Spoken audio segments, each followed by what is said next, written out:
to anything of any significance. Real quick here, turn that on, and we're good to go in 3, 2, 1. What up, folks? Once again, it is indeed your boy Tim, the handsome liberal. Mark in the comments there, what up to you?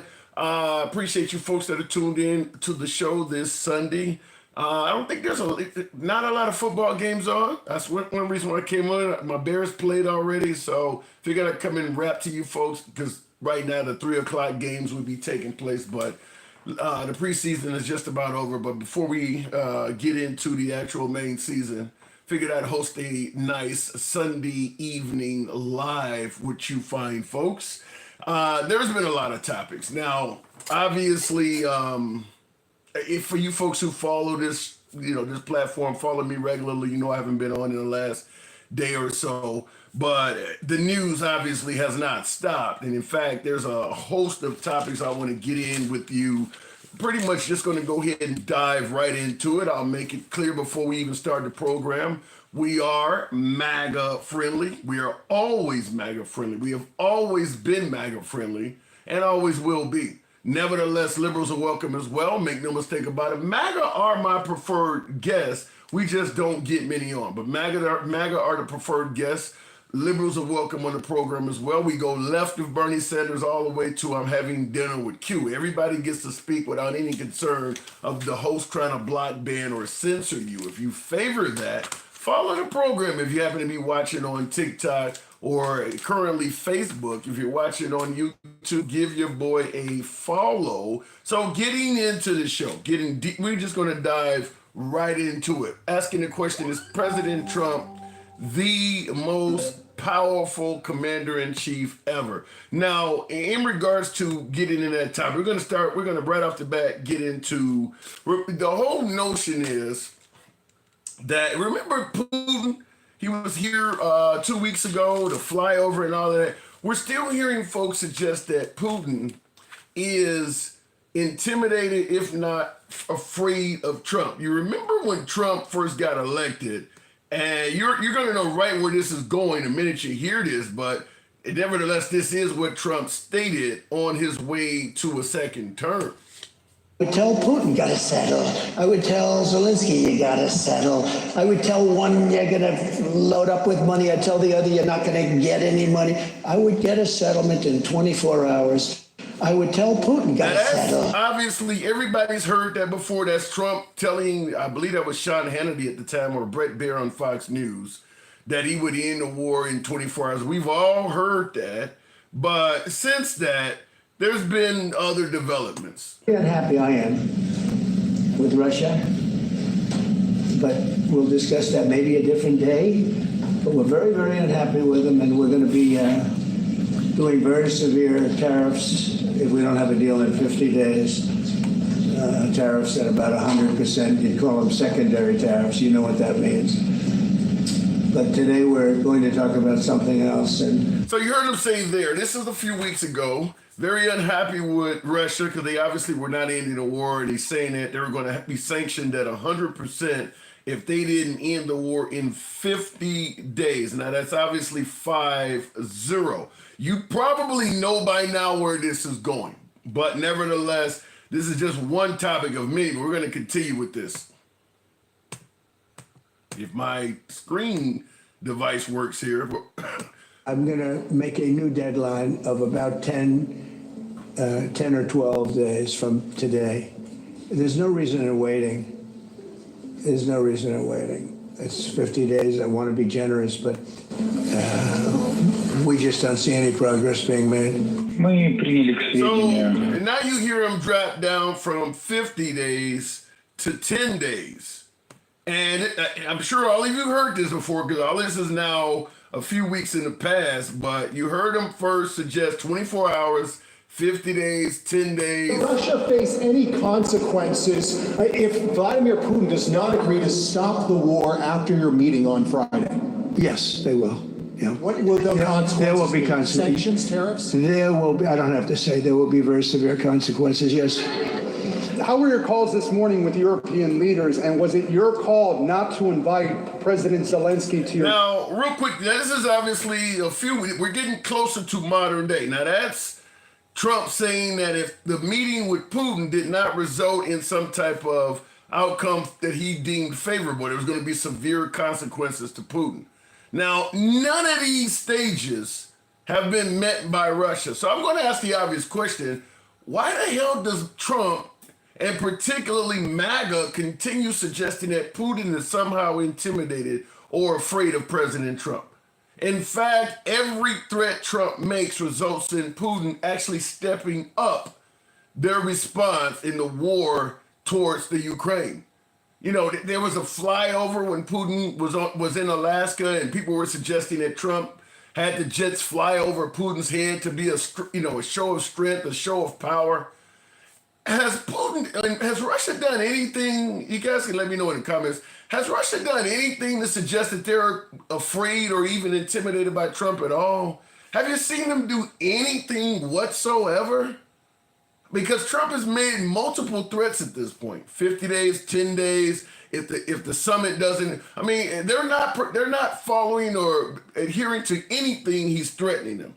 So I do want to talk about that, because MAGA seems to be overwhelmingly certain that Putin and Russia is somehow, remember, we need to get rid of Biden because Biden made us the laughing stock of the planet. And we need to get in there a president that'll be a show of strength, a show of power, and that's what President Trump is. Now, if I'm correct, just the other day, 24 hours, 48 hours ago, Russia just bombed an American-owned company in Ukraine, an American-owned factory in Ukraine. Now, this is after the 50-day threat. This is after the 10-day threat. This is after actually coming to America and meeting with Trump on U.S. soil. All of that has happened. And yet they're now bombing places that America owns in the Ukraine. Why does so many folks on the right seem to think that Trump has Putin afraid or something of that nature? I do want to talk to you folks about that. We're going to see if we can see where that goes, because I'm going to admit I'm baffled by that. I'm baffled by why so many folks think that Trump has Putin, bowing down or afraid or intimidated. I'm just not seeing any evidence of that, but maybe you guys can help clear that up. Next topic. This one is one that MAGA is favoring, and the liberals are totally pissed off, which tend to be most topics, concerning Trump. By the way, an example, supposing we had a week ago when everybody was being killed and mugged and everything else, despite the phony numbers that were given out, that it was getting better. Brian, do you believe it was getting better or getting worse? Oh, the crime is getting worse. I mean, I was robbed. It was getting worse. Yeah. How did the other guy come out? He came out with a briefcase. Yeah. Now, that's not where I wanted to start this, but this is indeed Trump talking about bringing down crime in D.C., but here's where he continues on. I really am honored that the National Guard has done such an incredible job working with the police. And we haven't had to bring in the regular military, which we're willing to do. We have to. And after we do this, we'll go to another location and we'll make it safe also. We're going to make our country very safe. We're going to make our cities very, very safe. Chicago's a mess. You have an incompetent mayor, grossly incompetent. And we'll straighten that one out probably next. That'll be our next one after this. And it won't even be tough. And the people in Chicago, Mr. Vice President, are screaming for us to come. They're wearing red hats, just like this one. But they're wearing red hats. African-American ladies, beautiful ladies, are saying, please, President Trump, come to Chicago. Please.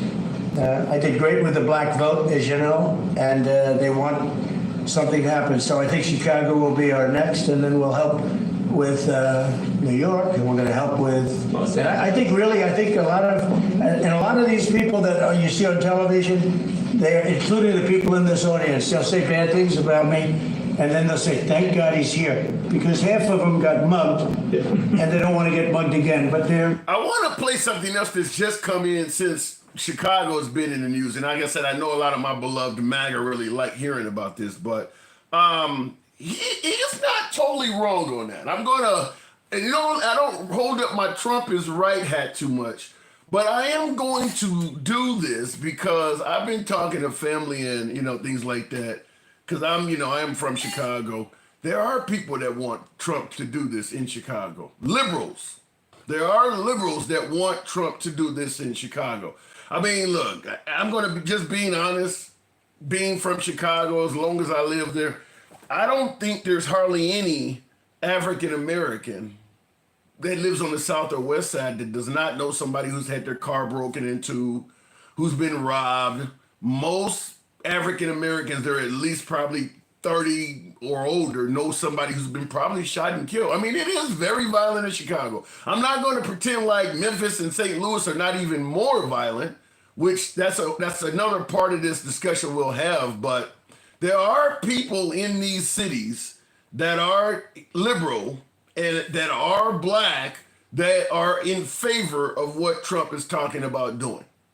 Now, I'm just going to make it clear, it could go well or it could go horrible. Remember, there were Hispanics before the election that were in favor of what Trump was talking about doing in regards to getting rid of the bad hombres too. How do you think they view it now? So understand, it could go well or it could go worse. I don't think the Hispanics, we'll just leave it at that. But you can wish for something that could go well or it could go worse, depending on what it morphs into. So, but he is right. There are people, and there's nobody in Chicago wearing red hats. That's bullshit. You can talk to Jesse Smollett about that. So when he says there are people in Chicago wearing red hats, that ain't safe to do. So that part is a lie, but there are people there that want, that are openly saying that maybe it would be a good thing to bring down crime in the city of Chicago. But this one just came in not longer. He's been talking about Chicago for the longest, but it ain't just Chicago now. The news regarding President Trump trying to send and deploy more National Guard troops to several states across the country as we take a live look here at the White House in Washington, D.C.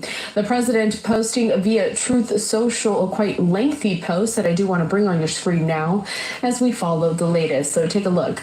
It says this: Governor Wes Moore of Maryland has asked in a rather nasty and provocative tone that I, quote, walk the streets of Maryland with him. I assume he is talking about out of control crime ridden Baltimore. As president, I would much prefer that he clean up this crime disaster before I go there for a walk. Wes Moore's record on crime is a very bad one, unless he fudges his figures on crime like many of the other blue states are doing. But if Wes Moore needs help like Gavin Newsom did in LA, I will send the troops, which is being done in nearby DC, and quickly clean up the crime. After only 1 week, there is no crime and no murder in DC. When it is like that in Baltimore, I will proudly walk the streets with the failing because of the crime governor of Maryland. P.S. Baltimore is ranked the fourth worst city in the nation in crime and murder. Stop talking and get to work, Wes. I'll then see you on the streets. Also, I gave Wes Moore a lot of money to fix his demolished bridge. I will now have to rethink that decision. Thank you for your attention to this matter. Make America... He's going to say make America great again. But I just want to say something real quick before we continue on. Trump's tweets or his posts now are grammatically correct. So Gavin Newsom joking about the capital letters and all that shit, it's gotten to Trump because his posts are now considerably they're written better. They are written better. It looks like somebody may have proofread them. There's commas and periods and punctuation all over this shit. He didn't used to do that. So it looks like Gavin Newsom making fun of his grammatically awful post. He must be typing it out, and now he has somebody proofreading it because it looks much better. I mean, there's still a few words that are capitalized in this post, but they're capitalized in a way that looks proper. So somebody got to him and told him, you know, Gavin Newsom was really making fun of him and laughing at how bad he was typing. Because remember, they made fun of Biden. There was a whole lot of joking about Biden stuttering and things like that. And they were totally ignoring how bad Trump types and, writes stuff online. They were totally ignoring that and only focusing on Biden. Gavin Newsom changed that, and it looks like it got to Trump. And Trump is now writing... the grammar is much better. I'll just say that. Last but not least, in regards to these topics, I do also want to address this one because this one, I don't know where it's going, but it could have a bit of fright to it. A surprise U.S. military deployment is on its way to the coast of Venezuela. Here's what you need to know. There are 3 U.S. Navy destroyers, attack aircraft, and at least some 4,000 Marines involved in this deployment. Officially, their mission is to combat drug trafficking from South America to the U.S., but they're also putting embattled Venezuelan President Nicolas Maduro on notice. For years, the U.S. has said that Maduro is involved in drug trafficking, that his government is part of a cartel that sends tons of cocaine to the U.S. The Trump administration in August doubled a reward to $50 million on Maduro's head. Maduro denies these allegations, but he's also not backing down. He's putting soldiers, some 4 million of them, onto the street to defend against any possible U.S. invasion. Well, that's unlikely to happen. U.S.-Venezuelan tensions are as high point as they have been in years. Are we going to war with a country? I mean, listen, I get when you want, and I seen the comments, Johnny, you said something like to put them on notice or something. You don't send 3 aircraft carriers to something. I mean, if you're sending that much firepower, I mean, that's a waste of money to send all that there and nothing comes out of it. If he's sending that much, 3 of them? I mean, the country of Venezuela, do we even need 3 aircraft carriers to deal with that one country? To send that much firepower in that area? To me, it almost sounds very similar to how the Russians were stocking up troops on the border with the Ukraine. And Zelensky at the time refused to believe what the Biden administration was saying when Biden was warning them they're about to attack you. Russia was saying it was just some type of training op or something like that. And America was telling Ukraine, no, they're sending blood supplies and all kinds of shit. You guys are about to get attacked. And it took a while for the Ukrainians to believe it, but I'm sure they fucking do now. But the same applies here. At some point, there's only so much somebody's going to send for, just to, as a show of strength or something. 3 aircraft carriers? You know how much that costs to do that? I'm just going to give you my speculation here, and I'm not a, veteran of any type, but it would really surprise me if we didn't strike or hit something in that area with all of that firepower going down there. You got to justify that. And my guess is it's likely more than not that we're going to be at the very least hitting Venezuela, at least from the air, if not something more. But we'll certainly talk about that. Remember, this is the president that campaigned on no new wars under me. And since he's been in office, he's talked about taking Gaza, attacked Iran, talked about taking Greenland, Canada being the 51st state, taking the Panama Canal, hitting Mexico, and now Venezuela. This is a guy who's going around telling you he ended 7 wars. But meanwhile, he is promoting, I believe I just named 7 potential new conflicts. Gaza, Iran, Canada, Greenland, what did I just say? Venezuela, Mexico, and I believe there's another one in there. But I mean, this is a guy who's saying no new wars under him. This don't sound like that. This doesn't sound like that. So I'll let you guys tackle that. Venezuela would not be a war, says Rosalind or Benjamin. Well, listen, if you take it from Trump and to a lesser degree MAGA, you can't take necessarily what they say at face value because they said Iran was not a war. In my humble opinion, if you're committing acts of war, it is a war. Just because the other nation doesn't strike back full-fledged, that doesn't mean it wasn't a war. I mean, we bombed what we thought were nuclear facilities in Iran, and Trump and particularly MAGA was saying that's not a war. It damn sure would be a war if they bombed one of our nuclear facilities, so why isn't it a war when we bomb one of theirs? If we start dropping bombs in Venezuela at the behest of our president, how is that not a war? You hear all the time the liberals don't know what the hell a woman is. It sounds like the Republicans don't know what a war is. How is it not a war? Look it in the comments real quick. By the way, thank you folks for tuning in this Sunday. We'll go ahead and start the program. I know he's not, but he is the biggest pile of shit. says Joseph. I think I know what you're talking about. I'm not sure if you know, but before Russia went into the Ukraine, they talked for 3 months, and Kamala said to Russia, you can huff and puff, Ukraine will join NATO, and now look where we are. Well, first of all, Kamala Harris, by the time she came along, Russia had already went into the Ukraine twice, Georgia, Crimea, so it already had happened. Also, too, in regards to you saying they talked for 3 months, Russia was attacking the Ukraine and lying about what it was. They had the Wagner group going in there, and they actually was attacking Ukraine, violating the Geneva Convention by using unidentified soldiers. Very similar to ICE, where you got people going in that are not even identified themselves. They were getting their men killed already and not even claiming that it was their men. So Russia, Kamala Harris, look, they were going to do it no matter what, because you see under Trump, they're still doing it.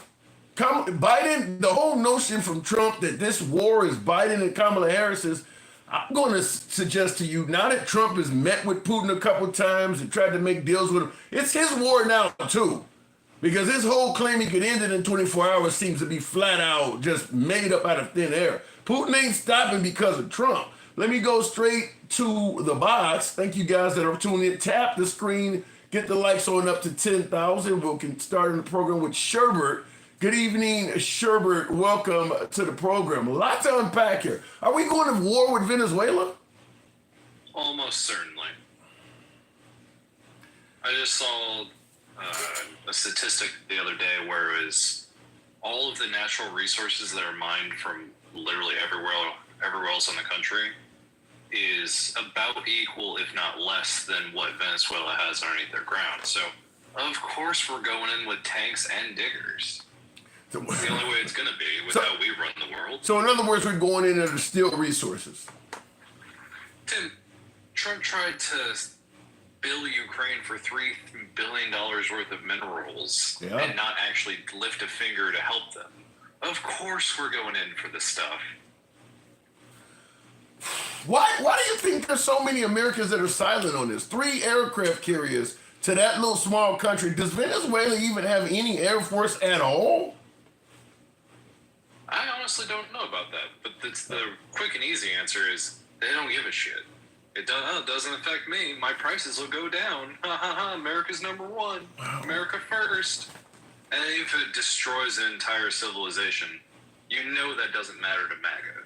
As long as they don't try and shove those trans ideas down my kids' throats, that's all I care about. Go America. Fucking idiots. Well, is there some way, because you're mentioning the resource grab, and Trump made it clear even with the Iraq war, he thought we should have took the oil, so he certainly is a fan of taking resources, but is it possible that it could turn out like you said, even though we don't like what he's doing, it could turn into a windfall for Americans if we take a lot of their resources? It matters if you have morals towards people you've never met. And honestly, I don't think America gives half a shit about that. I don't like it, but when it's the system, there's nothing I can do. But when Trump is the one actually going to do this, they're just going to cheer him on. It's so sad. It's the same thing I believe, and I was too young to truly remember, but back when Bush went into Iraq, it was go America. America fries, fuck French fries, they won't help us out. Yeah, it was. It won't be, especially with how cult-like MAGA is. They will cheer him even if he drops a nuke on LA and say, well, they were the terrorists now. You really think that the adoration and love for Trump is that strong? Wait, hold on. You really think it's so strong that he could start killing Americans and MAGA would champion that? Pretty sure. Nuke is definitely a major exaggeration, but I could I get it. Bomb a capital within the United States and he could still convince MAGA that he's doing the right thing and loves America. So this truly is almost like an actual example of the middle of Fifth Avenue. Yes, 100%, because it doesn't matter anymore for them. They're too stupid to understand that the tariffs tax us because it's an import tax from the Port Authority. Why do you, okay, if what you're saying is true, that MAGA's going to back Trump no matter what, why do you think that is? What I mean, is he enriching them? Is he providing them freedom? What is he doing, in your opinion, that's so great that you would say it would justify for why they are, you make it sound like they're members of a cult. But why do you think it is like that? If that's what you're saying, I wish I could tell you. I heard something, I don't know, a couple months ago that when dumb people hear smart people talk, it literally activates the aggression part in their brain and makes them mad because I don't know what they're saying. And Trump 100% talks on their level and doesn't offend them. So he can be talking utter nonsense, as we've seen for the last at least 4 years, if not 10 years. And it never mattered. At least when he was running in 16, he had made cogent points. I disagreed with those points, but at least they were kind of cogent. Yeah. Now he just says horse shit, and everyone goes, yeah, but he's right. Well, I mean, you do have a lot of people saying that Trump is right. I mean, he is right about some things. He's not right about every damn thing. Hat that says Trump was right about everything. Get fucked. Yeah, here's one. He had a hat on today. He was in the, oh man, I'm still coughing, still battling a cold here, but he had a hat on the Oval Office that had that written across that Trump was right about everything. It's a very conceited stance to take, but MAGA does believe he is right about everything. Yeah, and so that's why I'm saying if he attacked liberal capital in the United States, it wouldn't matter to any of them. How many MAGAs still cheer on I think it was Minnesota governor getting kidnapped, or the plans for her to be kidnapped from her home? You talking about Michigan Governor Gretchen Whitmer? Michigan, yeah, yes. Yeah, they did. They were totally fine with it. 100%. So it really doesn't matter to them, especially now that they've gotten the 1,000% green light to do whatever the fuck they want. I saw a video of a howitzer down by Washington Memorial in D.C., and whatever you think about the crime that's happening in D.C., you sure as fuck don't need a howitzer. They're just doing this for performance, and it's utter horseshit. I'm so tired of talking with goddamn. I cannot agree with you. I didn't know that. I cannot agree with you more. Why the hell would you put a tank in the city? I don't understand that, other than just, I guess, brutal intimidation or something? No, not the tank. An actual, like... Oh, you mean like the artillery? The artillery. Yeah. A full, 16-inch cannon artillery. Like, what on earth could a criminal in Washington, D.C. possibly need to be mortared? What the fuck are we doing? If they're okay with that, I guarantee you're going to get some MAGA up going, yeah, that's how we save ourselves. You're fucking stupid. Man, I didn't know that. I didn't know they were setting up mortars and howitzers. I don't understand that either. I mean, even the Humvees and stuff they came along with, I don't see the necessity for that stuff. I mean, you're not going to chase down a criminal in an Humvee. I mean, you're not going over rough terrain. I mean, I don't know why they brought all this stuff. Tim, you're not going to chase him down. You're going to run him over. Yeah. So do you see this ever culminating? Because it looks like the city of D.C. has, pretty much submitted to Trump's will. So it doesn't. Do you see there being a major uprising at all? Because D.C. seems really docile. I mean, it's not much of a population there, is there? It's mostly 600 giant buildings. I think it's like 600,000 people that live in D.C. Yeah, that's not nothing, but it's hard to have an uprising when it's all just federal buildings and now the military oppressing you. This is what I was concerned about when we were saying you shouldn't bring the military into civilian zones, because the military is not for policing. It's for oppressing. Usually across the world, not in our own goddamn capital. Yeah. There are other ways to do this, but they're too stupid to actually talk to people. They just say Trump is right about everything. Look at that. Well, it's true. But let's be clear, Sherbert. They are claiming that there has not been a murder in D.C. in like a fucking week. They're saying that it's been years since they've been able to say that. They're also under lockdown. Like COVID almost. Yeah. And so, I can't wear a mask, but I'm happy for the military to keep me indoors at night. And real quick before we continue, and I see in the comments, Will G says Trump and MAGA ain't shit. Says no new wars, my ass. That's sending in DOG AK guided missile destroyers, not carriers. Okay, fair enough. Because if we sent one carrier, the all of South America would be in trouble. Well, okay, but it's sending in destroyer, but still, I mean, for an area like Venezuela, that still seems like an excessive amount of firepower. Maybe I'm wrong, but that seems like that's an excessive amount of firepower for that area. And I tend to think they wouldn't send that stuff in there if they're not going to use it. Go ahead. Tim, let's talk about the other topic with Putin. Yeah.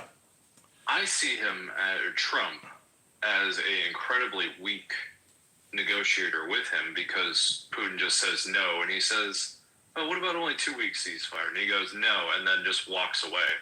That doesn't show strength in any way that I understand. And when we can send these destroyers and these other ships to go intimidate Venezuela, we're America. We can do basically whatever we want. We could intimidate Russia, especially when we know that their troop numbers are incredibly low from fighting for the last 4 years. Yeah, but they are wait, hold on. Yeah, but just like North Korea, we could easily go in there and tear North Korea apart. But the fact that they have a nuclear weapon, that's why Iran wants to get a nuclear weapon. Once you get a nuclear weapon, people don't mess with you. You don't need to have a whole lot of conventional assets. If they know you got nukes, they leave you alone. Russia got like 2,000 nukes. We're not going to go in there because their troop deployments are weak. I understand what you're saying there, but does that mean we roll over on our bellies on the red carpet in front of Putin and go, I guess you're right?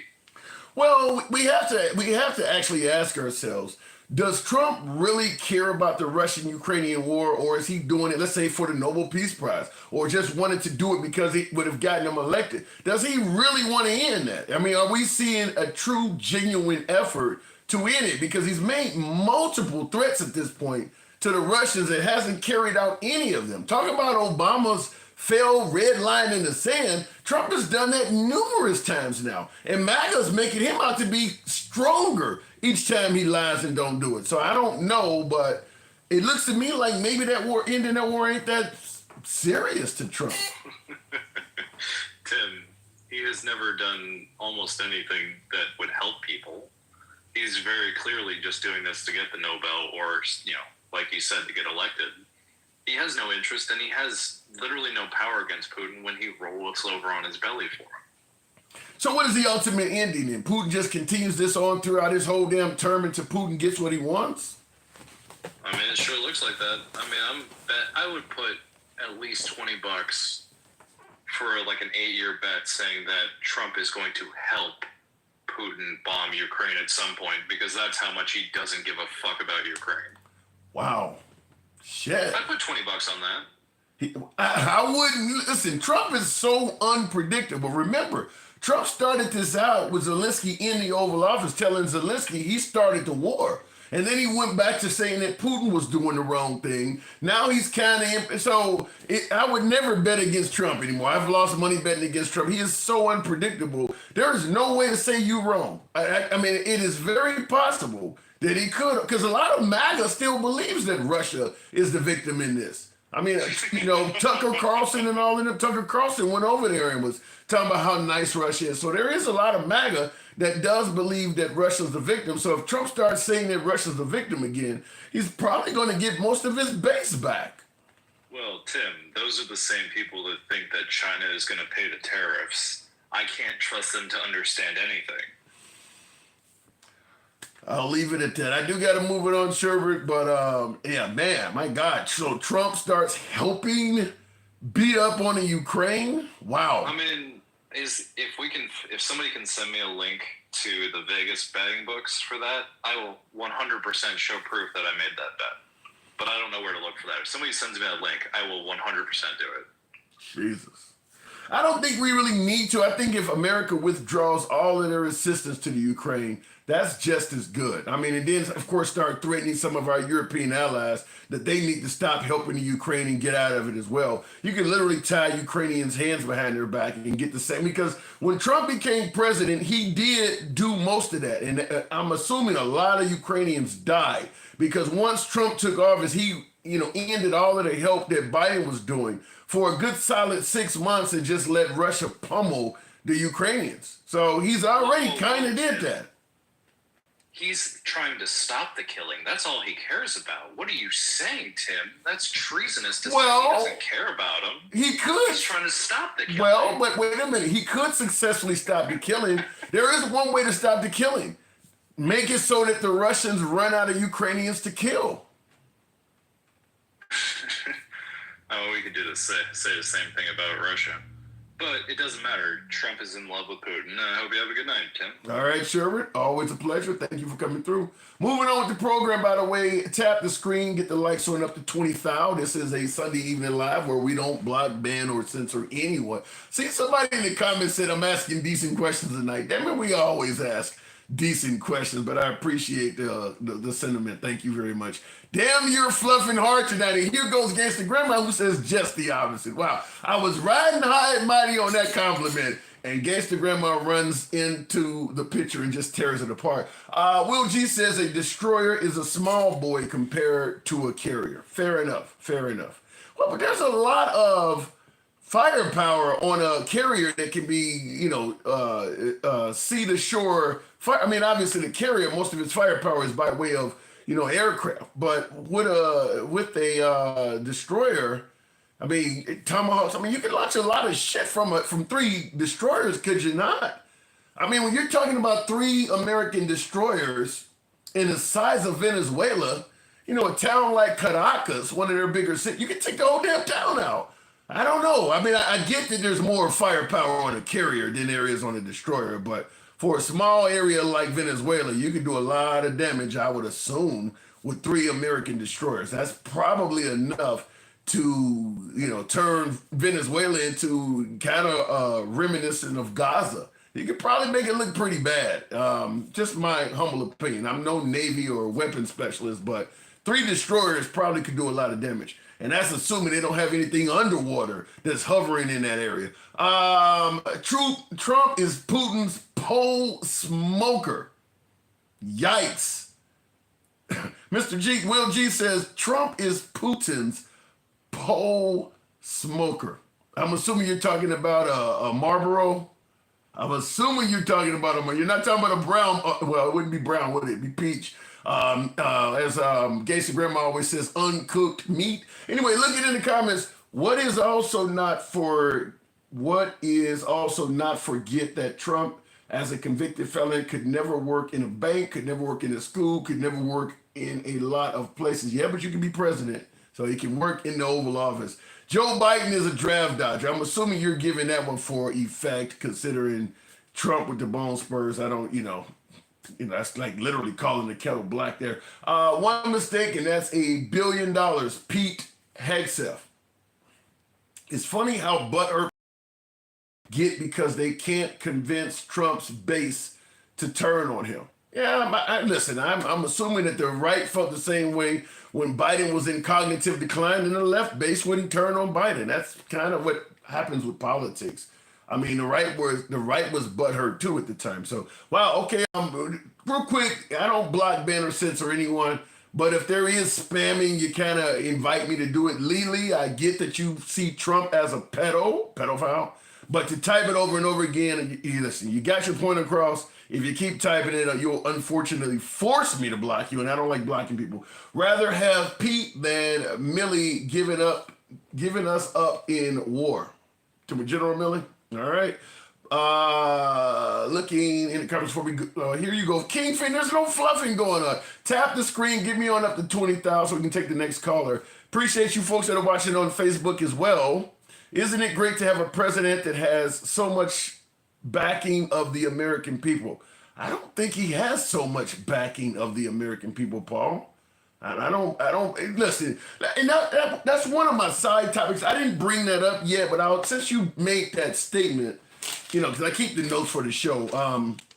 One of the topics I was going to ask, and I haven't asked yet, is if Trump is doing so well, why does he need Texas to gerrymander and give him five more seats? When you're talking about, isn't it great for a president to have the backing? So if his backing was so great, he would be confident about the midterms. What he is doing is literally rigging an election.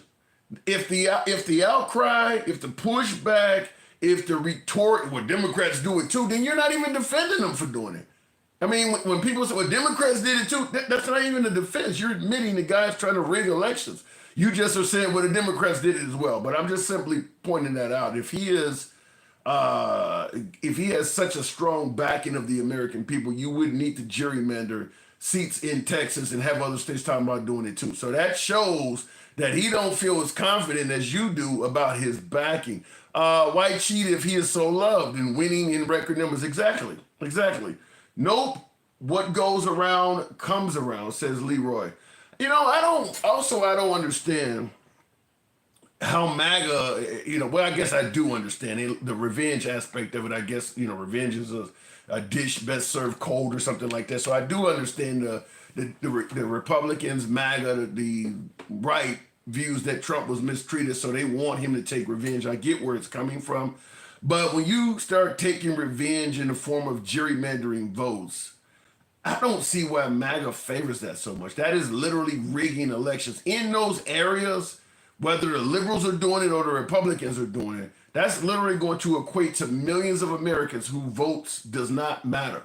I don't see how anyone on the left or the right should be saying that's a good thing to do.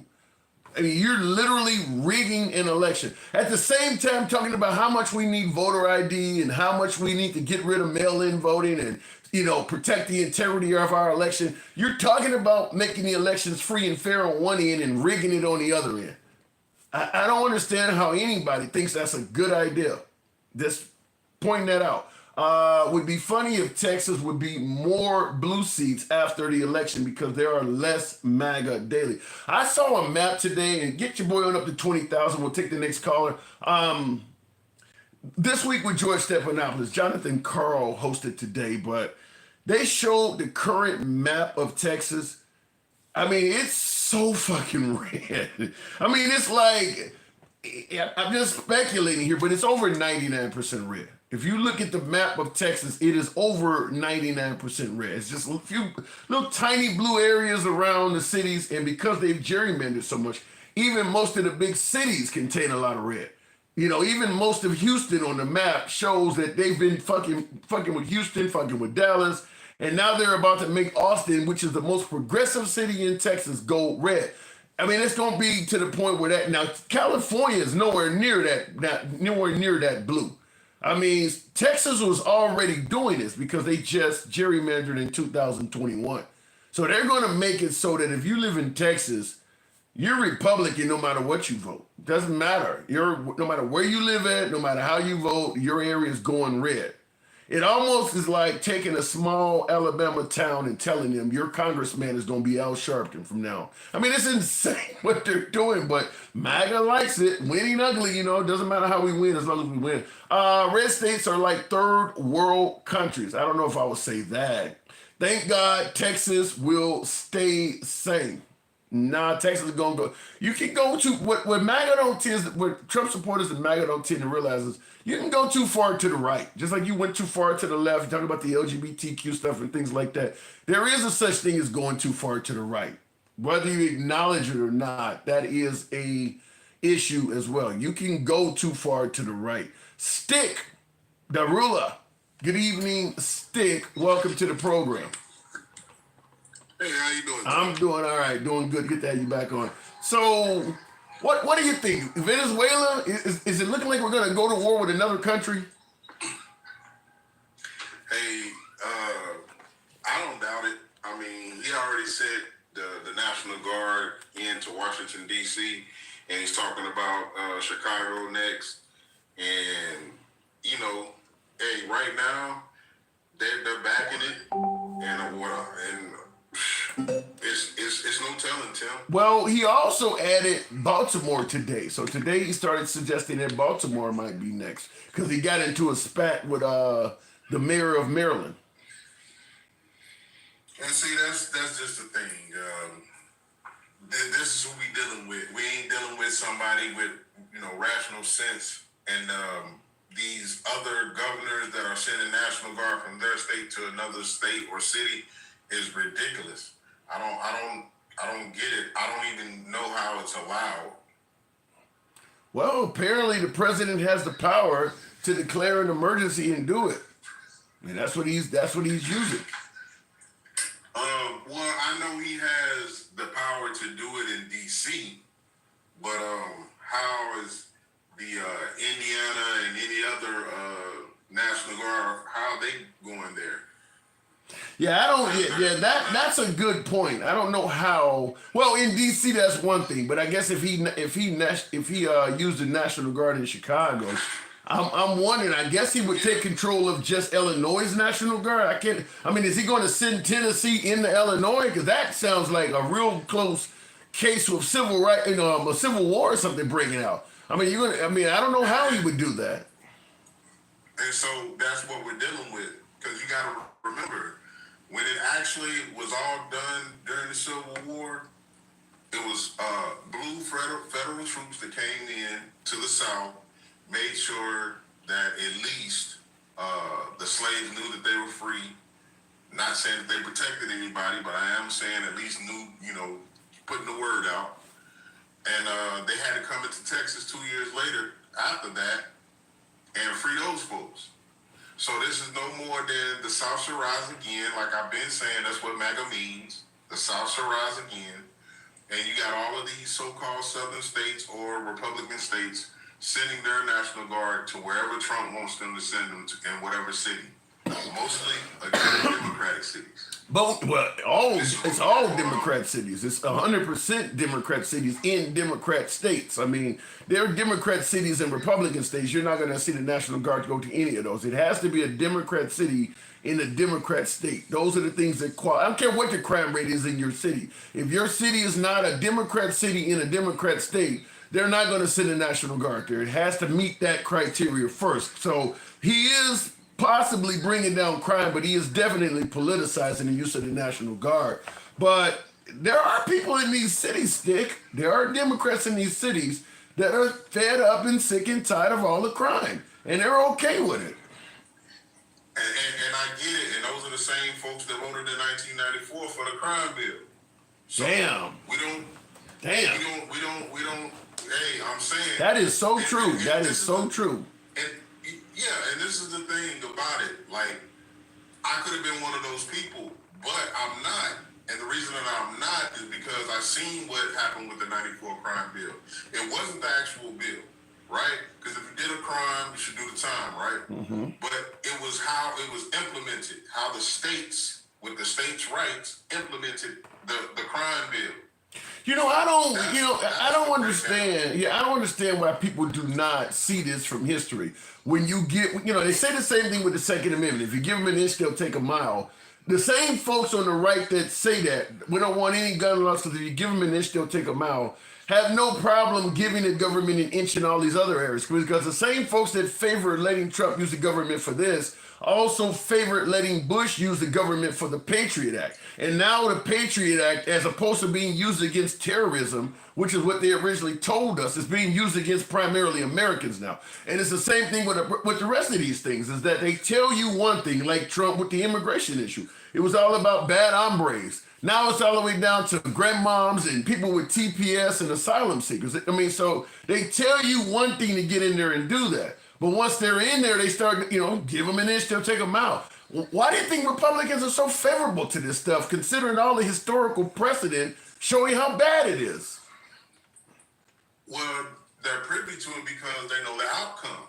Because they know more than likely, not saying that none of them will get in trouble, more than likely, they're not going to get in trouble, though. More than likely. And if they do get in trouble, just like we've seen time after time after time, their part of society is willing to save them. Oh, he had a mental issue. oh this, oh that. His mother didn't treat him right. You know, they got the Dahmer series on Netflix, and you know they blame it on the dad and they blame it on the mom. But here he is, you know, making grown decisions out there, messing up, drinking beer, joining the military. I mean, again, kid all the way up until the point that he went to prison. Yeah. I mean, that's how he was treated because, you know, whatever. They was not really feeling empathetic towards him, but didn't want to be ashamed of their son, but it is what it is. But now obviously, yeah, but MAGA's not dumb. MAGA's smart. They know that eventually if you put a liberal in office, a lot of things we're letting Trump get away with, you're opening the door up to liberals. Like, so I'm wondering, is it a case where they just see Trump being in office forever and not having to worry about a liberal being able to use the same weapons? Because, for instance, before we continue on, Will G says, you know it's an authoritarian takeover when the loyal John Bolton, who didn't snitch on how Trump was abusing his power in the first term impeachment, got his place raided by basically by Taco's FBI is what he's saying, but for classified documents. So go ahead. Yeah, well, you know, again, Trump is he don't really have friends. He got associates. He got people that he used for certain things, and once he gets what he wants and he's good to go, he don't need that person no more. Such as Elon. He got what he needed. He got the $250 million, got all the pressure off of him and put it on Elon because Elon was firing people. You know, he was a special agent working for Trump, but, you know, it was Elon that was doing it. So Trump gets a pass. He sets himself up for, like you said, plausible deniability, right? But at the end of the day, it's blatant. It's in our face. The way he's trying to. Oh yeah, and then he was on TV as he was talking to Zelensky because a reporter was talking to Zelensky and was like, "Will you have elections after the war? Will you?" Yeah. Oh my God! I made a video about that. Yeah, Trump is like, so you saying all we got to do is have a war? Yeah, in 4 years, if we're still in war, no election, and you like they caught him like, yeah, that's what I need to do. So this Venezuela jump, you know what I mean? They're gonna stretch this out. Well, let me ask you this though, Stick. Let's be real. I mean, I'm assuming you probably feel like Trump has already done something here or there that's unconstitutional and worthy of an impeachment. So, to some degree, Trump has a serious reason to want to rig elections, gerrymander, and prevent the Democrats from ever getting in control again. Because if the Democrats take over the House and Senate in next November, next year, they're going to impeach him. I mean, on something. You would agree with that, right? I agree, but the whole thing of it is Trump is not the person to fear. It's the people who blindly follow Trump. And whether that's a regular, everyday citizen or whether that's somebody that's on his detail, somebody that can be manipulated because they follow him so much, like a cult. Let's keep it honest and legit, like a cult, that they will do certain things for him, such as stand in front of people's house with a trench coat on, you know, and making sure pictures get seen and make sure he's seen by that person that. Yeah, but so, you gonna have you got wild radical elements out there. I mean, the liberals have some of them too. Think about when the Supreme Court was talking about taking away women's right to choose. They were out in front of their justices' houses, but it's a difference when it's being done from the top.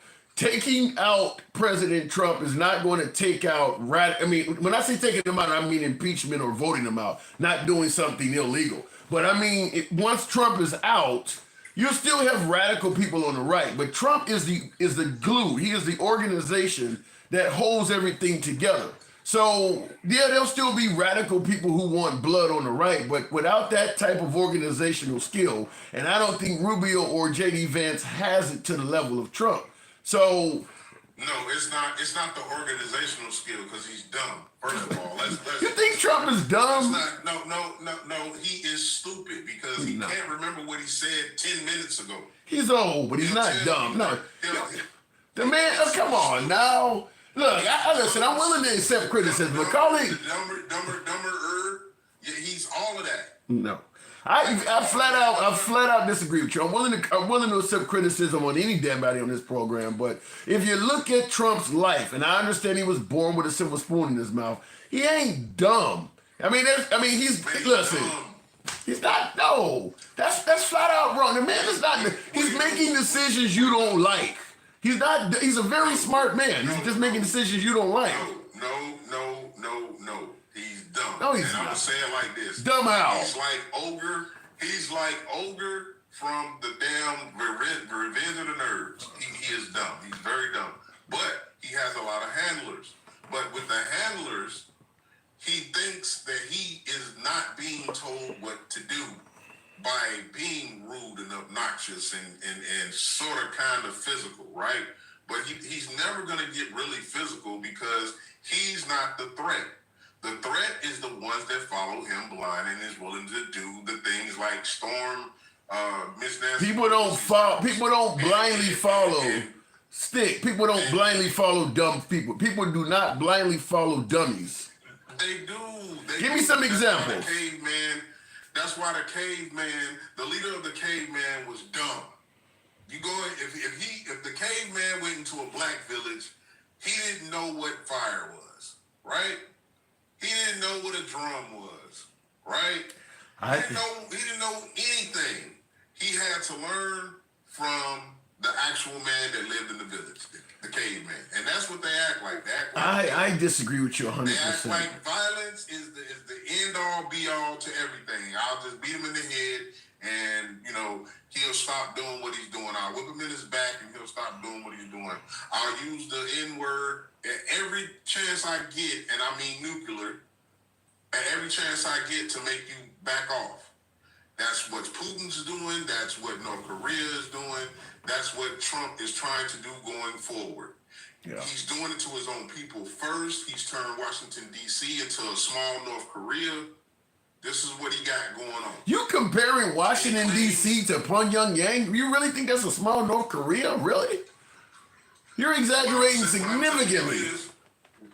What I'm telling you is they had to go through what Washington, D.C. is going through. Now they know that he's not playing or his bloodline ain't playing. Everybody falls in line. There's virtually no crime. Everybody's scared to say anything. They're scared to talk. They're scared to do any damn thing. Yeah, but you can leave. You can leave D.C. You can't leave North Korea. In a minute, you ain't gonna be able to leave D.C. Shit. Just like in Texas, they had that lady in the house for 2 days, telling her she can't leave unless she gets somebody to follow her. Oh, you talking about the congresswoman? Yeah, unless she signed that thing that said she would allow somebody to follow her to make sure she don't leave the state, they made her stay there for 2 days. Well, but that's because of the political ploy that they were involved in down. That's something different. But who started it? It was Trump. Trump wanted those 5 seats. But the only people that can execute that is the people who follow him, the blind followers. Okay, yes, sir, Mr. Master and Sir Trump. Now, he got a lot of black MAGA. He does have a lot of black people. And that ain't just the black ones, that's the white ones too. Yes, sir. They not calling him boss, they calling him daddy. I gotta move it on, Stick, but this is our president, man. Again, when it comes to Venezuela, he's already showed you the plan. They showed you, like you just said, with Ukraine, how Putin did it. And again, that meeting was not about the Ukraine and Russia. That meeting was about, what do I do next, Putin? I've already put the National Guard in D.C. What do I do next? So Putin is giving him dictatorial lessons, how to be a dictator. Off the ripple, and that's why he was so happy at the end, because now he got the second part of the plan. See, you can't have a buffer when you're trying to do things like this. It's got to be one-on-one. Whether that was a decoy that knew the plan and gave it to Trump, because that decoy ain't gonna say nothing to nobody. But Putin gave him the plan, and he gave it to Trump. Trump is happy. He know what to do next. And again, just like I said, he caught that with Zelensky saying they don't have no elections because of war. I guarantee you right now, he's looking into that for the United States. He's already told you that in Russia they don't have mail-in votes, but he lied about that because they do. Easily Google. He does seem to like a lot of folks that are dictators. I don't totally disagree with what you're saying about him maybe getting plans on how to do it. I got to move it on. That's scary. In so many words, you're basically saying we're fucked. Wow. Stick, thank you. Thanks for coming through. Yes, sir. All right. Wow, Yes, that's frightening. Have a good one, Tim. You too. And by the way, that is one of the methods of operation for dictatorships is they don't allow their citizens to leave. You cannot come and go freely. So there are people in this country that are already talking about leaving. So I know somebody who has left already. I know someone personally who has left America. She does not live in America anymore. And she cites it because of Trump. And she's made it clear she's willing to come back. She just wants to see this through first. I know somebody like that. And I see in the comments, Miss Mo Betta says, me too. Wow. I don't understand how do we get here? How did we get here? If this is where we are at. Will G says, fired him. He's talking about John Bolton. Fired John Bolton. Took away his security clearance. Took clearance from his security and now raided his home. That is fucked up to the highest degree. Well, I'll just say it is. In regards to what happened to John Bolton, and in regards to what happened to the likes of Mike Pence, and the list goes on and on. Elon Musk, Rudolph Giuliani, folks like Mike Lindell, they should look at each other. When folks are on the MAGA administrative team, I don't know, do they realize that, these people were you before you? I mean, Rudolph Giuliani was regarded in the highest esteem. Elon Musk was obviously in the Oval Office with his child. They were you before you. John Bolton was all over the place with Trump. They were you before you were you. Do they not think that if just one thing goes wrong, they could fall in the ranks with those people? Do they not see that? I don't know. Is it a power hungry thing? Trump is very harsh on perceived adversaries, and it does not take much to become an adversary. It does not take much. So I don't know if they realize that or not. The country was losing its whiteness, says Mr. Mobetta. How so? Listen, as a former over-the-road driver, I can tell you there's so many places in this country that does not feature hardly any minorities, certainly not black people. Idaho, Montana, Wyoming. You go in those towns, places you go in, most rural areas of America, there's nobody black.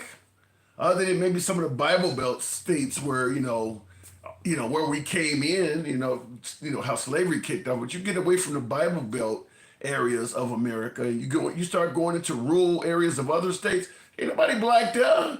I don't know why people think whites are, the replacement theory is something happening. They're still firmly in control.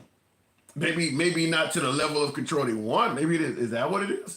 The handsome conservative says Democrats kept attacking people. That is how we got where we are. And you see right now, the opposite not happening. You don't think conservatives are doing the same thing in reverse? And I'd like to know, what do you mean by attacking people? Let me know what you're talking about. Woodgie says, remember, he doesn't know what a tariff does and still does not. Well, Trump believes, and this is MAGA. Now, MAGA does believe this. They all believe that tariffs bring in money to the United States. They tend to not believe that tariffs are paid for by U.S. consumers. I personally do not know why that people think that, other than maybe you expect if it costs more for Walmart to purchase the stuff they sell to us from China or from other countries, that they're just going to eat it. I don't know. But you would assume if I'm selling you shit that I'm buying from overseas and it starts costing more for me to get it from overseas, I'm gonna have to charge you more when I sell it to you. The only way to prevent me from selling you more, or better yet, the only way to prevent me from charging you more, considering it's costing me more to get it, is for me to just eat the loss. I don't understand why, Trump and MAGA in general, considering that they are capitalists by nature. I don't see why they don't understand that. You think capitalist companies are going to just eat that? I would like to get somebody from the right on the show and explain why they think that, because I'd be curious to know. FDR already set that precedent. Democrats love John Bolton now. No, they don't. I don't think the Democrats ever have loved John Bolton. Democrats do not love John Bolton. I don't know where you're getting that one from. Vice President Harris said that Trump would send the military after people. She did say that. MAGA shrugged it off and said it was fear-mongering. Now look at what's happening. Before we continue on, tap the screen, get us on up to 25,000. Smaller audience on TikTok. Follow us if you're watching on Facebook. Give us a sub if you're watching on YouTube. We don't block, ban, or censor anybody for their commentary here. If you enjoy that type of dialogue where nobody gets blocked, banned, or censored, and we all remain MAGA friendly. We are always been MAGA friendly. In regards to what Will said about, it being viewed as fear mongering, he's 100% right. There are so many things that Trump is actively doing right now as we speak that if you had stated a year ago, if you vote Trump back in for a second term, he's going to be doing X. There are so many folks on the right, so many folks that identify as MAGA that would refer to that as fear mongering. Certainly talking about sending in the military to American cities. All that, y'all just fear mongering. He ain't gonna do it. I mean, there's so many areas like that. So many areas where he is actually doing that kind of stuff, which is why I now suggest that anything folks say that Trump is going to do in the future, it's hard to really refer to anything as fear mongering because he's done so much that you never would have predicted. I mean, he is the guy who came down the escalator and talked about the election was rigged. Now he's talking about find me 5 more seats. You would have never predicted that guy who was so focused on making sure we have free and fair elections would actually try to rig one. He would be the last guy you would expect. Well, that's fear mongering. He's never going to do that. He's good enough to win on his own. He don't need to rig elect. You would have never expected that. So I just simply got to say, yeah, when it comes to Trump, I don't, it's hard to shoot down anything at this point as fear-mongering because he's already done so many things. The birthright citizenship thing, I don't know if people would have, but he was talking about that one, so I'll give him that. He was talking about that one. But yeah, he's done a lot that nobody expected him to do. He's went above and beyond in a lot of areas. Looking in the comments though, he told us who he was. We just didn't listen. Christine, I don't know about that because when he does this stuff, if you read the comments on YouTube or Facebook or any social media page, it's loaded with MAGA saying we voted for this. We voted for this. Even with him federalizing cities, we voted for this. You see that when they're talking about him sending folks into Baltimore now. The response is we voted for that. So I don't know about that. And yeah, he's not just talking about just federalizing or sending military into Chicago anymore. Some more of the news regarding President Trump trying to send and deploy more National Guard troops to several states across the country as we take a live look here at the White House in Washington, D.C. The president posting via Truth Social a quite lengthy post that I do want to bring on your screen now as we follow the latest. So take a look. It says this: Governor Wes Moore of Maryland has asked in a rather nasty and provocative tone that I, quote, walk the streets of Maryland with him. I assume he is talking about out-of-control crime-ridden Baltimore. As president, I would much prefer that he clean up this crime disaster before I go there for a walk. No, it's a long-ass tweet, so I'm not going to play the whole thing. And by the way, for folks who are wondering, my monitor goes off. I need to get a new HDMI cord, which I do have now. I just haven't hooked it up, so we got an HDMI cord so that this doesn't keep happening. Yeah, he's talking about sending in the National Guard to Maryland now. So, and as you heard her just say, they're talking about doing this in a host of states, host of cities. Here's the problem with this, and I'll go to the next caller shortly. But and tap the screen, get us on up to 30,000. You know how it is. Tap the screen, get the likes on up. The problem is, if he can look at crime in liberal cities and suggest that's an emergency to send the National Guard in, what is the designator on what officially counts as high crime? Does it have to be a certain amount of murders per capita, certain amount of rapes, certain amount of assault? Like, okay, or is it just something somebody can blindly say, well, in my opinion, your city has high crime, I'm going to deem it an emergency and send people in? Does it actually have to be based on any actual statistics or not? Now, I'm not going to pretend that Baltimore and Chicago does not have a lot of crime. Those cities are high crime. But of course, as I always point out, so does Memphis, St. Louis, Baton Rouge, New Orleans, Little Rock, Arkansas, Jacksonville, Florida, a host of other cities do that Trump never mentions at all. Houston, Texas being another one. Lots of crime in those cities, and you don't hear Trump say anything about them. So how does this work? You just pick out cities that maybe have a politician or people in it that you don't like, and you only say that their towns are dealing with an emergency? Because I can tell you for a fact, if you look at the statistics of Chicago, deeming that it is a crime emergency, there's a whole bunch of other cities in red states that are higher than that. Murders per capita, rapes, assaults, there are cities that are higher than that. I had someone actually message me directly. I think it was MAGA Reacts. MAGA Reacts told me that. He made a video off of my video suggesting that, St. Louis had, I forgot how many murders were in St. Louis, but it was like 100, 200 or something like that. And he talked about how Chicago had like 700. So, Chicago had like, 700 and some odd murders, and I think this is in 2023 or whatever numbers he used. And quick research, St. Louis has, I think it is 270,000 citizens. Chicago has 2.7 million. Chicago has 10 times as many people as St. Louis, yet St. Louis has about a third of the murders of Chicago. So St. Louis is significantly more violent than Chicago. Why do you have a third of the murders of a city that's 10 times your size? I didn't get a response back from him after that. Hopefully he'll pop up on the show, but St. Louis is super violent if you look at that statistic. But you don't hear Trump ever mention, in fact, you don't hear anything from the right at all. You don't hear anything from the right at all about St. Louis being a violent city. So that's what we talk about on the show every time Trump talks about this stuff, is that, yeah, listen, he may ultimately bring down crime by doing this, but he's doing it, he's actually using the military for political purposes. And the side effect is I brought down crime as well. But he is turning the military on cities he don't like. And the side effect is bringing down crime. Why wouldn't you send the military to cities and states that you do like? Wouldn't those governors favor their crime coming down too? Wouldn't the governor of Tennessee be appreciative of you helping bring down the crime in his state?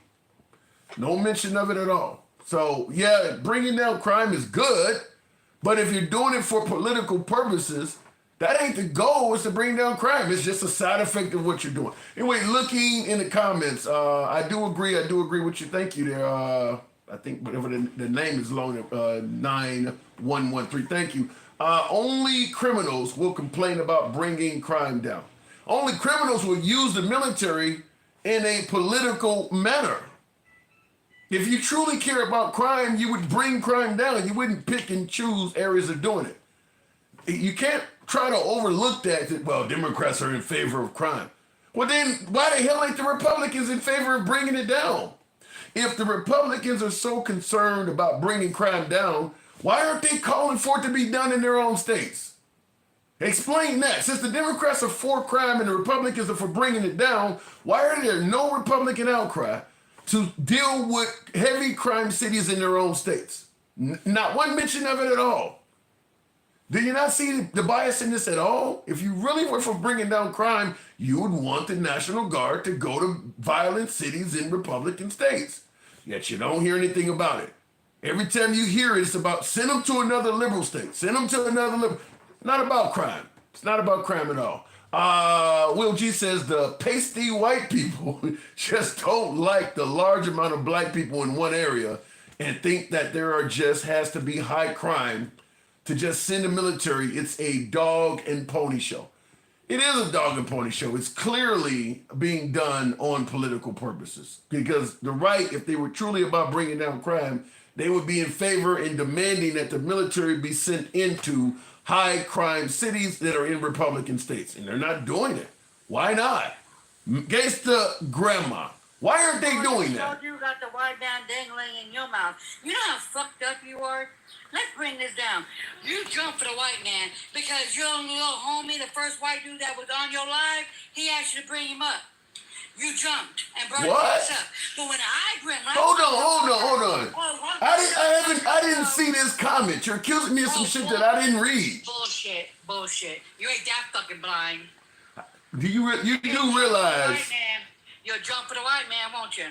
Fluffing ass, Fluffy. You do realize I'm gonna tell you the same shit I tell everybody else. I got 4 fucking cameras staring at me. Yeah. And comments are on all of them. I'm not skipping over you. I'm not skipping over you for the white man. Your shit, Fluffy. This shit's dripping. You making up.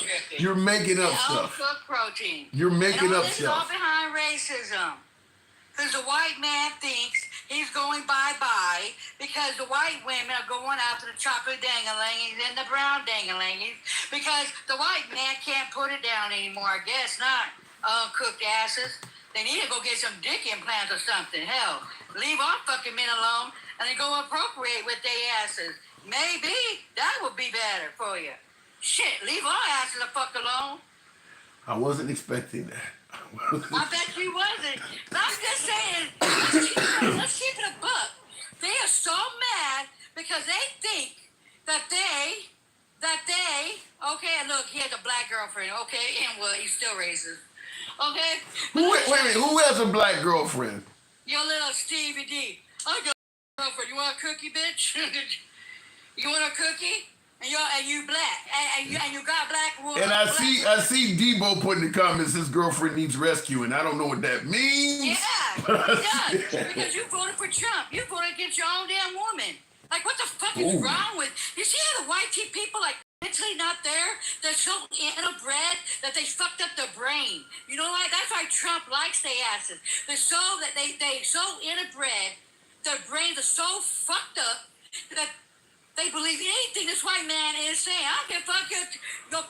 I'm Italian. No, bitch, it's still white. Wait a minute, though. You're saying that if a white man has a black girlfriend and he voted for Trump, he voted against the best interest of his girlfriend. How do you say that? Hell yeah. What the fuck is wrong with these damn... See? Oh, my God, I can't be racist. I got a black girlfriend. Oh, I got a black friend. Get the fuck out of here. With your uncooked looking ass. No, but I'm asking though, if a white man votes for Trump and he has a black girlfriend, how is that voting against his girlfriend's best interest? Are you, Tim? Are you? Tim? I'm asking. Yeah, that is just dripping out your mouth today, huh? Just dripping, huh? I'm asking the question and people want to hear the answer. She's a sellout. And she's a sellout. How? Because, look what's going down right now. Look what the hell is going down. He's going into the black cities. He's not going into the worst of the worst cities. He's going into the black cities. Because you know why? It's all about racism. This ain't nothing to do with the crime or nothing. It's about racism. He's coming after black and brown people. Well, but wait a minute. History is repeating itself right now. But let me ask you though, when you say that he's going into black cities and he's coming after black people, if black people that live in these cities are not committing crime, is he really going after them? Tim, are you fucking serious? I'm asking a question. Are you fucking serious? Tell me how, if you live in D.C. and you're a law-abiding citizen, how is Trump... We're all criminals, you dodo. I mean, I think you're kind of special. I pray your brain ain't fried quite yet for maggots, okay? But yeah, he thinks we're all. He thinks all brown people are criminals. He thinks we're criminals. That's why he said he's coming after the homegrown. You know what I mean? He thinks we're all bad and criminals. He thinks that. In what manner has Trump led you to believe that he thinks all black people are criminal? Really, Tim? You said it. I need to go up to the phone and choke the shit out you to shut you up. Why I gotta be? No, what's making you think that Trump thinks all black people are criminals? Why would he be doing this? Why? Because those cities have a lot of crime. Why won't he go to Tennessee? Why won't he go to St. Louis, Missouri? Why he won't go to Louisiana? The top murder states. Why he won't go there? But no. He went to LA. Hell, LA pushed the fuck back. He's going to go to Chicago. He's doing it. Why? Chicago is not even in the top 10. DC is not even in the top 10. Well, I do agree with you about he's picking and choosing certain cities for a reason, but I don't know if it's necessary. Hold on. I don't know if I do agree he's picking certain cities for a reason. But if it was because of racism, then he would not be excluding black cities and Republican states. I think it's more politics than racism. I mean, it's because of the governor, Tim. Damn, are you? Oh my God, Tim. So are you even on this platform? So the governors and wait. So you just bent over, man. Like for real. Take it in, man. Like you don't even see what the fuck is really going on. No, I'm trying to get clarity from you. So what you're saying is if you can't understand what the fuck I'm saying, then you need to go back to the special ed. Because I'm saying he's going after the Democrats. He's going after brown people, black people. And those brown people that are Democrat also live in Republican states. Oh my God, Tim. Okay, Tim. Whatever. Believe what the fuck it is. Stay fluffing. You're soaking on my goddamn fucking nerve. Stay fucking fluffing, Tim. No. Just because we have blue dots doesn't mean shit. It's the white T-man. That's the governor. The white man. He won't do that against the white T-man. He'll do it against us. So you're saying a white Republican governor is stopping Trump from being racist against his citizens in his Republican state? Yeah. What do you think? It's all about racism. You know what I mean? It is, Tim. All this shit is. Well, if it was all this shit, almost 50% of 2025 project is already happening. So it's all about racism, Tim. Get off of his ding-a-ling for the love of God. Get it off of it. Get off. Go to some chocolate coochie. Go to some chocolate dang-a-ling. Do something. Get some color back into your fucking skin and see the big picture. I'm trying to see the picture you're No, you're not trying to. Yes, I am. Because you bow down. Yes, master. Yes, master. No. Oh, Trump. He's not stupid. Yes. You wait a minute. And I stand by it. I don't think Trump is stupid. You think the guy is stupid. He's stupid. He's dumb. He's a fucking lame brain. And let me tell you something. He's having a good business, dude. 6 bankruptcies. He's a billionaire. 6 from his daddy.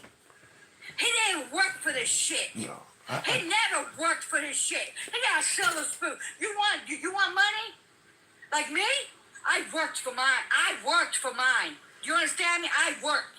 I busted my ass. I didn't have a dang-a-ling in my fucking mouth sucking on white protein. You feel me? I didn't beg for shit. I didn't bow to knee. I didn't have a silver spoon in my fucking mouth. I came from the streets. And I busted my ass. That is a business person. That piece of shit is a no good for nothing white tea trailer trash ass that's going against everybody, and even the white tea man, the poorest of the poorest, the white trailer trash that voted for him, he's even going against them, but they're so caught up in the white dangling and sucking on it, he thinks that they're safe, and they're not even safe. But you make it sound like Trump has never made a good business decision in his life. Name me one. His golf courses alone are very successful. I mean, he had a hit. Hold on, hang on. But wait, as they say in the '80s infomercials, there's more. He had a. Name something he's done for us. Fuck what his personal shit. Name me a bill that he's passed for us that helped us, Timmy, Girly Pop, in his first administration, his second administration. What has he done for us? Not a goddamn thing. Give it to the rich white man. Didn't he? Take from the poorest to the poorest. Didn't he allocate money to HBCUs? Hey, oh my fucking fucking God. Here we go. Here we go. Did he do that? He gave him crumbs and then took it back. And I forgot the black woman that had to go put it back in the bill. I forgot her name. I don't want to butcher her name. Yeah, shut up. That was a no-go. Okay. Well, the idea that Trump is dumb and stupid to me that's ridiculous. I mean, you may not like the guy, you may not like what he's doing, but he's not. He's a very smart man. Have it dripping from your mouth. Have it dripping, because you're gonna fuck around and find out. No, you're right. I may fuck around and find out. I mean, I can tell you there were plenty of slave masters that were smart. Just because you're doing some bad shit don't mean you're an idiot. Smart. He is smart. This isn't smart. You think what he's doing is smart, Tim? Yes. Do you really? You really think putting shit into the government, sending our own military against us, that's smart, Tim? Are you fucking shitting me? Going over to Venezuela and say, oh, we're big and bad. For what, when a white man is cooking the shit over here? It's the white man that's bringing the shit over here. The reason I'm telling you that Trump is smart is because the type of America that Trump is aiming for that you may not like. Hold on. The type of America that Trump is aiming for, the direction he is taking this country, which you may not want, you may not like, you may not respect. What he is doing is in order to make that happen. Make America white when America never was white. It was the indigenous people and the Mexicans were here. Well, then, and guess what? Mexicans spoke what? Spanish. But then I'm going to say... actually, it should be Spanish. Well, then I'm going to say, if his goal is to make America white, then he is making smart moves to make that happen. He's not an idiot. You just don't like what he's doing. Yeah, he's an idiot. He's a dum-dum. He's catering to the dum-dums. He's catering to the interbred that has a fucked up brain. You know what I mean? They're over here saying black on black crime. How about the white on white crime? Everybody's calling out, oh, there's so much blood. Why don't you guys go fix your own community? Quit sleeping with your cousins. Quit fucking with your own kids. You know what I'm saying? You guys are going pew-pewing up our schools. You guys got your kids so fucked up in the head, they're pew-pewing up their own damn schools. Go fucking figure. Because it's the interbred. The brain is so fucked up in the head. Well, I'm just simply saying the type of America that Trump seeks, he is making the right moves to make that happen. He's not dumb. He's not stupid. You just don't like we don't like the direction he's taking the country in. You know what? They're so worried about DEI. That motherfucker right there is a DEI. With his own shit, that's DEI right there. His whole cabinet is DEI. His whole cabinet is DEI. Man, maybe that's what Putin told them to put in there. As Stick was talking That's about. his old bitch right there. Trump is like sucking on Putin. His whole damn bitch. How about this one? Now, Will G points this out. He says the 13% population, 50% of the crime is still edged in people's minds and think black people are inherently violent. Hold on. Let me finish the statement, then you can correct it. He said they think black people are inherently violent and whites are not inherently racist. What say you? Really? When the white man is the most violent against women and children. Are they? It's just white man is. Are they? Statistically is proven. The white man is the most violent. They do the most crime. Against women and children, the pedos. And you've got one in the fucking office right now. The white man is. Well, to be honest with you, you and Will G are on the same side. I mean, he's echoing your point. You were interrupting some of it, but you guys are on the same side on this. You know what I mean? The white man's doing it. Okay? Well, you know what? If you go in a black neighborhood and the victim's black and a black person did it, okay. How about the white neighborhood? It'd be a white victim. White on white. You know, I'm so done with this shit. I am so done with them always saying the blood go blood. Get the fuck out. Get out of our communities. Quit fucking our men. How about that? They quit fucking our men? Yeah. Cut the shit out. You don't like us? You don't like Mexicans? Quit eating our tacos. You know what I mean? You hate us that bad? Quit fucking our men. Quit having mixed kids. Well, the ones who are... Go have white babies. That's what they want. That's why they took the AB from us. They don't want our kids. They want your ugly ass kids. The interbreeds. Go mess with your cousins, your mammies. Quit leaving us the fuck down. Leave our black men alone. Well, the Ain't people. that bad though? Well, let's be clear. The women that are sleeping with black men, they don't hate black people. Oh, don't say that. Don't say that. Don't say that. Do not say that. What are you trying to tell Do me? not What are you saying? say that. What are you saying? Because there was a white woman just put monkeys on her thing, on her calf, calling them her grandbabies, and they're black. And What? Yeah. And that was a white woman. Yeah. And her kids, her grandbabies, are black as hell. Go fucking figure. Hallelujah.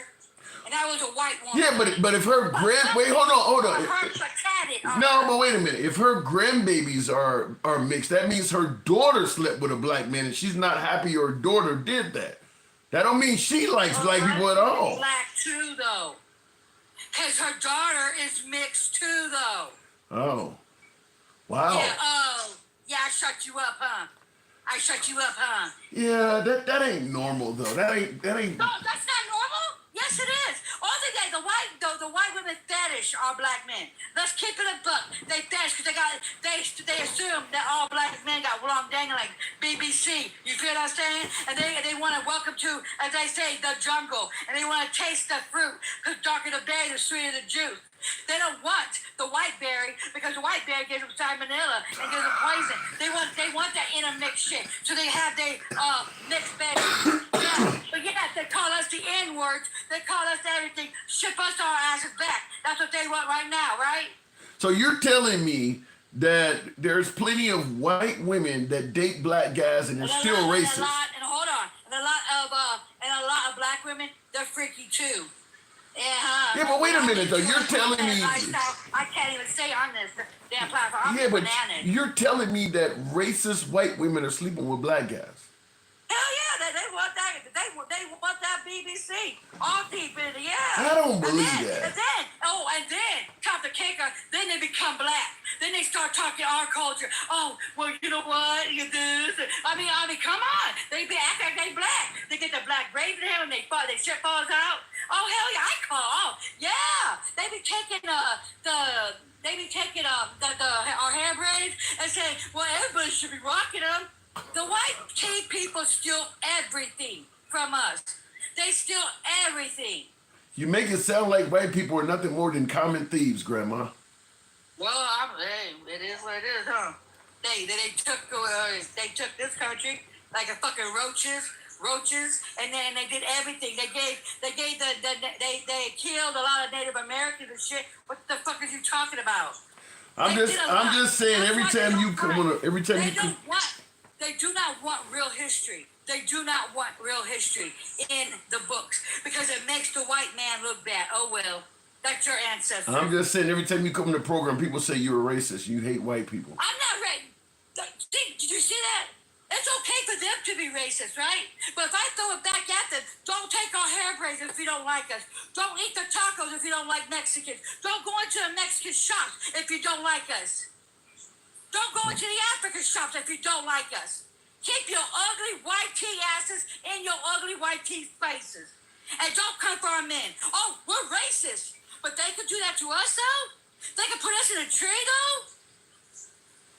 Strong language, gangster. I gotta move it on. No, it's not. See how you won't say shit. You won't push back. I don't have anything to say after that. Damn. But because you know it's the truth. It's okay for the white man to be racist and bring the troops against us. I don't think it's. Oh no! Don't do it to the white man. I don't think it's okay for anybody to be racist, gangster. Nobody. You know what? I'm not racist. You know what? If I was so racist, okay, there was an old white man in front of me at the grocery store. Okay, you know how fucked up it was. This man had $220 in food stamps. He bought over $250 and he thought he had enough, right? They told him to take shit back. This man only lived on $200 a month, and he's a senior. That's what they fucking took from these people, right? And he said, I don't even know what to take back. I felt so fucking bad. And he was a white old man. I felt so bad. I said, I'll pay for your groceries. I said, I told him to refund all his food stamps. I'll pay for your groceries. And I did it. So no, I'm not racist. I give it back to the motherfuckers. I shouldn't. And I said, how did the fucking feel? How did it feel? No, I'll never sleep with a white man. I would never. And that's not because I'm a racist. For one, I don't like uncooked meat. And the damn thing looks nasty to me. But I'm into black love. I'm pro-black. There ain't nothing to that. I will never, no. I'm good. Chocolate all day. Protein all day. All But that right. doesn't make me racist. But I give it back to them, Tim. And that's what you should do. You should throw the shit back in their face. I do it. I'm not a racist. I don't care. I like everybody as long as you're not a maggot. Not a maggot. You do it like no one else. I gotta go. Gangsta Grandma, thank you very much. Should I return that kind of energy to my viewers? Could I maintain a show doing that? I think not, but I do believe in free speech. I do believe in letting folks speak. If I get MAGA on a program and they're passionate about their opinions, I don't block MAGA either. So understand, when I say we are about free speech, I do say we're MAGA friendly. MAGA are my preferred guests. By the way, we're currently running on Facebook, Gangsta Grandma just resets me every time, but we're currently running live on Facebook. Tim Liberals, you see the sign behind me. So if you want to come up live on the program, come on over to either Facebook, Tim Liberals, or TikTok. We'll bring you right up regardless of your political affiliation or your opinion. We don't block, ban, or censor anyone. We go left of Bernie Sanders to I'm having a dinner with Q. So understand your opinion, what party you support, how you feel about how this country should be ran. If you have an opinion that is 100% opposite of what my last guest illustrated, you're allowed to speak on this program as well. So it's not like we're only taking liberals or only taking conservatives. Everybody gets to speak on the program without fear of being blocked, banned, or censored by the host. You can be critical of anybody on this program, up to and including the host. You know how we run it. So if you favor that, follow the program if you're watching on Facebook or TikTok, and give your boy a sub if you're watching on YouTube. They are painting the American side of the border black, as the Mexican side has murals and flowers and stuff, as if Trump wants to keep people in. Yeah, Christian Gnome talking about painting it. They want the wall to be hot, which is why they paint it black. I don't know, the amount of open cruelty that there, there's a way to be cruel without just seeming to be so gleeful about it. I mean, I get we should secure our border and things like that, but I don't know. It just seems like the goal is to be really, really awful and cruel to people.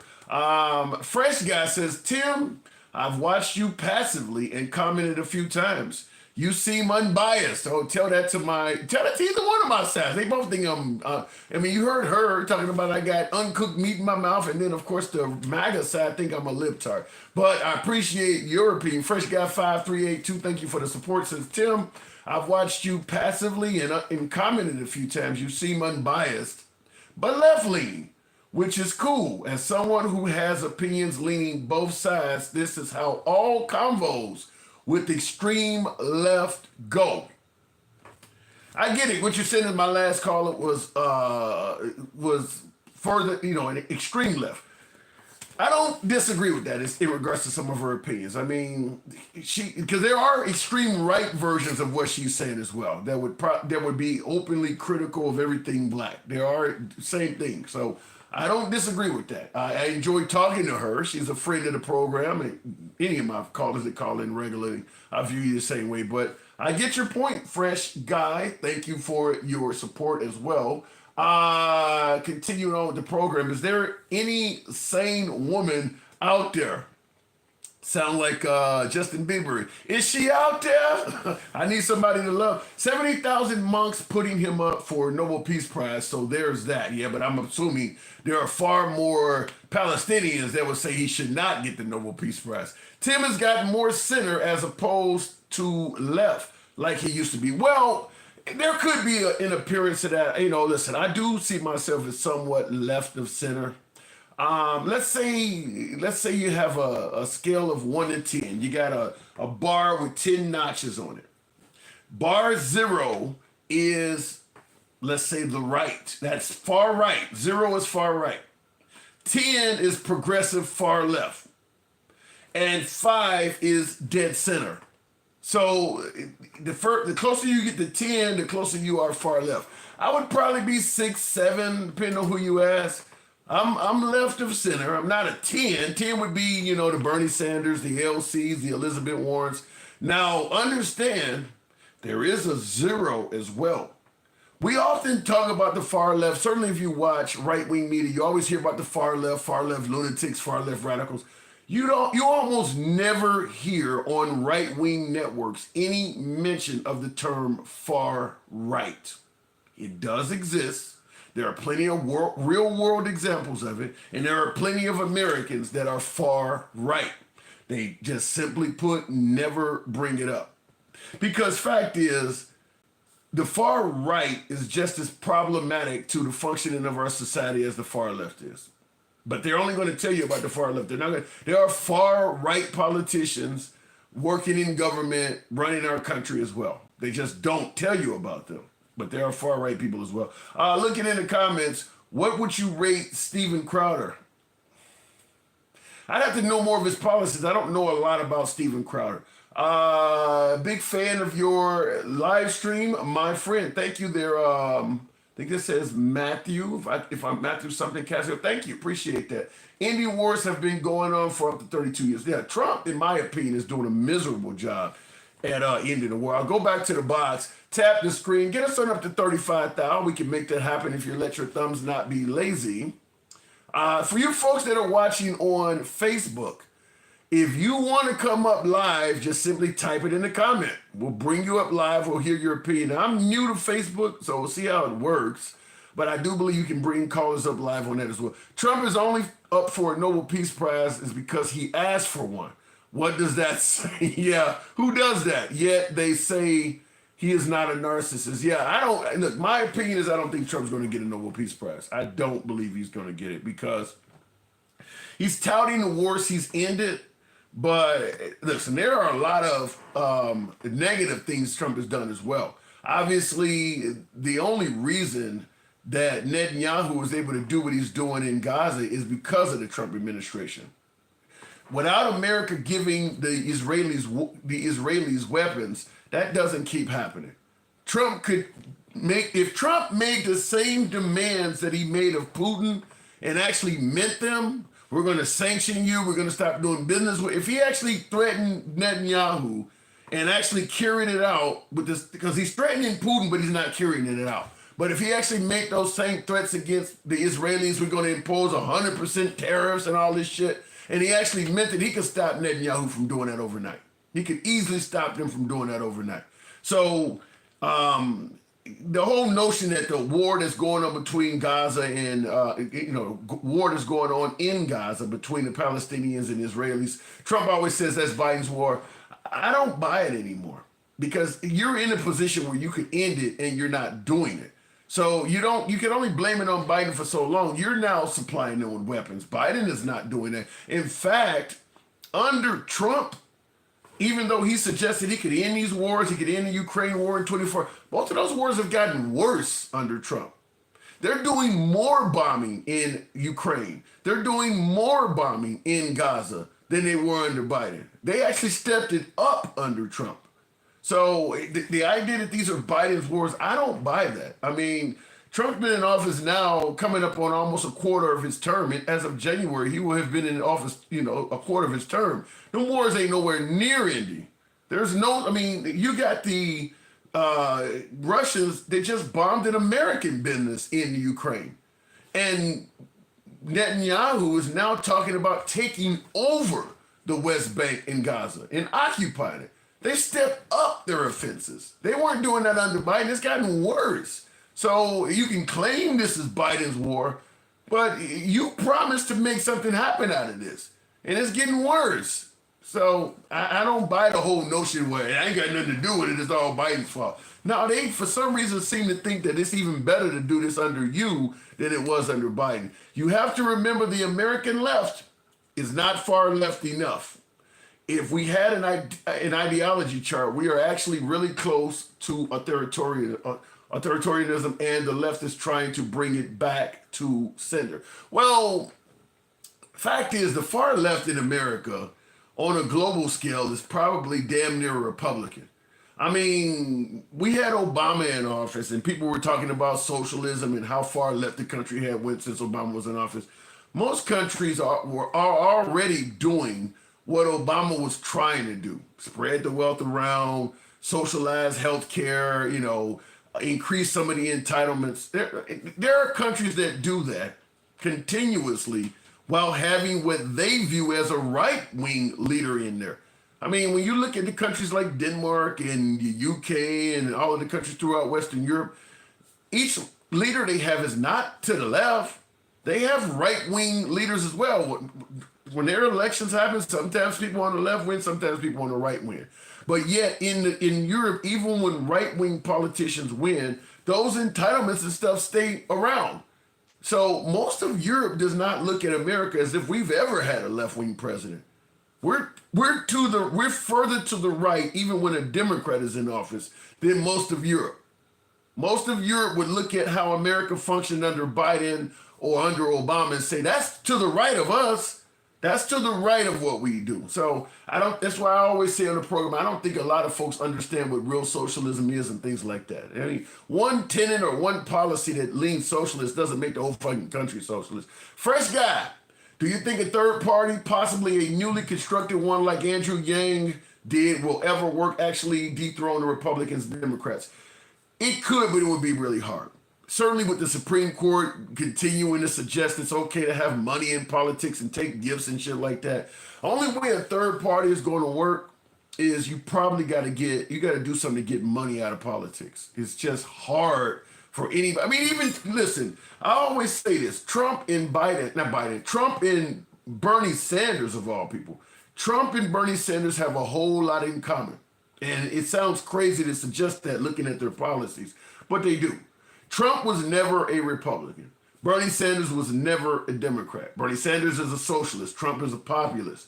But because of money in politics, they had to run as something they are not to get access to the DNC and RNC funds. Neither one of them. Trump is not a traditional Republican. Bernie Sanders was not a traditional Democrat. And if you notice, both of them had a lot of pushback from the traditional members of the party they ran to lead. The traditional Democrats did not like Bernie Sanders. The Hillary Clintons, the Nancy Pelosi's, the Barack Obamas did not like Bernie Sanders. You're not one of us. You're just calling yourself one of us. A Democrat in name only, as some might say. Well, Trump is the same way. He's not a traditional Republican, and you can tell that by virtually every living former leader of the Republican Party not liking him. Started out with John McCain. The Bush family does not like him. The Republican nominee, Mitt Romney, does not like him. None of them like him. None of them do. None of the tradition. I mean, he doesn't like Mitt Romney. I mean, not Mitt Romney. Mitch McConnell, another one. Another leader of the Republican. None of them like him. He's not a traditional Republican. The difference is, though, the Democrats were, both parties knew. If you let Bernie Sanders become the nominee, if you let Trump become the nominee and they win, they're going to fundamentally change the party to something we don't recognize. The Democrats were able to stop Bernie Sanders. So the Democrats still remain the traditional left. The Republicans were not able to stop Trump. And that party has changed in a manner now that they may never get back. I mean, Trump is doing all kinds of stuff that goes against small government. I mean, he's obviously big government. I mean, everything he's doing is me. He's not leaving it up to the states. He's interfering in all kinds of shit. So clearly, that's not a Republican tenet. He's doing all kinds of things in addition to that the Republican Party, I mean, bump stocks he banned, talking about taking away, guns first, due process later, talking about taking away due process for people. The traditional Republican Party was not in favor of that stuff. Making alterations to the Constitution and stuff like that. Gerrymandering votes like he's talking about doing. The traditional Republican Party was not a fan of a president rigging elections. This one's doing it, and they're following along with it, but it's because the party has changed significantly. Looking in the comments, Mitch McConnell is at fault. I don't think so. I think Mitch McConnell has done so much, and I don't like Mitch McConnell leading left, but I do believe that I got to get him in his credit. Mitch McConnell has done a whole lot for the Republican Party. Just like Nancy Pelosi, who the right doesn't like, has done a whole lot for the Democrat Party. Lots of people have their seat or have had their seat because of Mitch McConnell or Nancy Pelosi. Mitch McConnell's the reason Trump has a 6-3 majority on the Supreme Court, which he is really enjoying. Without Mitch McConnell blocking Obama's pick, that doesn't happen. Mitch McConnell's also the reason Trump didn't get impeached, because he blocked the Senate from hearing it. Mitch McConnell's done a whole lot for President Trump. And Trump obviously does not like Mitch McConnell. Looking in the comments though, I mean, playing multiple streams and algorithm shits. Wow, big dog. Hey, we try to do what we can do here, Taylor. Thanks for being honest about gerrymandering or jerry rigging. Yeah, gerrymandering, rigging, it is rigging. And like I said, it's really ironic coming from Trump, because Trump's the guy that came down the golden escalator talking about it's rigged. The elections are rigged and all of this shit. And now here he is talking about find me 5 more seats, meaning that the people who are in those districts, their vote don't matter at all. He's predicting the outcome of an election now, or not predicting it, but literally controlling the outcome of an election for the people in those districts before they even vote. That's about as rigged as you can get. Coming from a man that's talking about you need to have an ID to vote and get rid of mail-in voting and shit. You're fighting for a free and fair election on one end, and you're clearly openly rigging it on the other end. Make that make sense. Thank you for the sub, Jazz Enthusiast. Appreciate that. Thank you. Going to the box, we'll bring them up. Good evening. Welcome to the program. Jazz, it says Enthusiast. Good evening. Okay, maybe he was trying to come in. He dropped. We'll go to Unapologetic. Good evening. Welcome to the program. Do you see it the way I see it there, Unapologetic, if it brings you... Do you see it the way I see it, where asking for 5 seats from a governor, do you see that as rigging the way I do? Yeah, it's just like asking for 11,000 votes. Yeah, it really is. It's almost the same damn If a thing. Democrat... Yeah, if Biden said some shit like that, oh my goodness. So why do you think... Trying to tell... Why do you think so many folks on the right, MAGA in general, believe that Trump is for free and fair elections when he's doing that? That's what they think? Yeah. That's why they're fake. That's why they want to get rid of mail-in votes. They want ID. They want to stop the steal. They're doing it to stop the Democrats from stealing the election. They believe he is for making the elections fair. Yeah, that's why they need their shots. Them people are fucking rabid if you think that. They need their shots? Again, yeah, they need their fucking shots. They're rabid, Tim. Like, if you think that him contacting another governor like he did before with the 11,000 votes, when he's saying we need 5 more seats to make sure we keep a branch, like, come on. I mean... It's just like I said, and Democrats do it sometimes too, but if you're doing it for your team, then you're fine with it. Yeah. Basically, well, I will say this, and I agree with you 100%. Obviously, Democrats gerrymander elections, but what makes Trump so unique is he's doing it out in the open. I mean, if you want Texas to find you 5 seats, should be a personal, private call between you and the governor.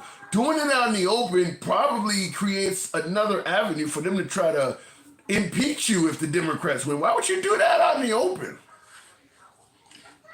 And let's be real. Democrats, when they gerrymander for numbers, because everybody knows the more people vote, the better the Democrats have at winning. When it comes to Republicans, they always gerrymander in race. They're always trying to defranchise people by their race or a marginalized group. It's never trying to get numbers, because the more people vote, Republicans lose. So they always try to do the opposite, which is disenfranchise several communities to win a vote. Yeah.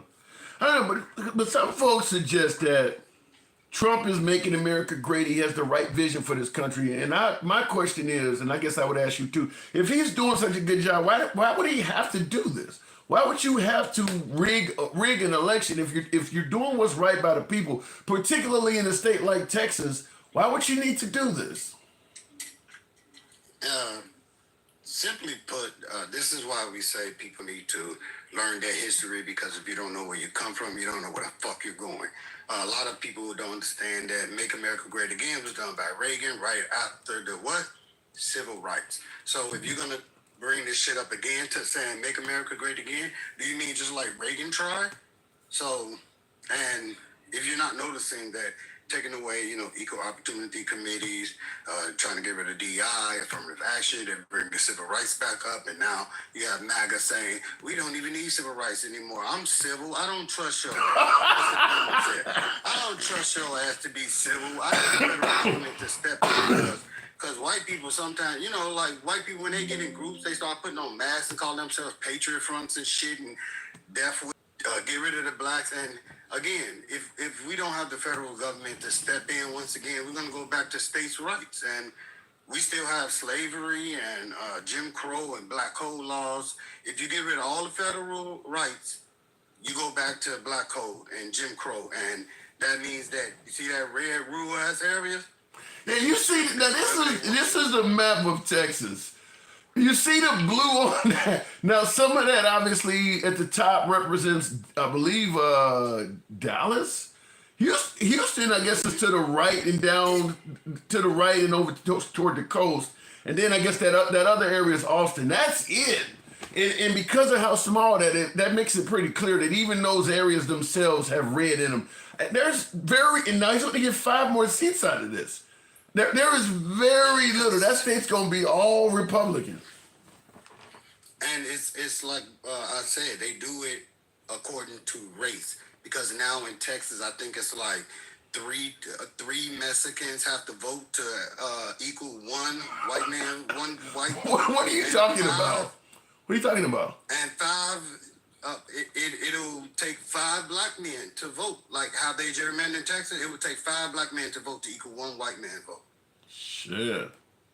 I don't know how. I mean, this state is gone in terms of Democrats. I don't know how you undo that, other than probably have to pass a law.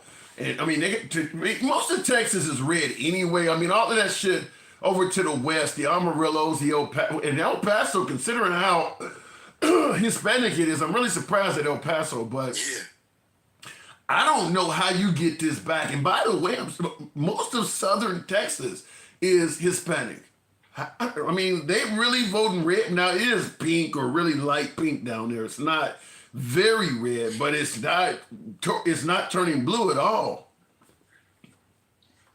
Well, if you go off of Project 2025, this is what you do in every state that you can control, like Texas, Florida, things like red states, where they can control, and then they're going to hope for civil unrest, and then they can do martial law. And again, we got King Trump. If you got, again, I tell people all the time, if you didn't read Project 2025 and you're not paying attention to what's going on right now, then you sound like a fucking idiot. You will just sound dumb as shit, just following anything and then, Trump is the king and he's my daddy, and that's fine. Yeah, I may end up doing in front of the world. Yeah, I may end up doing like a 25 bullet point show or something on Project 2025, because there is a lot of people that haven't read it. I mean, it's a 900-page document, so I get why, but you should at least read the summary of it. I may do a show and just go over at least 25 of the wishes and goals of Project 2025 compared to now, and talk about what has been accomplished or what's likely or what has not. Right. I think it's worth talking. Now, in the comments real quick before we continue on, Loving Love, now that's a hell of a name. Loving Love says, I support all Republican businesses. I feel they are more welcoming. How do you know if a business is Republican or not? More welcoming. Rabbit ass people. I mean, like, seriously, you walk into an Ace Hardware. How do you know Republican business? How do you know the politics of a business? These people are rabid as shit. So if I put up an American flag and then maybe don't tread on me somewhere in the middle of the aisle or some shit, again, this is how I think when the first time I talked to you, I told you that I made a good. Keep going. I think it was like 22 grand off of MAGA gear, just playing around. You did? Just joking around. Yeah, I made like 22 grand. 2000 and 2019 through 2021 made a easy 22 grand. Wow. They didn't even have to promote my shit. It's just that they think you're a Republican if you. And I didn't even have a Make America Great Again hat on. It was just a red hat. But just when you're rabid as shit and you're taught to bite at everybody's ankles, you're not looking up to read. You know, you just rabid. I mean, they don't. A lot of them, they don't read. Like, and if they do, it's just a headline, and they run with it, and it makes it harder for us to build an olive branch and or a bridge where we can actually have these conversations that need to be had. But you know, you gotta get the damn vaccine. I mean, we gotta get some vaccines in these damn rabbit ass dogs running around the street, nipping at everybody's ankles when Trump tells them to.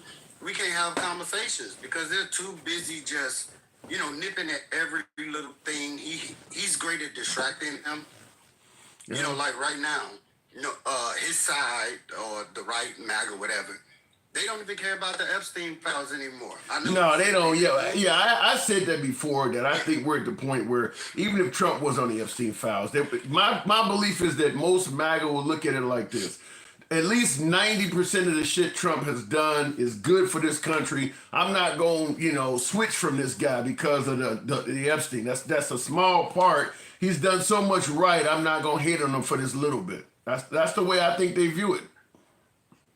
Yeah, I mean, they talked about Diddy longer than they talked about this Epstein file. So this is why I don't trust Trump supporters. This is why I don't trust, especially MAGA men. I really don't trust them. I think they are the social deviants. I think they are the rapists, the molesters, the people that touch. I think the preachers that, you know, they pick up their robes and 4 little boys run from under that motherfucker. I think these are the Trump.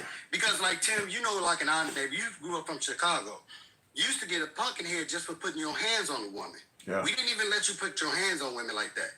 And now we're coming to the point where now we're being apologetic towards people that we know who are inappropriate to women. Like you couldn't come in my pool party and tell me my 16-year-old daughter is hot and think you're gonna leave out with the same amount of teeth you came in with. Like that. That's just not happening. Do you see Trump as some liberal women are claiming that he's going to take away women's rights, like the right to vote and things like that? Is that possible in your opinion? Yeah, I mean, they're doing it. They're doing it with consent. They're doing it with the HIPAA violations, violating women's HIPAA rights. They're doing it with the consent. They're doing it with marriage. They're doing it like. Do you know that in a lot of red states, a man can rape a 13-year-old daughter and still get rights of that child? Damn. Did you know that? No, I did not. Yeah, this is what Republicans are for. This is why I say I don't trust that. And my daughter, she has a friend, and they're best friends. But her father's a Republican, and my child can't go over his house. I don't trust Republican men around kids. Jeez. I just don't trust them around kids.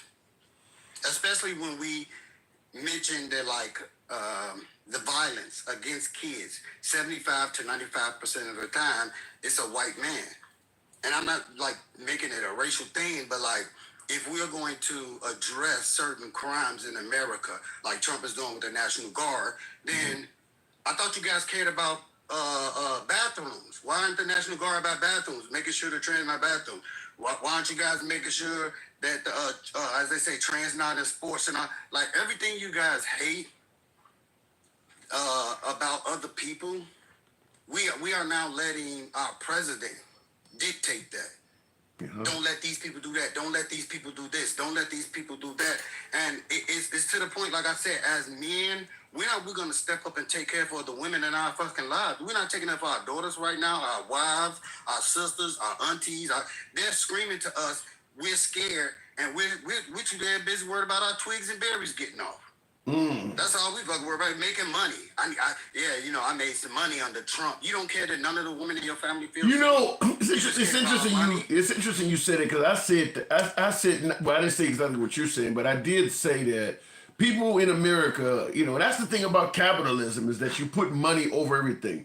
People in America, I really do believe you could damn near bring slavery back as long as you're putting extra money in people's bank accounts and extra money in their pockets, people will turn a blind eye to any damn thing. People in this country, we all are, and that ain't just whites. I said, we all are opportunists. As long as I'm doing something for you, in most cases, people are willing to overlook what I might be doing to the next man. They don't seem to care about it until it actually starts happening to them. I mean, just give them money or at least tell them the economy's going well, and they'll let you do whatever the hell you want to do. That's literally what our prison industrial system is. If you, I think it's Louisiana and another state, the prisoners still pick cotton in those states. That's literally what you just said. Wow. As long as you get paid for it, or you hate those people enough, like how we do criminals in America. For some reason, that's weird to me that they're supposed to go to prison to pay for their crimes and rehabilitate, but then we get them there and we treat them like, I don't know how you're going to rehabilitate when you tell somebody to pay. The goal ain't that. You know, I was talking to some other girls laugh about that. The goal is not to rehabilitate people. Yeah, they call them correctional facilities or whatever, but fact is, most of our methods of incarceration are done on a for-profit basis, you know, for-profit prisons and things like that. People are making money off of incarceration. So the goal is not to correct you. The goal is to keep you in the system. That's why, if you notice in our system, everybody from the arresting officer up to the judge who hands down the sentence, up to the legislators who make laws tougher, everybody is rewarded on how much you can put a person in the system. Nobody is rewarded based on how many people did you correct, how well did you do with recidivism. It's all based on how many arrests did you get, how tough were your sentences as a judge, what laws did you pass as a senator to make more things felonies. We run our country based on putting people in the system. And even when they get out, well, I want to make it so that if this person is a felon, they can't have this job or they can't live in this neighborhood. I mean, the whole system is set to keep people in the system. And that's kind of the reason why we got so many people locked up. But it's because people are profiting from that. On top of keeping your, I'm big on making sure that your society is healthy, have literacy all across the board, and productive. But if you have an ignorant society, then yeah, you could bring slavery back in about 50, 60 years because you get rid of equal opportunity, you get rid of affirmative action, you get rid of civil rights, you get rid of DEI, you get rid of slavery being taught in schools. You got PragerU now, the head of education. You got the Daughters Confederacy back writing books, and you get rid of the Department of Education. Wow. And what do you have? You have a society on a slippery slope of going right back into the atrocities that we've seen and fought for. But again, we also still have a big portion of society who has not got over the first civil rights. And people make it seem like it's long ago. And it's not long ago. Fucking Shirley Chisholm, Kara Mosley Barnes, Angela Davis. We have civil rights leaders still alive today. Right. I was gonna say the same thing. Everybody from that era is not even dead. But unapologetic, I do gotta move it on. Go ahead. 70 years from now, though, 70 years from now that's a different ballpark. Now you get rid of everything that people fought to teach and remind each other, then it's gonna go back to just like me and your great grandparents did. It was just word of mouth, handed down, lineage, because it's erased. So if you guys don't see that Make America Great Again means erasing history like they tried to do with Reagan, then again, like I said, I don't know what to tell you other than to seek out your nearest doctors and get your fucking vaccines because you fuckers are rabid. All right, unapologetic. Well said. Thanks for coming through. By the way, folks, tap the screen. Thank you. Get the likes on up to about 50. Is it possible? At least get me up to about 45,000. Smaller audience. It is strange how max it is. It is strange how max is at a minimum security prison. You're talking about Ghislaine Maxwell. We know what happened with that. I mean, listen, I don't trust. Maybe you guys do. Particularly my beloved MAGA. You know we are MAGA friendly. Fair enough. But I think that there is no credibility, in my opinion, of what Ghislaine Maxwell is talking about. Of course, she comes out. I'm watching this week with George Stephanopoulos today, and they're doing a roundtable segment or whatever it was.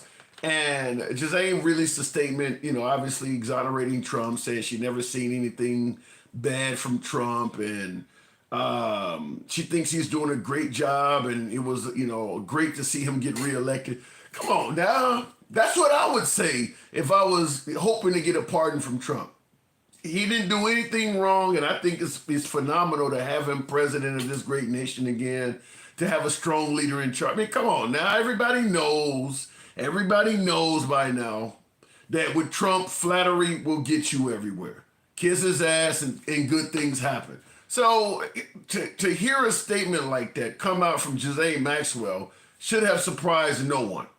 She exonerated him, saying he didn't do anything wrong, and then she also threw in there, he's a great president. I think Maxwell, there is zero credibility from that. Not to mention, of course, Trump sends his lawyer in his former lawyer in to interview her. No third party or anybody's present. I mean, you might as well just make it clear. It almost sounds like he went in there with a pre-written sheet, slid it over to her side of the table and said, you know, this is what we planned on, right? And she just read it off.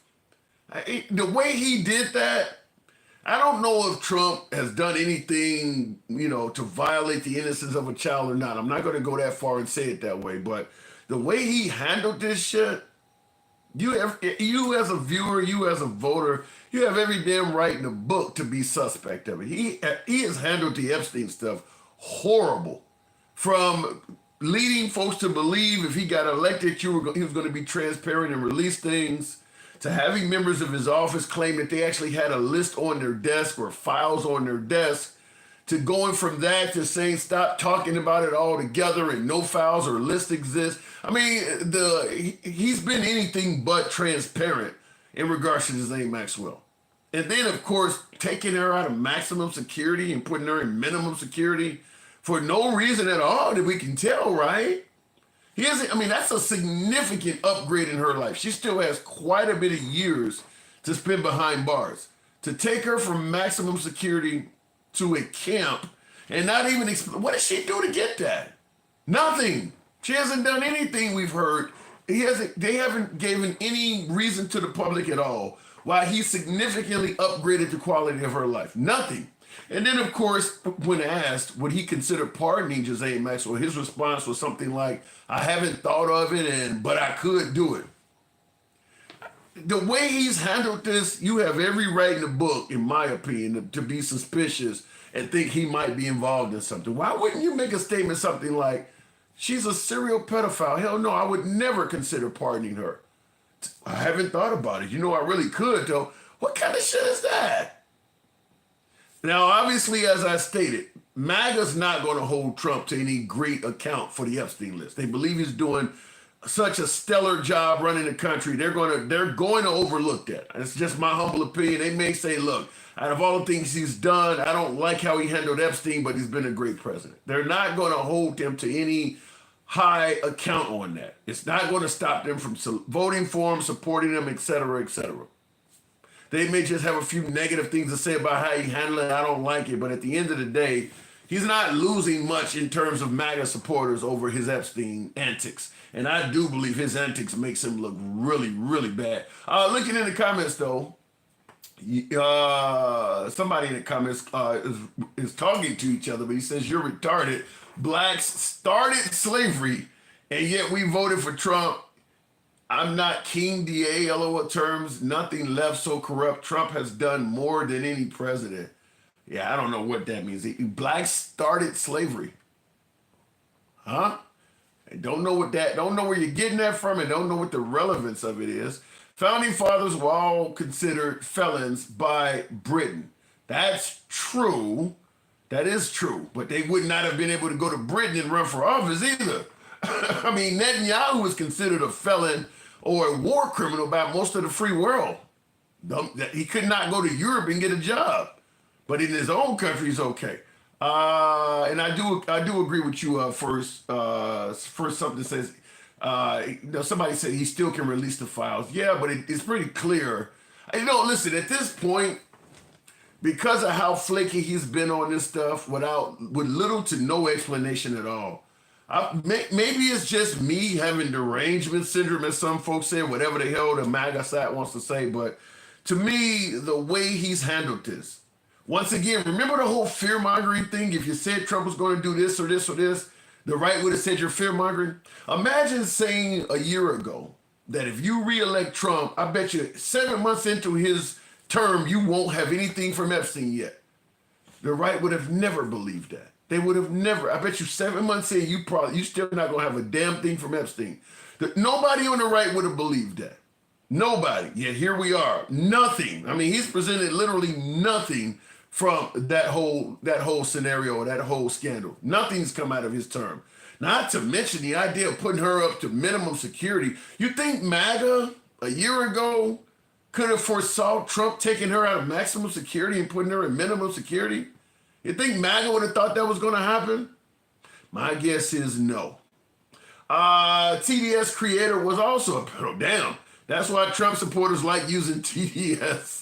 You say whoever created Trump's derangement syndrome was abusing kids? Wow. Trump has shit on them all, and he is using it against them all. Laughing and laughing and laughing so hard it makes them hurt yourself so hard. I don't know what to say. Continuing on, everyone knows the statement of Jay-Z Maxwell was coerced. Yeah, the Epstein files will only be released when anything and everything that could implicate Trump has been removed. Yeah, at this point, I'm on the same side as that comment. I don't trust anything in regards to that anymore at this point. They've had so much time to get the story straight, eliminate information, not to mention all the pushback that has come from the Trump administration in regards to people asking for information. It's just been terrible. The rollout has been terrible. The whole notion of we're going to be transparent, the Sleepy Joe is not telling the truth and all that. He has been no more transparent than anything Biden has done. Nothing at all, even though he campaigned on being a more transparent president and draining the swamp and holding people accountable. He's done none of that. None of that. At this point, it's been so long, they've finagled and just, is inconsistent on that stuff so much. I don't trust anything that comes out of that at this point. Nothing. And I don't think it matters to MAGA. Epstein files will be released when everybody, okay, I saw that comment on the other one, but yeah, I don't think he's saying that it's not going to be released until all of the information on Trump has possibly been removed. Yeah, look, you're not going to get it all. I agree with that. I don't believe you're going to get it all. It was over when he took 1,000 FBI agents and scrubbed his name. Yeah. The way he's handled it has been terrible. If you support the guy, you support the guy. That's fine, but he's been terrible on that. That Epstein shit's been out since 2005. Democrats had a long time to fuck the facts up. That ain't what you're talking about. Has no excuse for why Trump has been acting the way he's been acting. No, that ain't claiming that the Epstein stuff has been out since 2005. That ain't got no excuse to that provides no excuse for what Trump has been doing. The flakiness, moving her from a maximum security to a camp, indicating that he hasn't thought about part. There's so much shit he's done that you could bring up every wrong thing the Democrats has done and it won't excuse that stuff. It just won't. There's nothing that the Democrats have done that would justify the Trump administration acting like that. You can try to deflect to the Democrats if you want. Maybe you'll make a few points, but that doesn't justify anything the Trump administration has done. Biden and Trump, and here's two good examples. In the comments there, just want my music and peace, I think he says Biden and Trump had the opportunity to take care of this. That should tell you everything. That doesn't excuse what Trump is doing. Like I said, you can take pot shots at the Democrats. Maybe you may make a point. That none of that excuses what Trump is doing, though. Talking about Biden and all that has nothing to do with what Trump has done. And the other person, I don't care if Jimmy Barack Clinton was at the pedo island. His ass needs to pay. Once again, none of that excuses what Trump has done on this, though. Anyone supporting Trump, the pedo, is most likely one themselves. Damn. Allegedly impeachment of Trump's state. And that's probably why Trump is. I'll go to the box here real quickly, and tap the screen. Get us on up to 50,000. 50. FIDD1. Tap the screen, get the likes up. It was over when he took, I saw that 1,000 FBI agents. It's bigger than the USA, Tim. It's worldwide elites. The house of cards would fall, says Stevie D. Then if what you're saying is true, Stevie, and Stevie's a friend of the program, he's saying that the Epstein stuff is bigger than the USA, it's worldwide elites, the house of cards would fall. What happened to going after the deep state? What happened to draining the swamp? What happened to holding the elites accountable? What you're saying, if what you're saying is true, is that Trump, we elected him to do a job of getting rid of people, and once he was in office, we found out he's one of the people. He's one of the swamp, according to your statement. It's bigger than the USA, Tim. It's worldwide elites. The house of cards would fall. So in other words, he's doing what he can to hold the house of cards together, featuring elite members worldwide that are abusing kids. How does that not make him one of the swamp? I mean, you're basically saying, now that we've gotten him in there, we found out he is no better than the people that he claimed to be getting rid of. If what you're saying is true, he's essentially, we're admitting he's a swamp creature that is taking part in helping people who have knowingly abused children. But I guess if we can get the price of eggs down, it's okay, I suppose. Your Democrats already bought back low-wage Hispanic slaves. Okay, I don't know what that means. The swamp is almost drained, Tim. How do you know that? I think what Stevie D says makes a lot more sense than what you just said, Paul. And what is he saying? Black started slavery. What is wrong? I don't know what that means. Okay, we'll try it again with jazz enthusiast, if it brings him up this time. Wow, I got this sweet bridge. I want to tell you. Jazz enthusiast, good evening. Hey, good evening, Tim. How's it going? It's going good. What am I getting wrong here? Man, I mean, you're not getting anything wrong, Tim. You know what's going on. You know, this man is he is exercising a fascist playbook to the T. To the T. Do you think one or two options? Okay, if what you're saying is true, one or two options. One option would be that he's supporting or promoting fascism and MAGA doesn't know about it. Or the other option would be that he's doing it and MAGA knows about it and supports it. If what you're saying is true, which option you think it is? I think it's a little bit of both.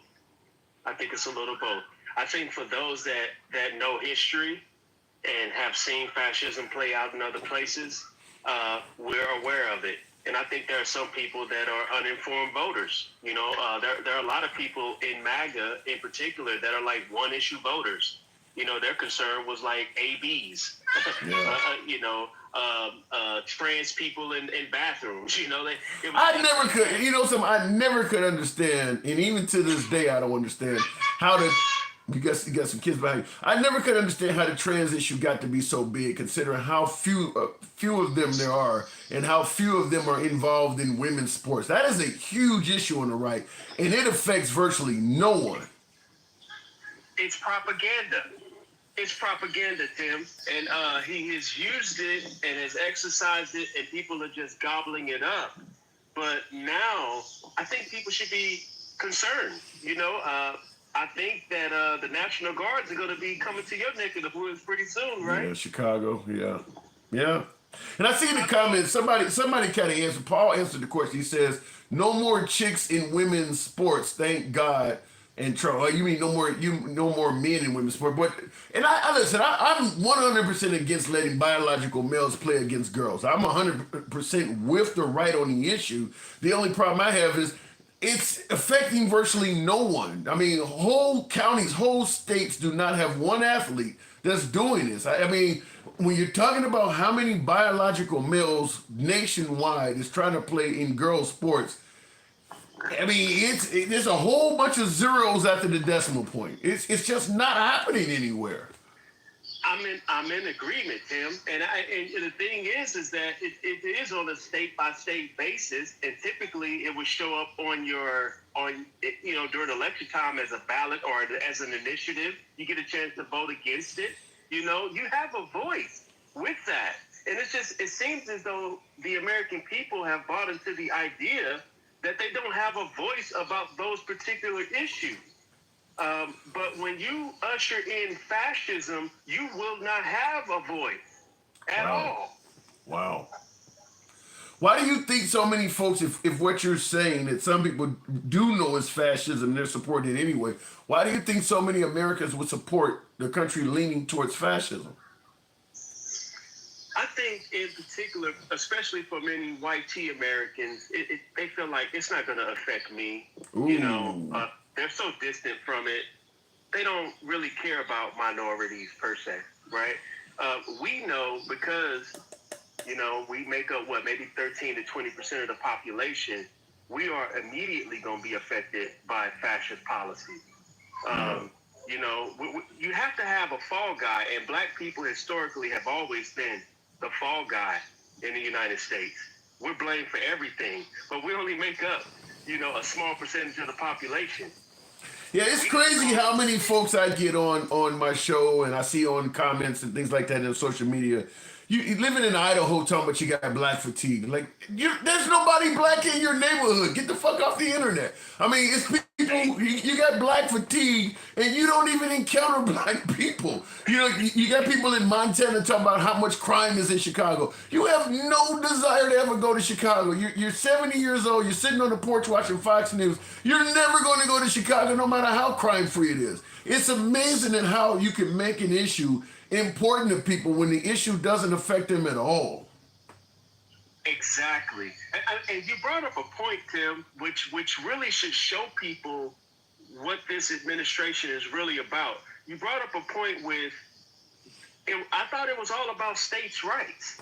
If it was all about states' rights, then why isn't Trump going to the governor of Illinois and saying, hey, you need to do something with Chicago. We need to get that together. Entrusting these elected officials to do their job, right? Put some pressure on them, lean on them. But when you decide to just throw in the National Guard, you talk about governmental overreach. That's what that looks like to me. Yeah, it's listen, I think what it is it's a power grab. And lowering crime is a side effect of it. I'm fine with lowering crime, but I'm not fine with politicizing the military. And I've said that a million times on the show so far, is that if you live in a really bad American city, I don't care if there's a bunch of blacks and Hispanics there, whatever the case may be, you could be in a Democratic city with a ton of crime. As long as your governor is Republican, the National Guard is not going to come there. So it's not based on lowering crime, it's based on the politics of your state. If you live in a red state, there is no National Guard threat or worry at all. So the side effect of politicizing the military, yeah, it will be to bring down crime. That's fine. But you're not doing it to bring down crime. You're doing it to politicize the military against your adversaries. And you're just saying, well, you know, it actually did solve crime in the process as a selling point. But if the goal was to solve crime, then you would have Republicans crying out for the National Guard in violent cities that are in their states, and they're not. You don't see any Tennessee, you see Tennessee Republicans happy to send the National Guard to Chicago or DC. They're not crying out for it to be in Memphis, and there's more violence in Memphis than Chicago and DC. And I think that's what you were trying to lead Grandma to the water to, for her to see that this is... Grandma don't drink. Grandma ain't gonna, Grandma got her own opinion. It's not just race, it's partisan too. Yeah, it's probably more partisan than it is more partisan than race, because if you're a black Republican, Trump is actually going to be cool with you, at least for now. So I don't think, it's more partisan than it is racism. But the outcome, just like with the Biden crime bill, the outcome, you are going to net a lot of black people. I mean, there's just no other way around it. What you're doing is going to put a lot of black people behind bars. Absolutely. And that's one of the things that I'm hoping, especially folks in your side of town, open up their eyes and realize is that the hunt is on and we are the prey. Ooh, you know, that's a hell of a way to put it. And I mean, you know, that's from Menace to Society. You know, there was a scene in there with Charles Dutton. The hunt is on and we are the prey. So we need to be on the lookout. Well, I mean, this is what we voted for, many would suggest. I mean, it ain't like, now Trump didn't talk about sending the military into cities, so he didn't campaign on this. This is going a little bit further than what he campaigned on, because like I said, a whole bunch of people on the right would have thought this was fear-mongering. There's no way he's going to send the military into your city. You liberals are just fear-mongering. But he did make it clear he was going to be a different type of president than we've ever had. Yeah, I mean, I guess there can be an upside to it. If it's going to bring down crime, great. But people still need jobs. You know, people still need to work. Black unemployment rate has doubled since this administration took office. Shit, everybody, Luke, but it ain't just black people. I mean, that man has been on a firing spree since he got in office. I mean, I'm sure he don't fire. I mean, when you think about the tourism industry, like Vegas and in Florida and all of the, you know, Disney World and shit, all of the towns that are on the north, you know, Maine and things like that, who get a lot of Canadian tourism, he decimated the tourism industry. So there's a lot of white people losing their jobs too. Absolutely. But you know, Tim, we are the barometer for the recession. So the black unemployment rate is always the highest for whatever reason amongst the demographics. And so that, once again, that points to racism per se, you know. We just don't thrive in the private sector. That was one of the reasons why he was able to impact us so fast when he took office, because we're overrepresented in the government sector, you know, in the government job. Because you know because a government job used to be a good job to get, and it, you know, like you said, once the Civil Rights Act got passed, there was less racism in the government. So you're right, that was a good job, like getting a post office job, or you know, now working for the federal government is not a good job anymore under Trump. You don't know if you're gonna have it tomorrow. You don't. Yeah, I would not. I mean, the morale in government jobs has got to be at an all-time low. I mean, because you got to assume, first of all, you don't know if he's going to come in and fire you for no reason at all. But then when they're firing people, the remaining folks, their workloads has got to be increasing. I mean, not to mention stuff like pensions and things that made government jobs really good. Trump is not in favor of that. He's getting rid of their unions. I mean, I don't know if I'd want a federal job at this point. I agree, Tim. Yeah, it's a mess. I'm just hoping for the best. I'm hoping that folks are just waking up and paying attention. Try to stay out of prison. that's the best you can do, because you will be enslaved if you go to prison. They're gonna have us out there picking fruit. Wow, is that the new black job? Yes, that's the job he was talking about. That's frightening. All right, jazz enthusiasts, I got to move it on. Thank you for the sub, by the way. I appreciate it. My door's always open to you, man. Appreciate it. Good talk. Definitely. Thanks, Tim. Pleasure. All right, moving on with the program, by the way, tap the screen.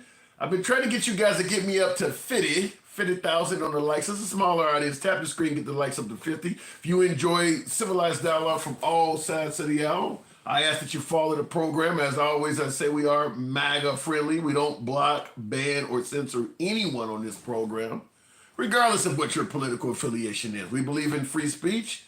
We'll preserve your right to say whatever the hell you want as far as we can. Can't always control the apps. So for some of my right-wing viewers that like to throw the N-word around, look, I don't give a damn what you say, but the app will block the program. So those folks, I have to kind of take them down. Doesn't happen very often, but otherwise, I don't give a fuck what you say. I believe in free speech. You can come on here, you can come in the box, you can be critical of me or anybody else on the program. You might have a good point, may have to concede that you're right sometimes, but we do believe in free speech. So if you favor a program where nobody's being blocked, banned, or censored for their commentary, you are in the right place. You like that? Follow us if you're watching on Facebook, TikTok, and if you're watching on YouTube, give your boy a sub. We're here most weekdays. So, and by the way, click the notification bell so it'll notify you when we're on. We try to provide an entertaining show. Hopefully, we are accomplishing that. Hopefully. Looking in the comments, morality in the military is at an all-time low. Soldiers on American streets. Yeah, I don't know. I don't know how that's going to turn out, because I cannot imagine people joining the National Guard to be dealing with Americans.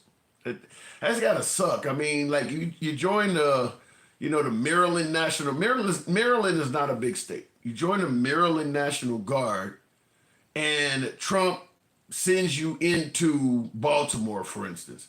Now, if you're a minority and you're in the Maryland National Guard, chances are you probably are from somewhere near Baltimore. I mean, you know how it is. Most minorities come from the big cities, and that's where you're sending you to. So you may have to end up patrolling your own neighborhood. How does that fucking look? You grew up on the block, and now your ass is standing here with an AR-15 and a Humvee at the end of the corner and shit. You used to stand on this corner with me back in the day, and we used to play ball and shit. Now you standing here with a fucking rifle holding us. I mean, it looks bad. So to tell you that, it looks really bad.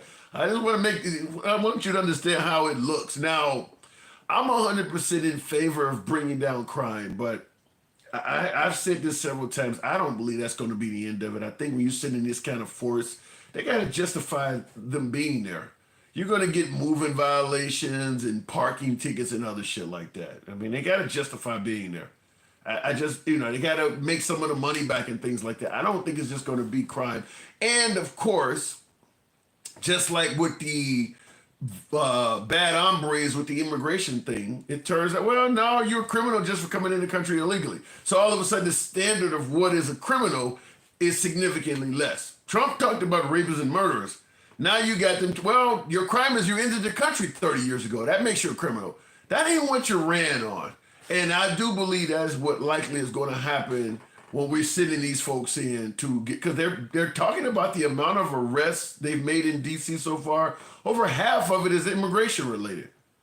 So you're talking about the high amount of crime in D.C. justifying the use of the National Guard.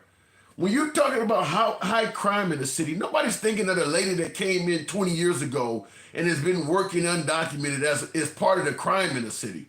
That's not what some people's mind. So arresting her shouldn't be mentioned in your arrest records if you're bragging about bringing down crime. That ain't bringing down the shit. This lady is a seamstress at the cleaners.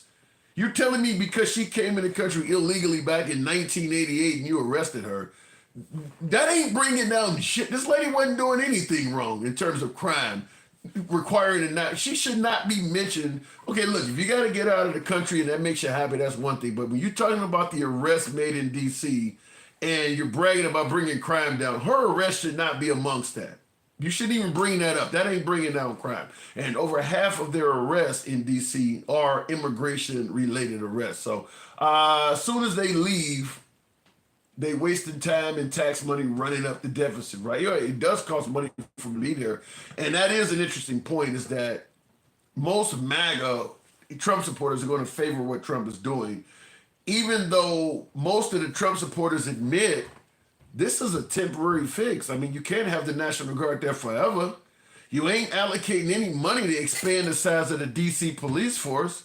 What do you think? The criminals that you got the criminals scared to come out of the house. I get it. So crime is down. You ain't had a murder in 7 days or something like that.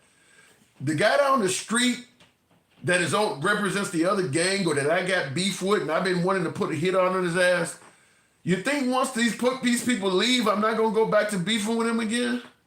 There's nothing being done to make this permanent. But the Trump supporters are, well, it's temporarily it's safe. No, it ain't doing shit. It's just sweeping it down the rug. Sweeping it under the rug or whatever. So he'll be able to say, well, when I was doing it, there was no crime. But the future should make it clear that this is not going to stop anything. It's going to come back. The same criminals are just laying low. They know these people are going to leave. They're not. I mean, if you're going to leave them there for 3 years, you're going to pay a fortune. They'll scare the criminals. The crime will stay low. So they're not arresting anybody at that point. They're just kind of standing around for the next 3 years, costing the taxpayers a fortune. And then when they leave, the crime comes back. How is that a success in anybody's book? I don't understand. If there is not an end goal of what you're going to do to keep crime down in D.C., it just comes across as all for show. Because I think we all should understand, if you're doing nothing at all to address the reason why these people are committing crimes to begin with, why would you assume they're not going to go back to committing crimes once you folks leave? You're not providing jobs and opportunity. You fired a bunch of DC workers and shit like that. So they won't be committing any crimes. They'll just sit around and be hurting for cash and starving. We get it. But when you leave, it's coming back.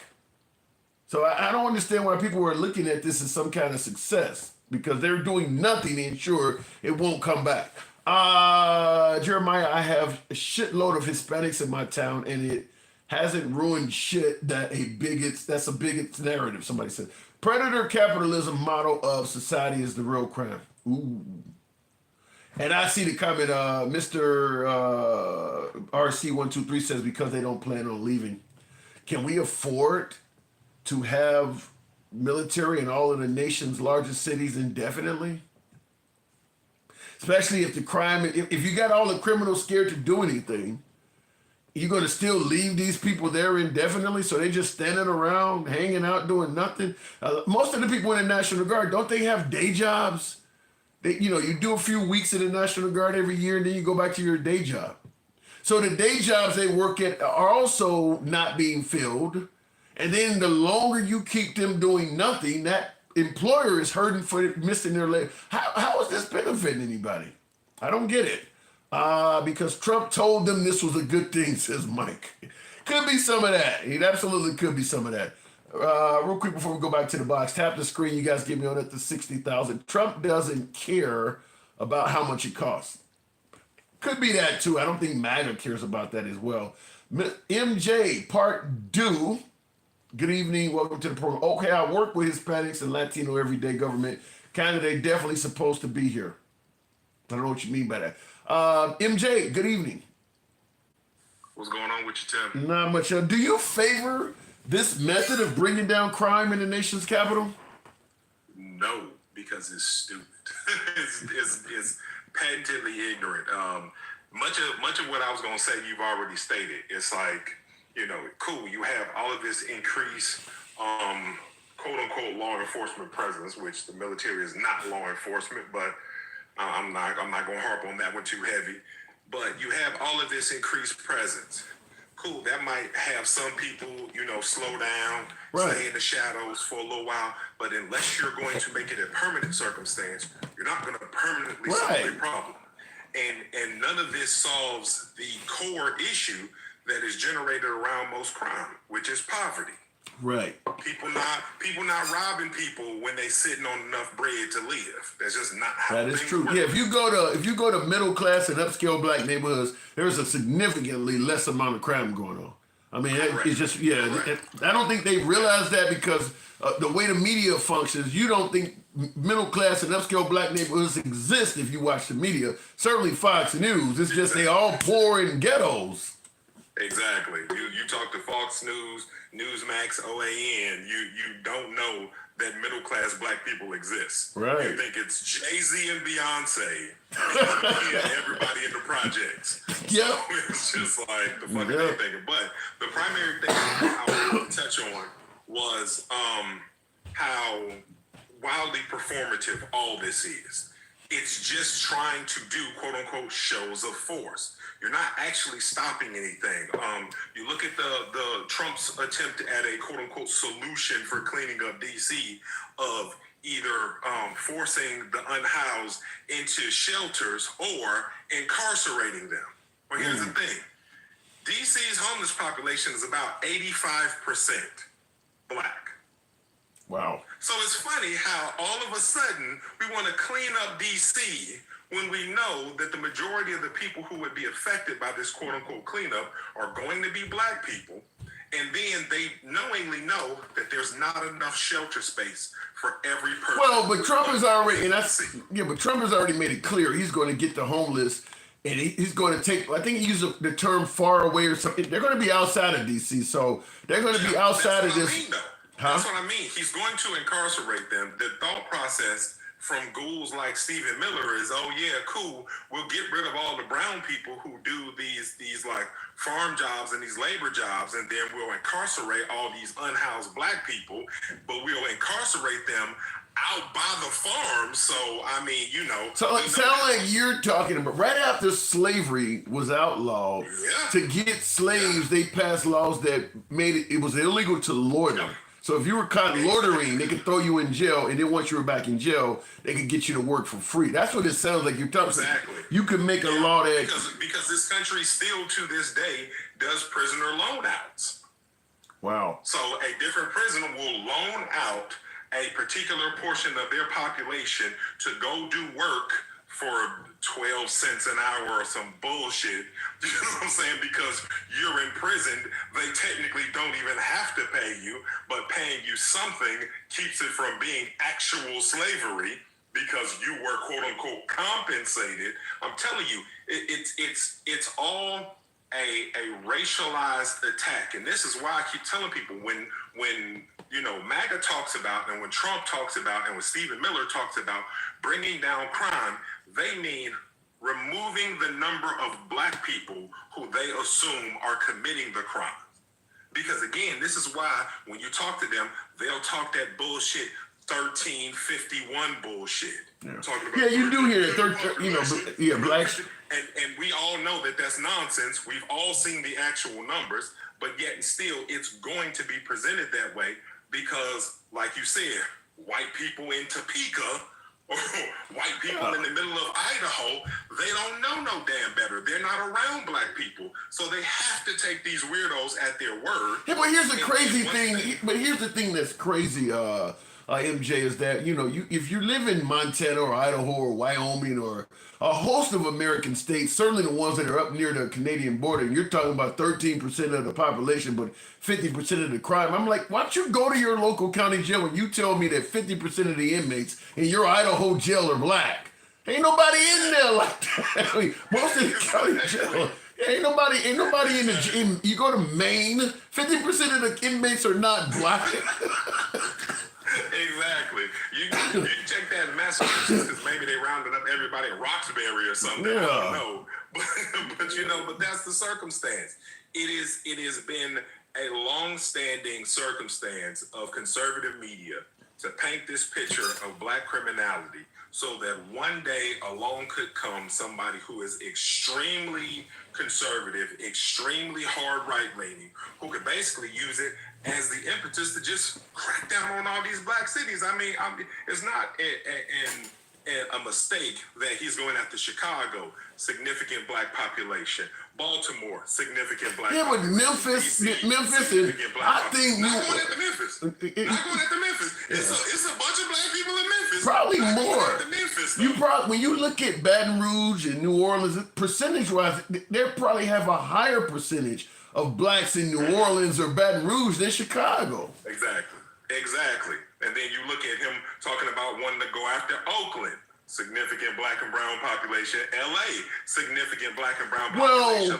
They're loudly telling on themselves, but they're not directly saying it, so the weirdos get to claim it's something else. I don't know. I can't totally say the racism part, because I will say this. If your goal is to address high crime cities, there really is no high crime city in America that isn't predominantly black. I mean, most of the high crime cities in America, they are predominantly black. So I get the notion where you arrested a bunch of black people. Well, that's where all the crime is. And that's the thing. That's not true.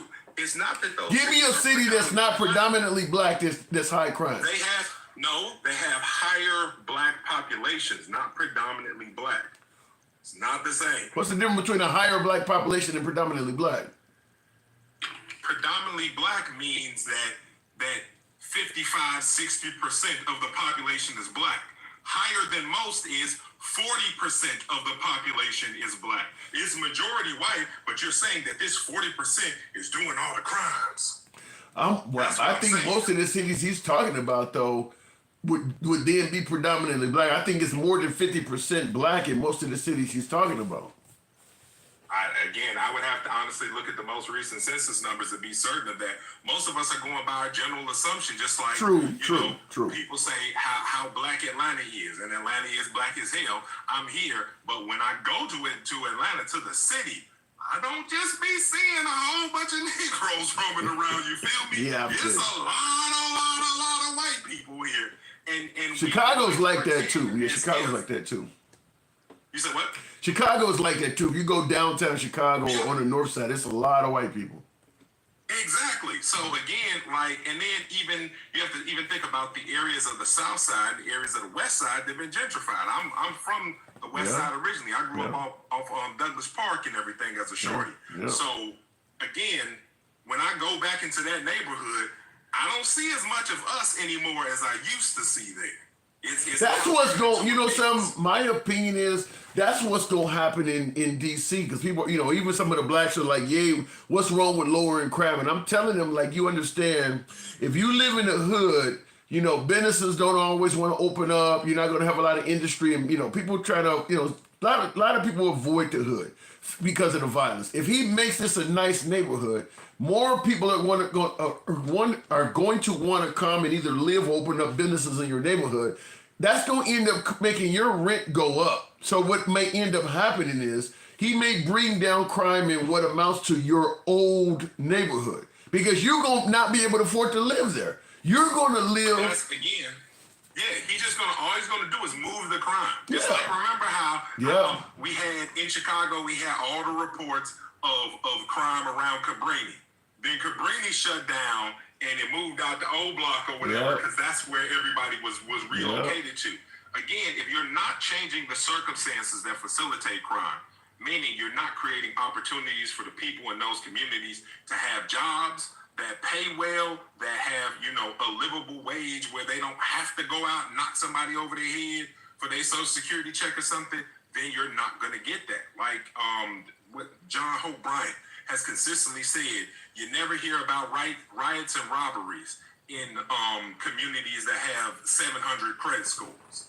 Yeah, and that's I agree with that 100%. Yeah, I agree with that 100% because what's going to happen is once the apartment, the cost of living and things like that go up, because he's not creating jobs and creating income, the people that live in there now that's in the hood are going to be forced to move outside of town where things are cheaper and there's no National Guard and security force out there. So the crime out there will be just as bad and their own neighborhood will be much better, but they don't live in it anymore. Yeah, think about it. Think about like what happened in the 90s during the D-Rug epidemic and everything, where cats couldn't get like a foothold in LA because LA was so dominated by the gang populace in regards to that particular commerce. So what they do? They went to Little Rock, Arkansas. They went down to Mississippi. They went to Alabama to set up shops in those places. So that's the circumstance. If you're not addressing the economics, all you doing is playing the shell game with crime. You're moving the crime from over here to over here, from over here to over there. And there is no denying. Yeah, there's no denying that he's not addressing the reason for the crime. I mean, he's not even claiming to be doing that. And I think even MAGA's admitting that the price of groceries and stuff like that is not coming down under Trump. So economically, nobody's getting better. He ain't addressing that at all. Yeah, that's the primary reason why I say that, y'all voted for him because he made your little white tea feelings feel good. Because you're not getting anything from it. If you said you wanted for things to be better economically and things are not getting better economically, you can't be like all of a sudden now it's, give it time. But then with Joe Biden, it's no, it needs to be done now. You can't have it both ways. If this is an actual standard of yours, you're gonna hold that line, like, nah, this dude needs It's not based on standards, though. It's gonna move this. It's not based on standards. It's based on Trump. If Trump says do it this way, they're good with this way. If he changes and said no, do it this way tomorrow, they're gonna go with that. It ain't based on anything but what Trump is saying. 100%. And this is why we continue to refrain. They're in a cult. Because the leader said ignore it, and they're like, okay, boss. I'll leave that alone. I'll leave it at that. I got to move it on, MJ. Good conversation. Appreciate the time, Tim. Anytime. And real quick, somebody made a comment that I did want to address. One person said, so any excuse to create crime and things like that. And I think J.C. King says, so keep the crime to keep the rent low. No, because you're not getting rid of the crime. As me and my last guest told you, what Trump is doing is literally playing a shell game with crime. Trump is not dropping crime. He's pushing it out of town. Let's say, for instance, you a stick-up kid. Or better yet, let's say you go around stealing copper and catalytic converters in D.C. Trump flushed the area with police. He didn't give you anything to eat. He didn't help you out financially. What are you're going to go to the suburbs and do this shit. You're just going to go somewhere else so you can get away with it. So he's not lowering crime. He's moving it. Just like I used with the apartment example. Whereas your rent goes up and you end up not being able to live in this low crime area now, and you move out to the outer skirts of town where there's no police protection and the crime's going to be higher. He's not lowering crime. He's moving it. That's all it is. He's making the area he resides in less crime. But some other areas going to take the brunt of this. There's just no denying that. There's going to be other areas that are going to be complaining in a few years saying that we got all those people living out here now. I mean, it's guaranteed to happen. He's not addressing the reason the crime took place to begin with. So no, he's not lowering crime. He's moving it. He's relocating. And that's what my last caller was trying to say. Trump says Chicago next for the cleanup. MAGA have to clean up that black lesbian governor mess. And like I said, too, you know, the right keeps saying the Democrats are for crime. And my whole counter is the right is for politicizing the military. Look, what Trump is doing will lower crime in the areas he's doing it in. As I stated, it's going to push it out to other areas. But also, there's no denying what he is also doing is politicizing the use of the military. I don't want to hear that he's just bringing down crime if you're not going to admit what he's doing is politicizing the use of the military. As I just stated, it does not matter how much crime you have in your city. If your governor's Republican, the military's not coming there. Then he's not for lowering crime, period. He's not for lowering crime. If he's not going to do it based on the level of crime, as opposed to the politics of the governor of your state, then it's not about lowering crime. And the MAGA side of the aisle is trying to do their best shell game to hide that fact that he's not going to send the military into any high crime area that has a Republican governor. Then it ain't about lowering crime if he's doing that. Black people, about 30 black people every weekend in Chicago. Okay, what's the point?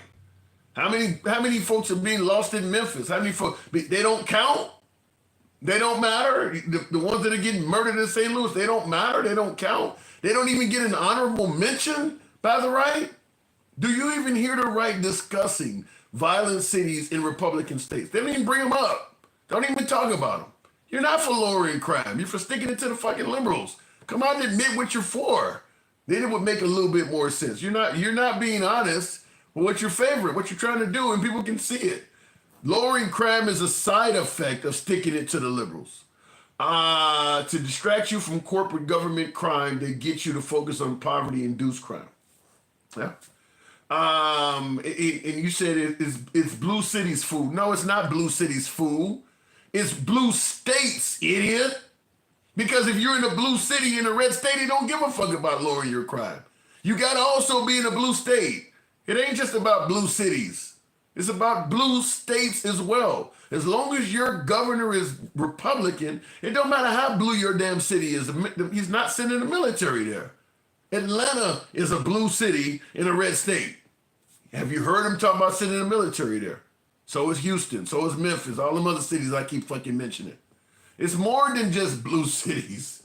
But I think Robert Kennedy got it right. Robert Kennedy in comments says, fuck your blue cities. That's an accurate statement. That's somebody who is telling you the truth. He's not trying to say it's about lowering crime or any of this other bullshit. He's coming out and being honest. Fuck your blue cities. The goal is to fuck with your blue cities. I don't care about your blue cities, but I'm going to send the military there and pretend like I do and say it's lowering crime, knowing damn well these are the cities I hate the most. But I'm going to send the military there and pretend like it's about crime. The cities I really like, the ones that are in red states, I'm not going to send the military there when I could actually lower their crime. And people are buying that somehow, pretending like that makes some kind of sense. T2 in the comments says, thanks for letting MAGA express their side. Anytime, T2, appreciate the support. Hopefully soon we'll talk on the phone. I do have that Massachusetts accent, no problem with that, like Ben Affleck and Matt Damon. I love your stream as it is unique. You don't have that Ben Affleck accent like he tried to play in The Town. He tried to fake that Boston accent. Is that what you got?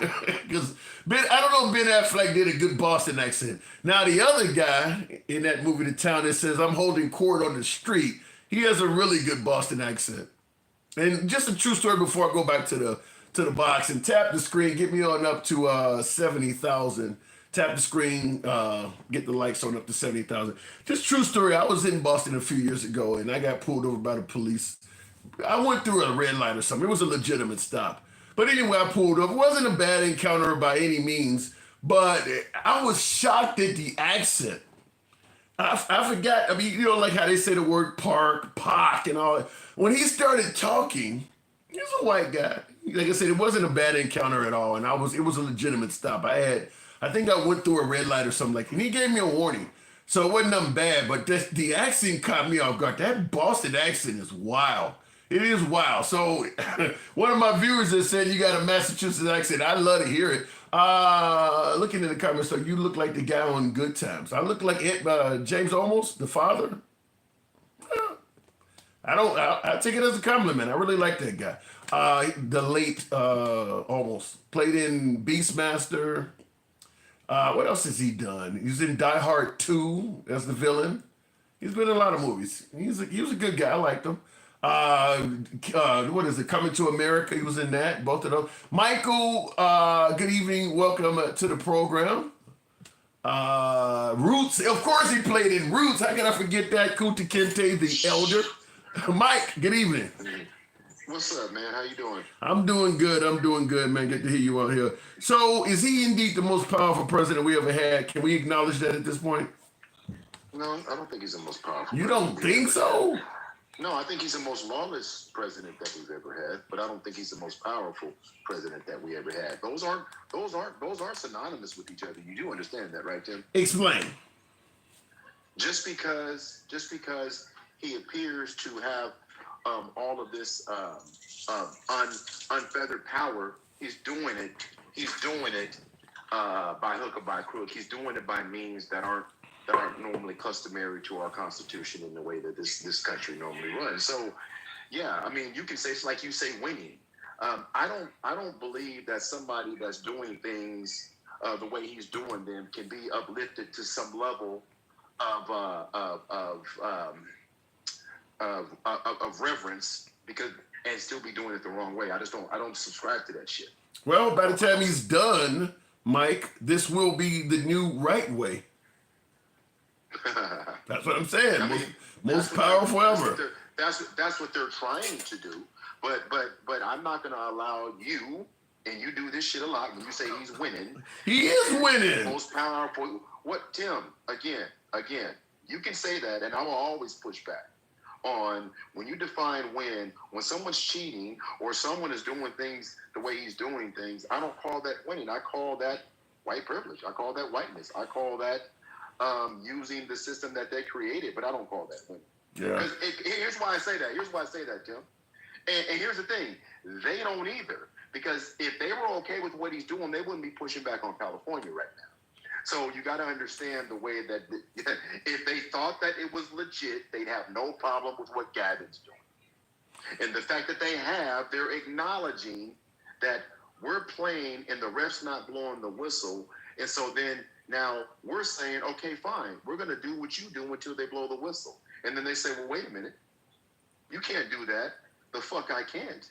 If that's what you want to do, then that's what we're going to do until they blow the whistle. Do I believe that also qualifies us as quote unquote winning? I don't. Yeah, and hear this out, because this is in the style of Gangsta Grandma. I'm getting the shit tore out of me by Aubrey on YouTube. Aubrey says, "What the hell is wrong with you? Trump is a pedo and convicted felon. He hates black people, and you are one." Do you? Am I doing something that wrong? People listen to you or come on your show, and they don't hear you. Sometimes they don't understand that you are the host of a show. It's not about all of your personal feelings about all of this shit. Sometimes people don't get that from you, Tim. People hear you trying to get the other side of the argument, and when you allow the other side of the argument, when the argument itself is fuckery, racism, white supremacy, white Christian nationalism, they don't want to hear that shit. That's why the right pushes back on the left, and they call us all the things because they don't want any pushback. That's well said. You said that really fucking well. That is very well said. Yeah, that is true. They don't want any pushback. This country's never wanted any pushback. Think about this. Civil rights was a fight. A lot of people were unalive just because they wanted basic human decency. And this country said, we don't want to just give it to you. Women's voting rights, LGBTQ, Everything in this country that we've tried to fight for, it wasn't to be better than, it was to be equal to. And they've said, we don't want you to be equal. So what you're saying is that the white man took over the country and fought tooth and nail to prevent anybody from having equality. Yep. Even their own women. Even their own people. Think about this, Tim. I'm going to take the Texas thing a step further. The whole time in Texas, when's the last time you heard anybody talk about the victims of the flooding, Tim? When's the last time you heard anybody mention those 136 people that lost their lives in Texas? We spent the last 3.5 weeks talking about redistricting and Greg Abbott and the right talking about how the Democrats are left and all this. What's been on the top of their agenda? It wasn't the relief for Texas. When's the last time you heard anybody talk about Texas relief, Jeff? No, I haven't. Those are for white people, Tim. Yeah, That's relief for white people, Tim. When I keep telling you that they don't give a shit, and people say you're racist, and I'm like, well, don't believe me. Don't believe my lying lips. Look at what they're doing. I haven't. You're right. That was a major tragedy, and yeah, you haven't heard anything about that. And you've heard a lot about Texas. Texas is in the news constantly. It ain't in the news about that. You've heard about taking away 5 districts from 5 people so they can gerrymander and get and represent all the rights of people in Texas, but they have not done anything about this disaster that had been there, still there, and it's going to be there because their focus isn't protecting their own people, is to continue to take away from people that look like us. So speaking of the passionate rhetoric you're delivering, Alter Ego in the comments says, "I swear Michael better not be married to a white woman." Hey, here's the crazy part about it. First of all, my wife is about as chocolate and beautiful as they come. But here's the thing, though, Tim, and this is where the disconnect is, because somehow what I'm saying is somehow anti-white, and this is the problem with these conversations. What did I say that was anti-white? What did I say that would make someone think I don't care about white people when I'm literally telling you that white people don't care about white people? Well, I literally said white people don't care about white people. What's happening in D.C. has nothing to do with us. Listen, black and brown, the BIPOC community is always going to be the target of oppression or getting the crumbs that were left over. That is a fact. There's nowhere you can tell me that doesn't exist. But I'm going to ask them this. Show me in this country where white America can show me their George Floyd, or show me their moment of oppression where someone from the BIPOC community did anything to make white people at large be worried about minorities. Wow, the white community show up. I always like to be able to push back. That's a good one. Do the white community have an example of a George Floyd? Wow. Yeah. That's a great question. I don't listen. There may be examples where you can come up with 4 or 5 black guys, but in terms of the police, the police doing that to a white guy, and the officers are minorities, I don't think there is an example.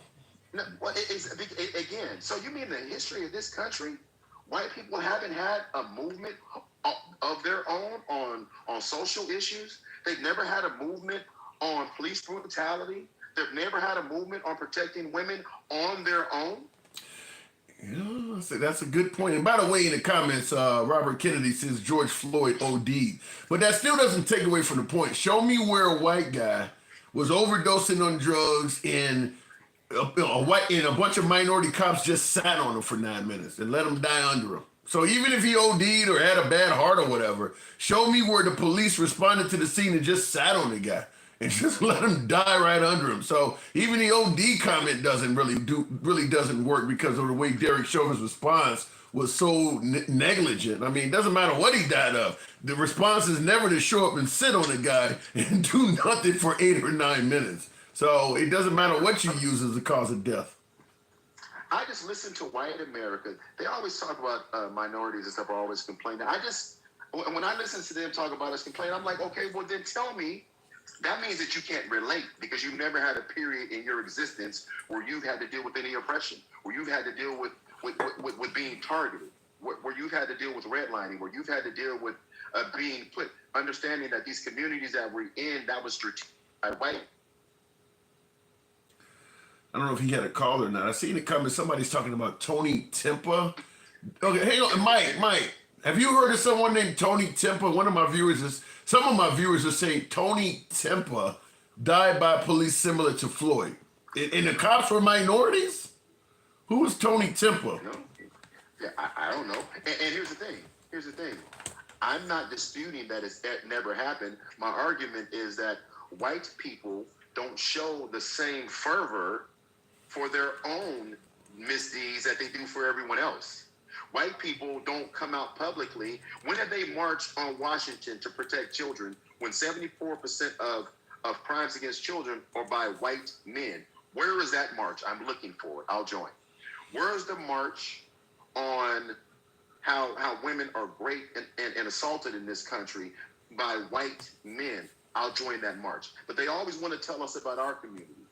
And even then, they had never come up with solutions. They come up with critiques. So my suggestion is, look at your own backyard, critique it, come up with a solution. Because if you want to be in charge, create a solution that takes care of everybody, but that's not your mission.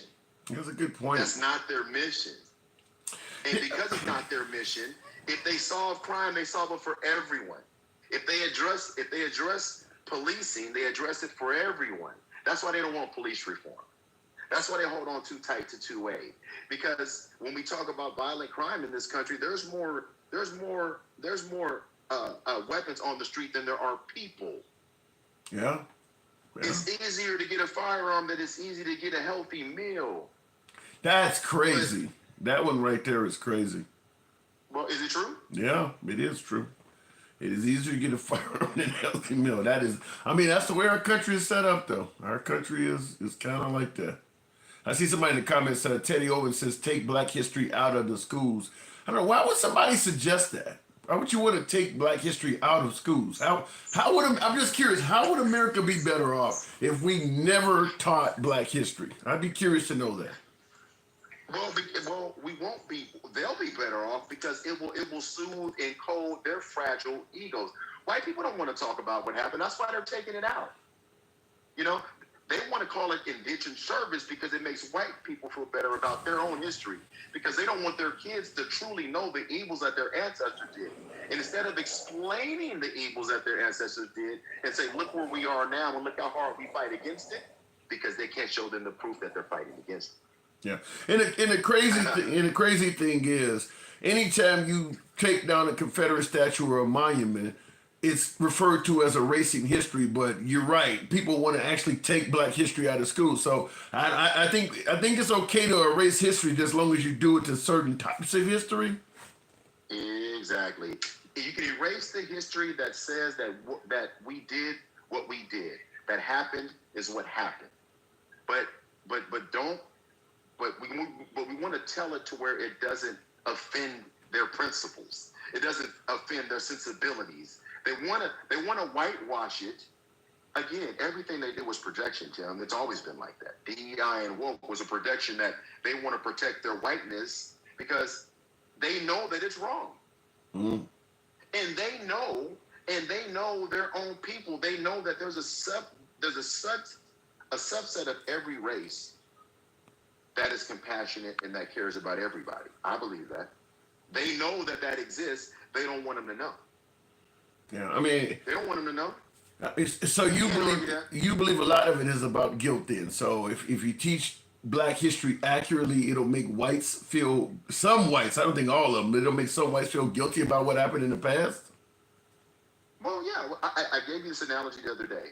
If my doctor came into the room with my medical history and said, I'm not going to share this stage 3 cancer diagnosis with him because that's bad and it's going to sound bad. That ain't in his best interest. He's probably going to die of cancer. Exactly. This country only wants, Tim, as you talk to MAGA, anytime black and brown come up, you never hear anything positive after it. No. A democratic city, nothing positive. A democratic state, nothing positive. Brown people, nothing positive. Deportation, illegal. Right? Black, crime. Right? Well, stop me when I'm wrong. Like I often say, I watch a lot of right-wing media, and I will agree with you that when you're hearing stories about black and brown people on right-wing media, they're 100% negative. In fact, it's so negative that even when black and brown people become Republicans, when you hear them discussing black and brown people, it's negative. If you hear Candace Owens, who is a black woman, talking about the black community, it's a negative story. If you hear Larry Elder, another black radio podcaster host, former presidential candidate, if you hear Larry Elder talking about the black community, it's negative. I don't know why that is, but when black people become conservative, they start viewing the black community as negative. Look, you want to be about small government, 2A rights, pro-life, that's one thing. But I don't know what it is about turning conservative that make them even view their own communities negative like that. I don't know how that happens, but most black conservatives, even on social media, go to any black MAGA page. I mean, it's a lot of critical shit of the black. They're not saying, I mean, they're as if there's no crime in the white community. I don't know why, but it's all black crime. And you know the crazy part about it? I don't know if I told you this, but I want you to think about this. This racism and some white supremacy is so indoctrinated, they wouldn't even take an opportunity to do the right thing and take the W. Think about what Mike, you're going in and out. I may have to move it on. Yeah, I might have to move it on. You're going in and out for some reason. Can you hear me? Yeah. Can you hear me now? Yeah. Yeah. Trump came into this. Trump could have come in and did the right thing and made it a show if he wanted to, and he refused to do that. No. He didn't put anyone in his cabinet. Zero. Where is the diversity in the Trump administration? It ended with Omarosa and Ben Carson. Yeah, they couldn't even put it together long enough to go, at least let's try and sell that we care about the community and at least try to bring some more along. They didn't. They know that the gig is up and he's trying to insulate himself in Washington, D.C. That's what's happened. Well, I can't argue with you.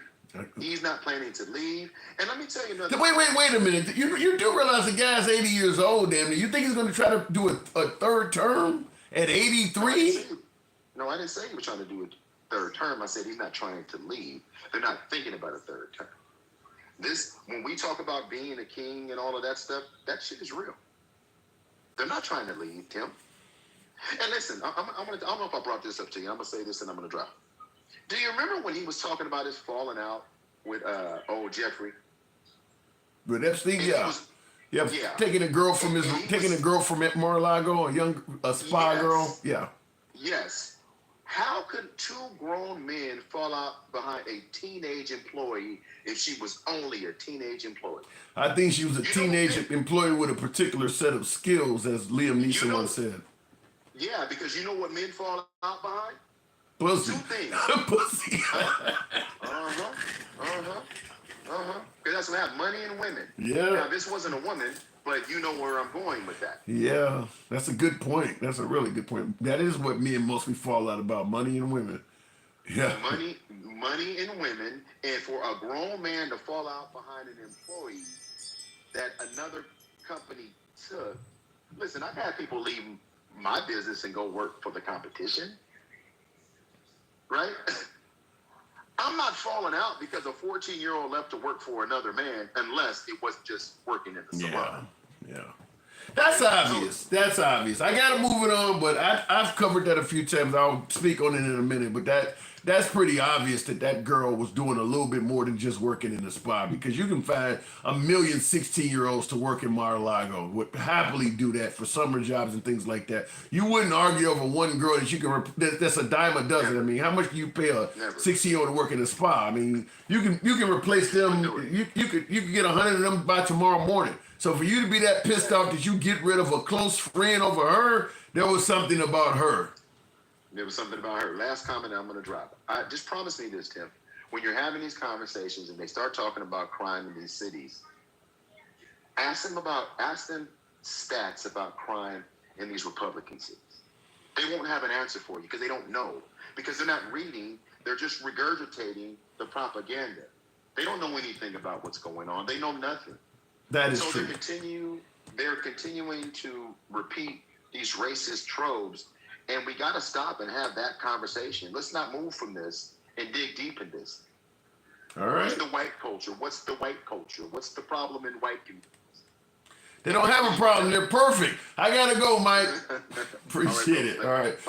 You too. And he does raise a good point that you do only hear about crime in black cities. There are other cities that could be discussed. I mean, you're not going to have a predominantly white city that's going to have anywhere near the crime of Chicago, but that doesn't mean it doesn't have crime. It's not being discussed. He does have a point about that.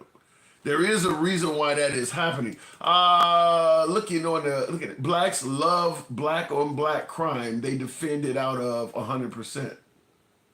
I don't really know what that means. I mean, is it safe to say that whites love white on white crime? I mean, I don't know where you're getting at with that. Because like I always say, you have a hell of a lot of people that do not live anywhere near black people talking about black on black crime. A lot of folks that are MAGA or Republican, and they're in all white areas, all white counties, in fact. There's nobody black around, and they're talking about black on black crime in their areas and how bad Chicago is. People who talking about Chicago that ain't never been there before. You do have a lot of that. Like, why are you talking? Why are you still discussing Chicago? You don't even go there. And you got some of them that are like that live in states that have cities that are worse than Chicago.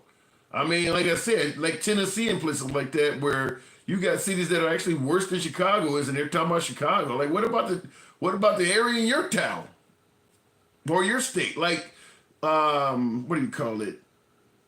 Tennessee sent, and I think Louisiana too. They both sent National Guardsmen to Washington. Tennessee and Louisiana have cities in their own state that's worse than D.C.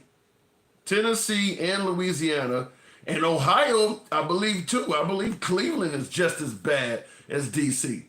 Why are you sending your National Guard to D.C. to lower crime when you have a city in your own state that's worse? If your goal is to lower crime, if you're focused on lowering crime, why would you do that? Because the focus is not lowering crime. It's something else to it. In fact, you're going to send your National Guard from Tennessee to D.C. when Memphis is worse. And then when your National Guard is done in D.C., they're not even going to go to Memphis. And then you hear folks that are, well, the Democrats they're favoring crime. That makes no fucking sense. Why are you in Tennessee not demanding that your National Guard be used properly and address the crime in your own state? That makes no sense. Now, in the comments, Quick Dalton, love the name, Quick Dalton says Democrat-run cities. True. But if you have a Democrat-run city that happens to be in a Republican state, the governor ain't off the hook. The goal of the governor is to make his cities better. Isn't that what Trump is claiming to do, is make American cities better? Your governor's supposed to do that too. So if you have a Democrat-run city that's high crime in a Republican state, then the Republican governor is just as to blame for that shit. Because the crimes they're committing in those liberal cities are state crimes. You don't go and commit murder in Mississippi and get charged with murder by the city of Mississippi. No, you're getting charged by the state of Tennessee. It's the governor's job to do that. So if the crime is high in a liberal city, that resides in a Republican state, and the Republican governor is sending his shit to DC hundreds of miles away, that Republican governor should be held accountable. I don't want to hear about you favoring lowering crime when you're doing shit like that. You're not. That's the dumbest use of resources ever. You're going to send people away from this violent state that we live in to DC and ignore the city we have here that has more crime than DC. And oddly enough, my beloved MAGA is somehow trying to make it sound like that actually makes sense. They try to make it sound like that makes sense to send their own National Guard to another city that's less violent than one of their own, hundreds of miles away. Well, but he's lowering crime, though. All right. Send your National Guard to your own cities. That's a great way of putting it, Chris. That's exactly what should happen. So it's more than lowering crime. And anybody who tries to make it sound like it's only about lowering crime is just lying to favor the actions of the president. Ring cameras and trail cams everywhere in white America equals still no videos of whites offing each other like black people. Now, you're not going to have anywhere near the amount of whites killing the way blacks do, because the way whites commit crimes is different. I mean, like, for instance, you don't have to worry about losing your whole damn 401k to a black white-collar criminal. And obviously losing your 401k is huge. I mean, that's something that is overwhelmingly done by white people. There's a whole bunch of crimes, most of the white-collar crimes, that could be taking your health care while you got cancer. When you have a sickness, an illness, and you need a surgery or a procedure, and you make a phone call and your insurance company refuses to cover that, which could mean your health, if not your damn life, who do you think is telling you no and they're not? That ain't black people doing that to you. Who do you think is giving you that bad news that could cost your grandma or somebody years off their life because they want to make more money? That ain't black people doing that. Just because it ain't a crime don't mean the results ain't the same. How many people in America you think have lost their lives because the insurance companies fucked them over? Them ain't black people. So you can look at crime and change shit in ways to make it make sense. How many doctors have given people way more opioids than they needed because they had a backache? Gave them way too many Valiums or Vicodin or somebody. Who do you think is doing that? How many people you think lost their lives from that shit? Them ain't black people making those prescriptions. So I think it's the way we view crime so that it looks like one group is doing it, because we're ignoring the death toll and by the way, a lot of the stuff that is harmful to society. And I hate to go, we're talking about race, right? So it's regardless. But fact is, a lot of done by white America that is harmful to society, because white America writes the laws. It's not a crime to do it. Think about all the shit we're talking about black people doing. Drive-by, stealing shit, shooting people. There was a time when most of the people doing that was white and it wasn't a crime. You could go and murder a black person and nobody would even hold you accountable for it. So I get that most crimes are committed by the African-American community, because the behavior that they're involved in is what is most criminalized. We could talk about the difference between crack and pure cocaine. Whites used pure cocaine, blacks were using crack. The majority of the criminality was focused on crack, even though the only illegal substance in crack is actually cocaine. So this guy got a rock, and 90% of it is legal substances, baking soda, B12, and all that other shit. I don't want to give out the recipe of making crack, but you know what I'm talking about. Only about 10% of it is pure cocaine. Meanwhile, the guy with a pure schmack doing lines is getting a less sentence than the guy who only has 10% pure product. 90%, 50% of these guys are in jail. Only, these are the ones that commit all the crime. 50% of them in jail, they only 13% of the population. Think that might have something to do with it? Is that you're criminalizing what they do specifically, and this shit is legal? People taking away your fucking 401ks and denying shit. Ain't none of them going to jail. But the dude who stole a purse is doing life. Of course you're going to have more of them in jail. The laws are tailored that way. All of the stuff we're talking about, from healthcare on all of this, all of that stuff that's fucking people over and ruining life, them ain't black people. And ain't none of that illegal. How many doctors, good example, talk about drug problem, war on drugs. Trump is sending people down to Venezuela right now. How many doctors throughout this whole opioid epidemic have you heard getting locked up versus crack dealers? You think the amount of people's lives ruined by opioids is something small, something to shake a stick at? Look at the minuscule amount of arrest in the opioid epidemic versus the crack epidemic. Both of them were fucking up lives, creating addicts, et cetera, et cetera. The number of crack dealers that went into the system versus the number of opioid prescribers who did it wrongfully is probably 1,000-to-1. You can criminalize something and make more folks on one side get locked up versus the other. You can make it that way. It doesn't have to be racist. You can do shit to make it that way. If somebody kept prescribing your dad or your mom or somebody addictive substances, knowing that when they were making the prescriptions, this person's backache or toothache is long gone, I know they're coming to me for more of this shit because it's addictive. And they kept giving them prescriptions. How is that any different than somebody slinging crack to them? But yet the guy who did that didn't do any time. The crack dealer did. Like I said, if you really wanted to look at it with any mind of fairness, you would see it. But if you don't want to do it, then yeah, they're 13% of the population. They're 50% of the incarcerated.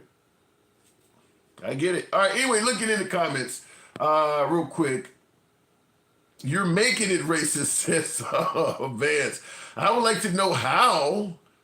If I talk about crack dealers getting locked up and folks that are continuing to prescribe narcotics that they know is addictive, I mean, how many times you gonna let somebody keep coming to you for an addictive, Valium or hydrocodone or whatever? I mean, the doctor who spent years in school would know I don't prescribe enough of this to this patient to the point where they're either addicted to it or they're selling it. And they're still writing prescriptions. How is it racist to suggest he should be locked up just like the crack dealer is? How is it racist to suggest that he is still actually practicing as a medical professional? Meanwhile, the crack dealer can barely get a job at McDonald's because of his record. How is that racist to bring that up?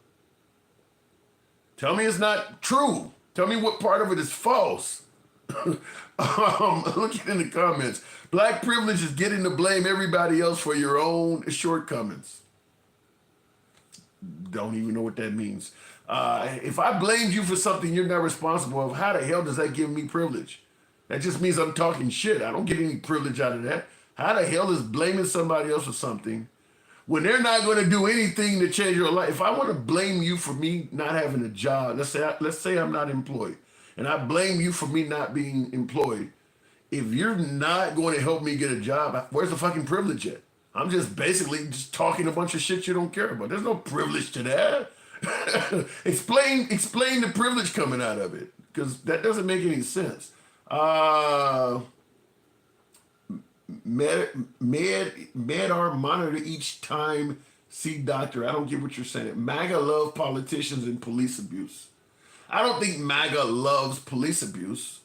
Now, I think you can actually get them to like the person being abused if you dirty them up enough. And I don't think that's only MAGA. If I told you some white person was racist and the police was fucking them up, you probably would be okay with it if you didn't like white racists. I mean, MAGA tends to believe that the people that the police are abusing are bad people. It is fairly easy to convince them that they're bad people, whether they're bad or not. I mean, Kilmar Brego Garcia is a good example. I mean, they're talking about sending that dude to Uganda or some shit like that, Rwanda or something. Something crazy. And MAGA's like, hey, he was trafficking. He doesn't have any criminal history. And they're going to send him to a country in Africa. MAGA's like, yeah, go for it. Yay. For the great, good evening. Welcome to the program. What he meant to say is just shut up and take it. Should have kept reading a crime. Yeah, that is what they're saying. Shut up and take it. For the great, good evening. Tim? Not much at all. You got some music in the background. Yeah, I'm about to go to the spot, man. My bad. I've been waiting so long, I really didn't know if you was gonna bring me. I got you. My fault. My fault. So what am I getting wrong on this? Because do you see what I'm suggesting, that you can make our justice system tailored to arrest more people than the other folks if you don't hold some folks accountable for crimes and you penalize others in a way that at least some more of them going down? Yes. I mean, Kennedy's, Rockefellers. I mean, what they all start out doing? Crimes. And now we look at them as the pillar of, economic success and what people should strive to be. So yeah, most definitely. Fair. Well, like I said, you'd be amazed at how much MAGA pushes back on that. I don't know why, because a lot of MAGA get fucked over by insurance companies. Like another good example, when these hurricanes come through, often in red areas, and then they suddenly don't want to provide coverage to people who have been paying premiums for years. It's not a crime to do that, though, even though you're fucking somebody over and making them homeless. But yet, like I said, the guy who's stealing, copper off the back of your house, you want him under the jail. But the guy who's not going to pay your claim when you don't lost the whole damn house, that person doesn't do a day in jail. I don't understand how they don't see that. Well, I guess it's that white collar, that phrase they use. But it's all crime, you know what I mean? Right.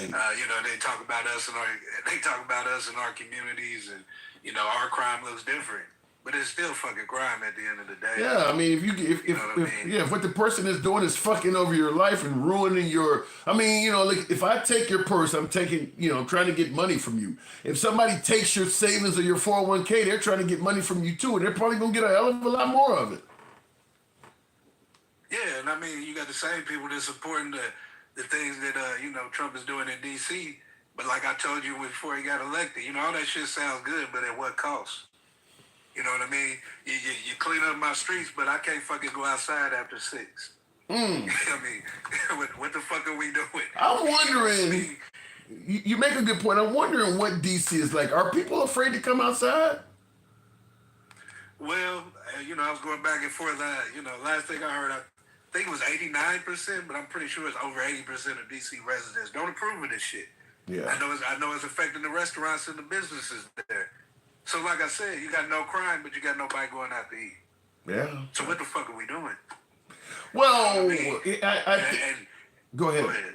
No, I think the best way to describe what Trump is doing is he is sticking it to the liberals, and one of the benefits of sticking it to the liberals is you're bringing down crime in that city. Because I keep bringing up that if it was all about bringing down crime, many of those Republican states would be demanding that you send the National Guard into their liberal cities as well, and they're not. They don't have any problem with the liberal cities in their states being National Guard free. They just want to go do it to some distant area. Well, it's short-sighted. Like I said, at what cost? I'm gonna keep hammering that home because there's going to be another Democratic president.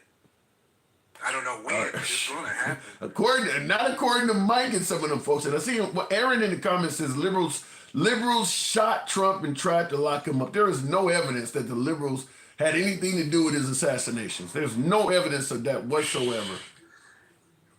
Man, I told you then, I call that the AI ear scratch. Like I said, I don't know why people so, this guy's a fucking performer, man. He's a fucking reality TV guy. Everything he seems to do is fucking perform. You seen the latest hat? Trump was right. Them big ass letters. Well, being candid, I do have a Trump was right hat. I don't hold it up as much anymore, but I hold it up when he's right about something. Yeah, but people got Chicago Bear hats, Green Bay Packer hats. What are we doing? You know what I mean? Like I said, if it's your cup of tea, so be it. For me and my, in my politics, I don't need flags and fucking teams and shit like that. What is ironic to me? What is ironic to me is that they went after Zelensky of the Ukraine gung-ho because he showed up in the Oval Office without a suit on. This man is walking around with that hat on top of a suit. And it's okay. That does not fit the dress code at all. And it's okay for him to do that, but they attacked Zelensky for not wearing a suit. It's backwards to me. And you know, us being older and maybe some of these new voters, they don't understand the separations of power. Where is that going on right now? What do you mean? You know, to your first question, yeah, he has the power right now. But that being said, you have to admit that he's a dictator and you're in a cult as well. But is he the most powerful president ever? I'm thinking the guy is the most powerful president. I don't know about ever, but I would say in our recent times, yeah. But like I said, if you're going to agree to that, you also have to agree that he's a dictator and you're in a cult. You can't just have it one way. They come one and the same. Well, he's not a dictator yet. I will say that if I had to judge his trajectory, he's more on course to be a dictator as opposed to be somebody who's favoring democracy. He is on course to do it, but he's not a dictator as we speak. I would say he's a dictator as we speak because the DOJ, they jump for his ass. The Congress jumps for his ass. I've never seen a president during an election ask for 12,000 some votes in Georgia, then get elected and tell Texas, I need 5 seats. There's no text, there's no private. Yeah. Come fuck out and say it. Yeah, I'm not disagreeing. Just like, you know, just like I say, listen, Obama wanted some socialist policies, but he wasn't a socialist. Trump wants some dictator policies. Now, if he becomes a dictator, in my opinion, there won't be enough. Like right now, he's talking about he wants 5 seats in the Texas election. A dictator, there is no election coming. So he isn't. If he's a dictator, that means there's not going to be an election in the future, or it'll be so rigged we already know the results before it happens. That's usually like in Russia, they have elections, but it don't really matter. You already know what's going to happen. But that's what I'm saying. I mean, I think we're looking at dictator in the terms of somewhere outside of our country. In our country, in our recent history, this is a dictator.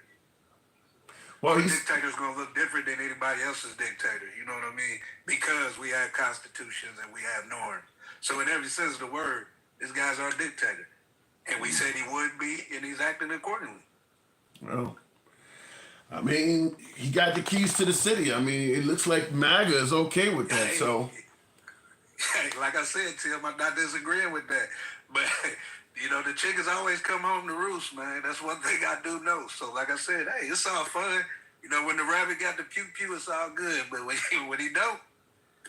But you know, I always ask this. If the Democrats get back in control, I won't even say once they get back in, I'm going to say if, because if what you're talking about is true, you may not see a Democrat for the rest of your life. But I'm just going to say, if the Democrats get back in control, do you want them to behave similar to what Trump is doing, where it's constantly fuck the right, I'm going retribution, full gung-ho, all of my enemies, if you say something bad about me and I can do something back to you, I will. Do you want a Democrat to do that stuff? I personally don't. You know what I mean? I personally don't. I personally don't want this shit.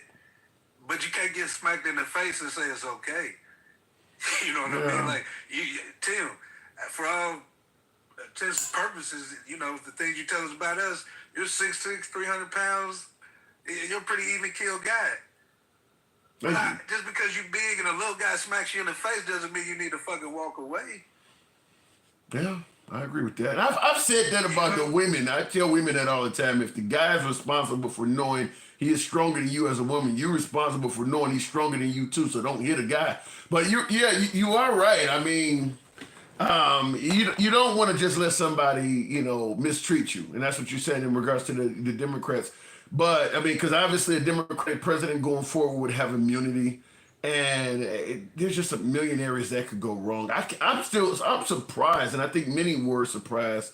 I guess the effort to defend Trump was so strong, but why would you give a president immunity? I mean, there's just so many areas where we talk about dictatorships and things like that. That is a definite start to one, because now, he can't be really held accountable for anything he does wrong. I don't know why they would do that.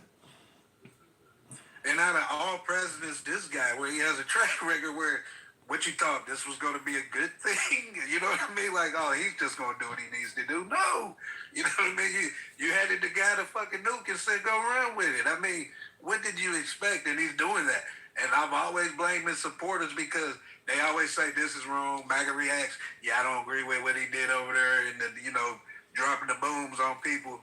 But in the same sense, I still got his back. So there's no fucking line. So anything that happens, I blame him, but 90% of it is his supporters. There's no, the Epstein files, the F files.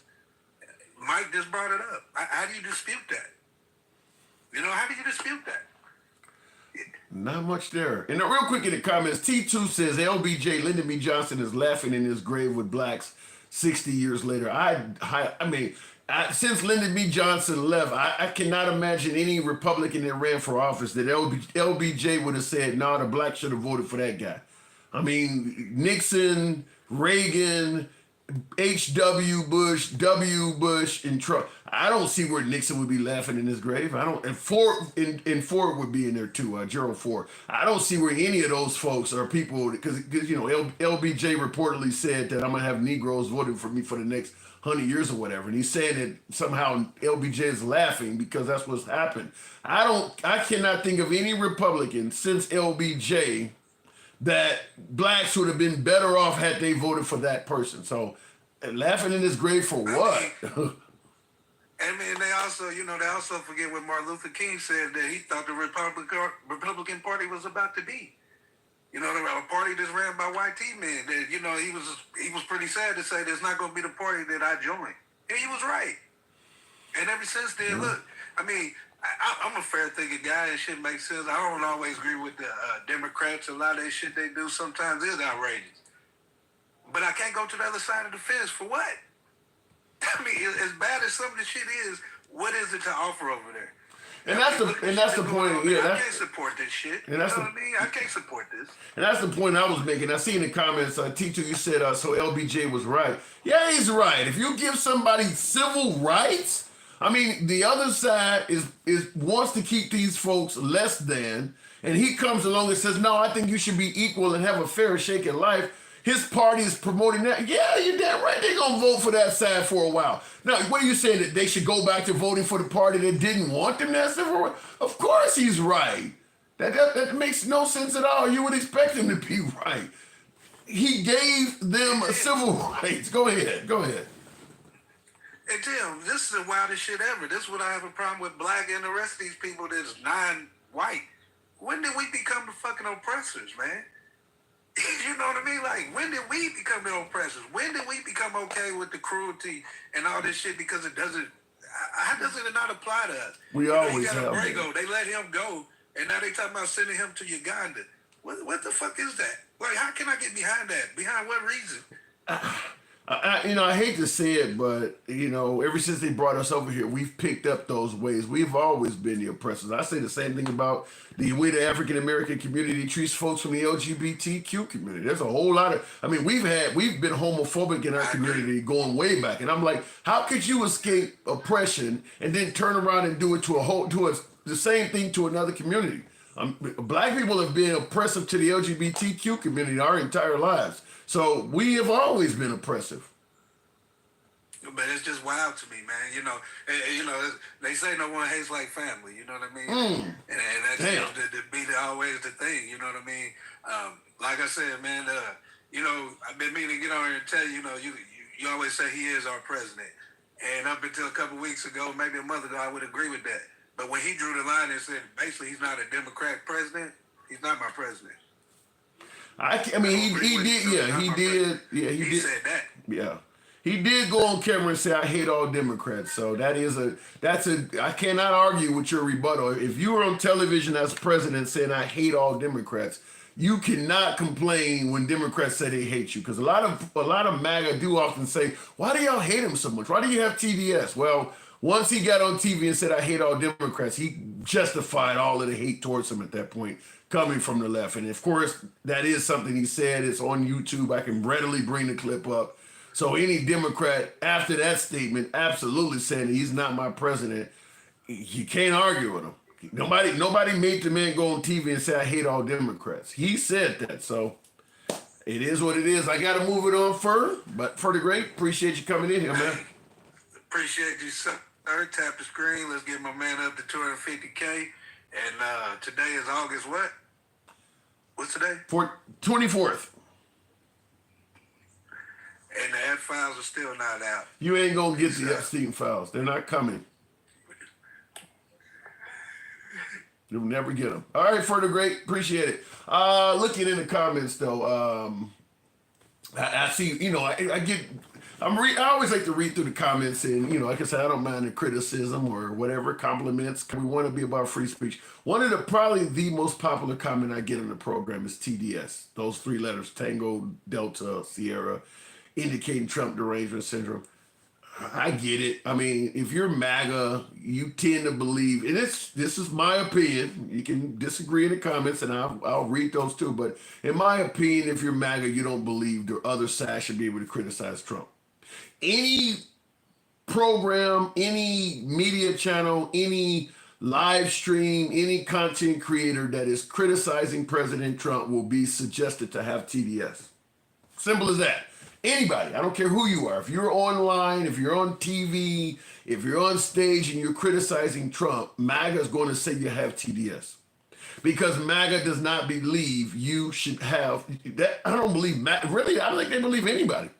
It's my opinion, but I don't believe MAGA believes that anybody should criticize President Trump. Because even when MAGA does it, they're called rhinos. So MAGA believes that Trump is above being criticized. If you do it, you got TDS. So it is by far the most popular comment I get on my show.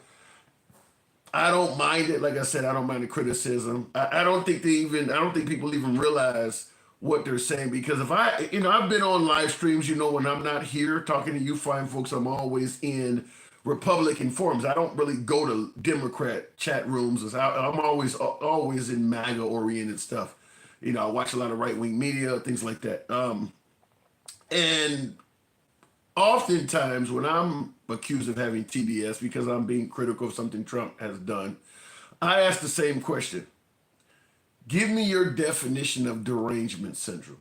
Take Trump's name out of it. Give me your definition of derangement syndrome. First of all, they have a hard time defining it when Trump's not on it, because it is exactly that. It means I don't like you criticizing Trump. You can only have derangement syndrome when you're criticizing Trump. Because when you ask what is the definition of derangement syndrome, the minute they start describing what it is, you can't stop talking about them. You're always they start to realize Trump has Biden derangement syndrome. He had Hillary Clinton derangement syndrome. But because they don't want to hear that, though. It's got to only be aimed at Trump. But if you really go down the list of what the definition of derangement syndrome is, ask them to describe what makes you say somebody have Trump derangement syndrome. You'll find out Trump does all of that stuff to somebody else. Whatever they list, Trump is doing that to somebody else. You cannot put a microphone in front of Trump's face without him criticizing Biden, without him criticizing Democrats. Even if the subject has nothing to do with Biden, nothing to do with Democrats, he could be out playing golf, or you could be asking him about, how tough has your golf day been? And somehow, some way, Biden or the Democrats will come up in the conversation. Now, if you do that about Trump, it's derangement syndrome. If Trump does that about liberals, somehow the whole diagnosis changes from the eyes of MAGA. So I like the derangement syndrome thing, like I said, because I know what it is. But anyway, looking in the comments, Clinton spoke of making America great again. Trump makes America great again. Reagan spoke about doing it too. Reagan also spoke about doing it. Just because we call you rhinos doesn't mean you can't disagree.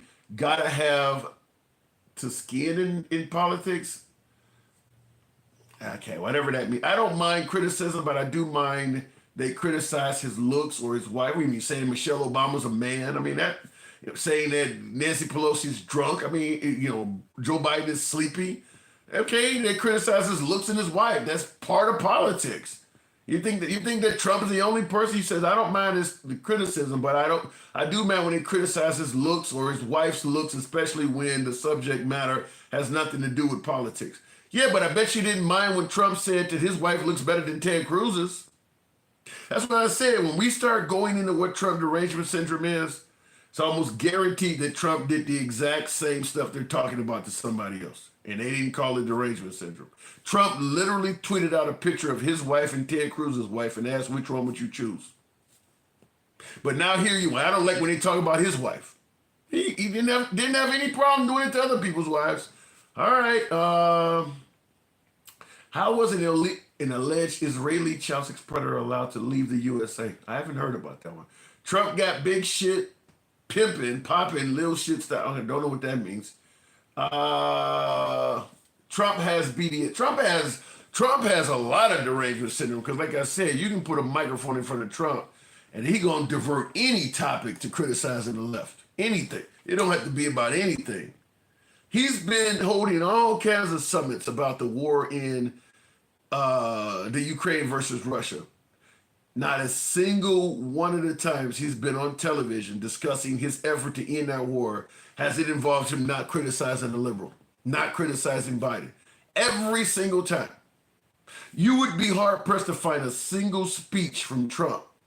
And he's been on TV a lot throughout the 7-8 months he's been on television. Go on YouTube and listen to him say anything. You can't hear him speak for more than 10 minutes without some kind of criticism of Biden or the left coming up. How is that not derangement syndrome? You would be hard pressed to find a single speech, a single television appearance without him doing that. Who has thick skin? He doesn't. MAGA loves to insult. This is a perfect comment. MAGA loves to insult until they get insulted. Then they want to be politically correct. I can't argue with that. I'll look in the comments before we go into the next call. Tap the screen. Get us up over the 100,000 hump. We're pretty damn close. Help your boy out. You know we don't block, ban, or censor. We're not just critical of the right. We're critical of the left. We let MAGA come up.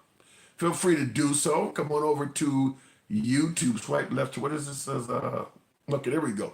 Yeah, if you want to come up on, if you want to be a live guest and you want to debate, express your points, criticize, compliment, whatever, you can come over to The Handsome Liberal either on TikTok or Facebook. On Facebook, we are Tim Liberals. You'll see that scrolling behind me.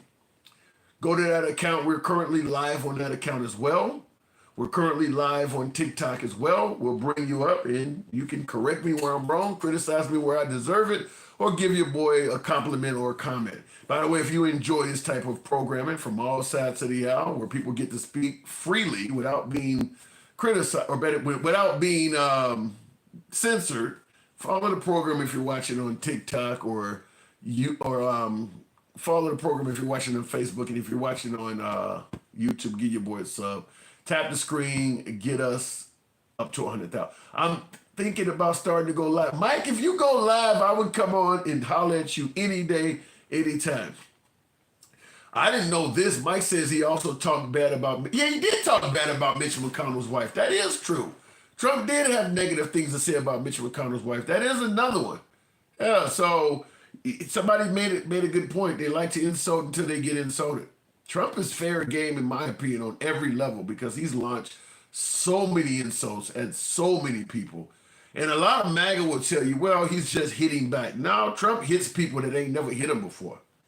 I don't recall Colin Kaepernick, the guy that was taking a knee, saying anything about Trump before Trump started attacking him. Trump hits people that ain't attacked him too. He talked about a lot of people's wives. Yeah, I mean, so he's fair game for all of that stuff. He is fair game. Trump has unlimited political power because he aura farms on TV all day. Whatever he's doing, he's very successful. And that's why I disagreed vehemently with a couple of my callers who tried to suggest that Trump is dumb and stupid. I don't believe that. I think he's very smart.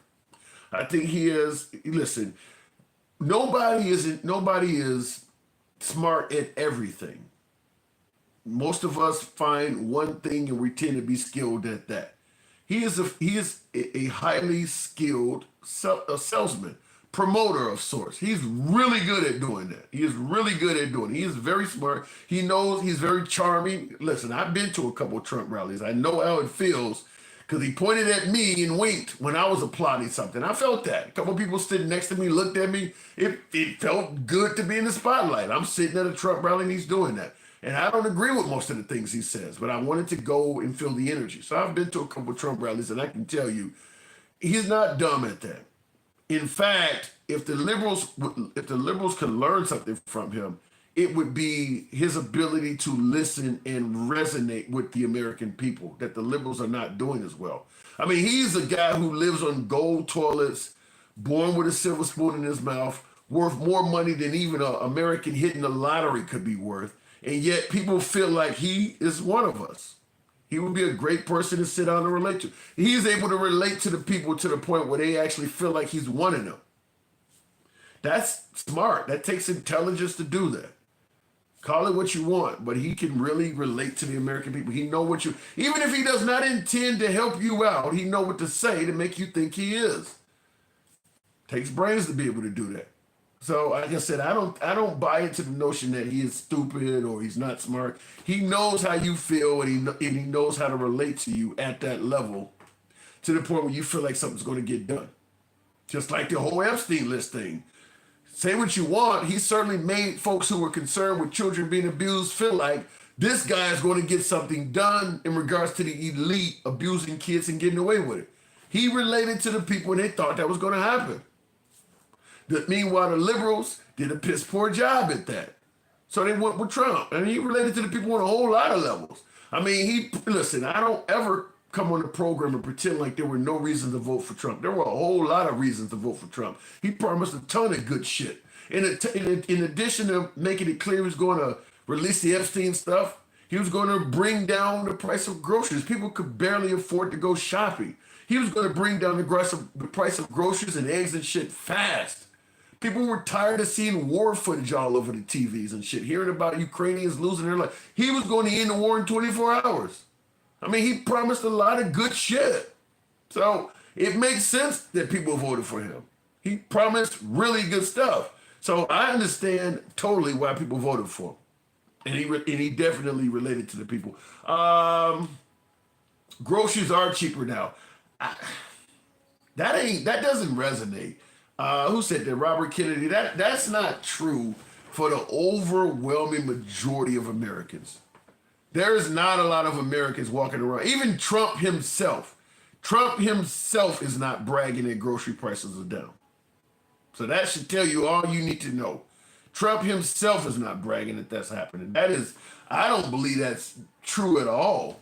If you take the overwhelming majority if you go all 50 states, the major cities in America, the price of groceries is not down.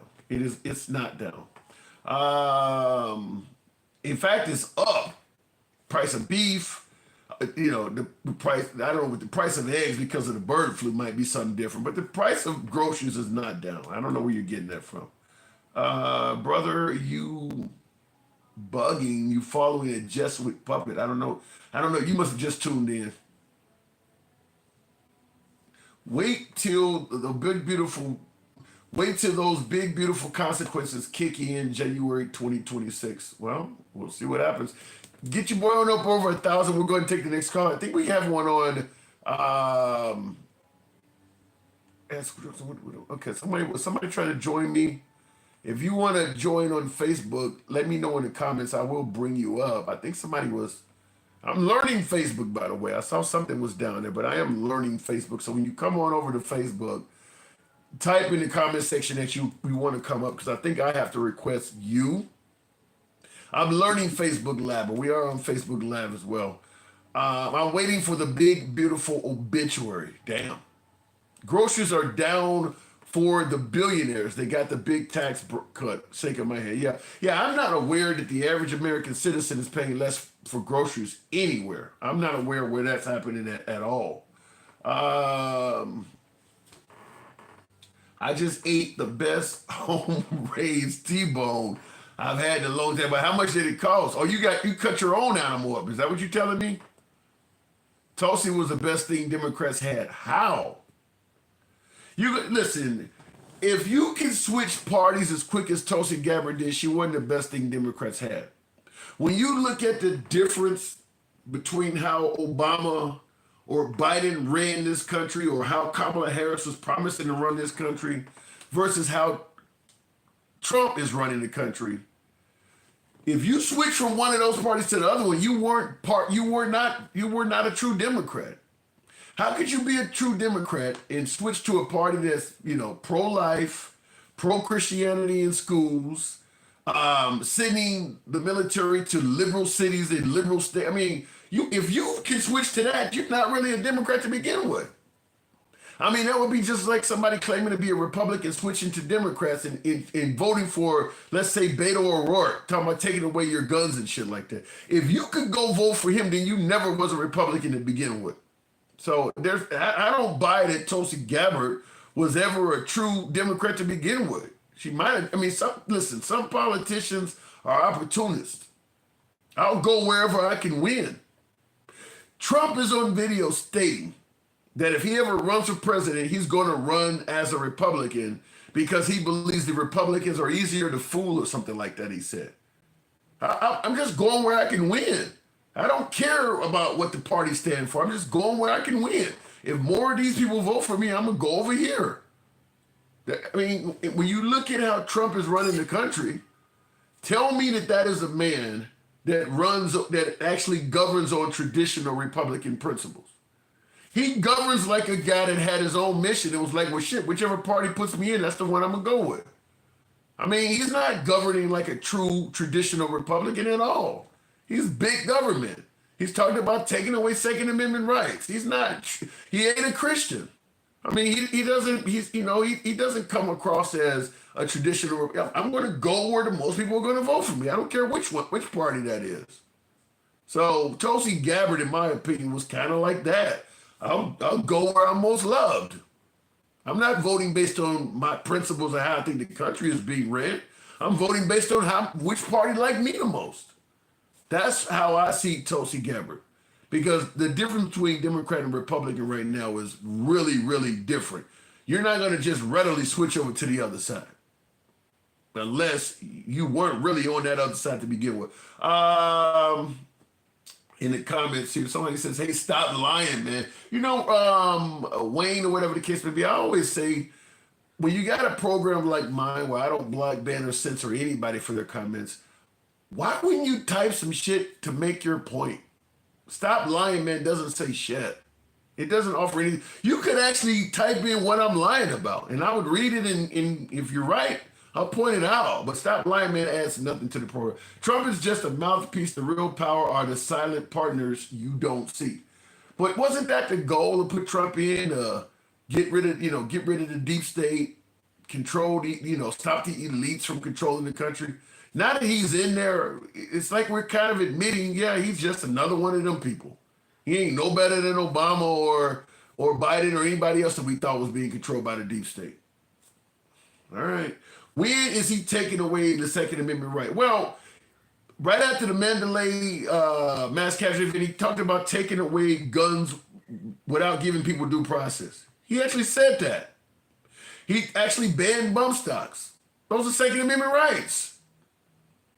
I guess you didn't know that, maybe, but there is no liberal president that has taken away Second Amendment rights. They've talked about it. He actually did it. So there's your taking away Second Amendment rights. Like I said, let me know what the lie is. I'll talk about that. Real quick before we go to the next caller, I want to play this clip because somebody is in the comments that I think needs to hear it. Just, sometimes you say shit and people don't know or they've never heard it.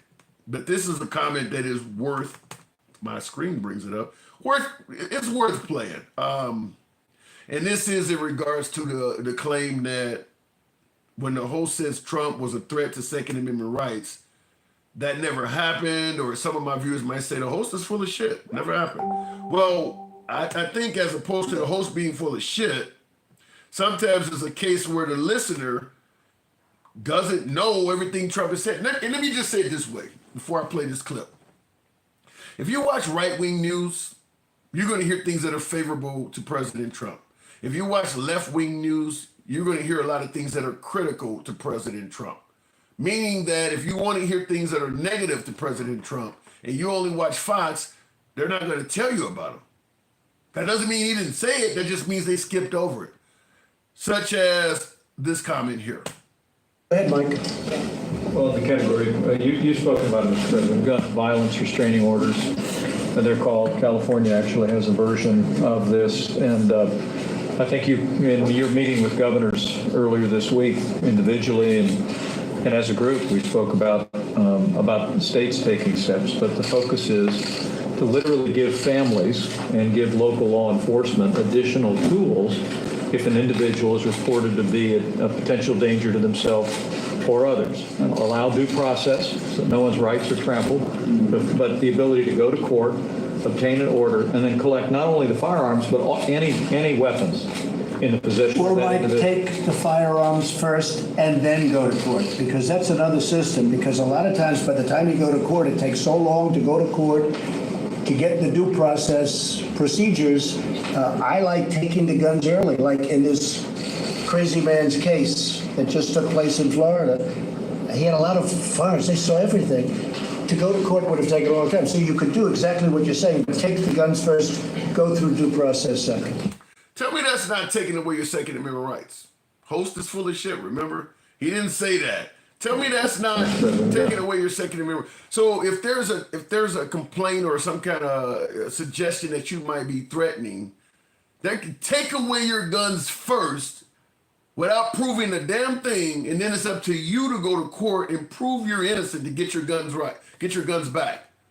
I mean, tell me a liberal that says something like that. That's president. Show me. I heard Biden talking about you don't need certain guns. You can do two shotgun blasts in the air, and they made a big deal of. This man literally said, "Take away your guns first, and then give you due process." Tell me how that is not a threat to the Second Amendment. That's way beyond anything the Democrats talked about. Got a total pass from the right. Total pass from that. That's damn near the equivalent of you're damn right I'm gonna take away your AR. But he's not talking about the AR, he's talking about all guns. He said your guns, period. Like I said, if you lean right, this does not make your media. Doesn't mean it wasn't said. You see it's coming out of his mouth. And he was president when he said this. This is his first term, by the way. He was actually a sitting president saying that. So at the end of the day, look, if you favor Trump, you don't like hearing him criticized, I get it. You'll call it TDS, or whatever you want to call it. I'm fine with that. But he actually said this. It's not made up. He actually said this. Talking about taking away your gun rights. Looking in the comments, so True never talked about why LBJ actually made, I don't know what relevance Lyndon B. Johnson has in today's society other than he gave black civil rights. I don't know why that even comes up. But in the, Wayne, you're not, look, I don't mind reading critical comments, but you're adding nothing. First you say you're a liar, then you say you're disappointing me. I don't know what the fuck any of that means. It's just a general statement. Look at the people above you. Look at their statements, even the ones that are criticizing. They actually are saying something. Your statement is so general, it doesn't add anything to the program. Look, if you don't put something in there with some meat on it, I'm going to keep skipping over that. That's because of rain watched by propaganda news, Fox News, Newsmax, lying online stories. They don't hear the truth. Yeah, it is like that. That is true. I mean, just like if Trump was to bring down crime in D.C., let's say crime really comes down in D.C., you're not going to hear MSNBC or CNN bragging about that. They're going to paint you. Now, if the military starts hurting people or mistreating people, then they're going to cover that. They're looking more towards negative stories. The right is looking more towards positive stories, which is why I don't understand why the right criticizes CNN and MSNBC without realizing the networks you watch are doing the same thing. They're just doing it in reverse. If you don't like CNN or MSNBC because you think they're biased, but you're watching Newsmax, OAN, or Fox, they're doing the same thing. They're just doing it on your side. It's equally biased. I mean, there's a reason why Newsmax just had to pay $67 million last week to Dominion voting machines, and Fox had to pay them $750 million. That ain't because they tell the news accurately.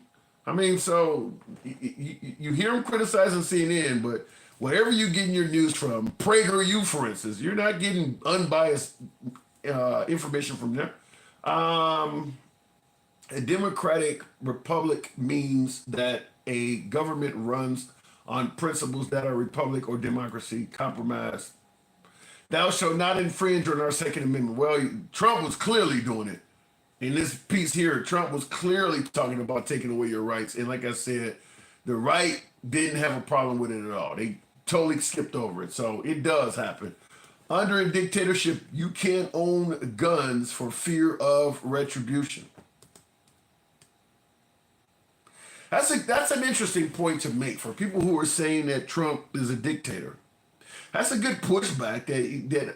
Is there any dictatorships? I don't think there are any dictatorships where they let the citizens own guns. That is a good pushback. That as long as you can own a gun, that is one counterpoint to be made that Trump is not a dictator because he would be going after your guns. I mean, it's a legitimate point. I mean, it's a point to be made that under a dictatorship you can still own guns. So let's see what happens in the future. But like I said, when you hear that he's willing to do this on television, what stopped this is the next day there was an outrage from the NRA.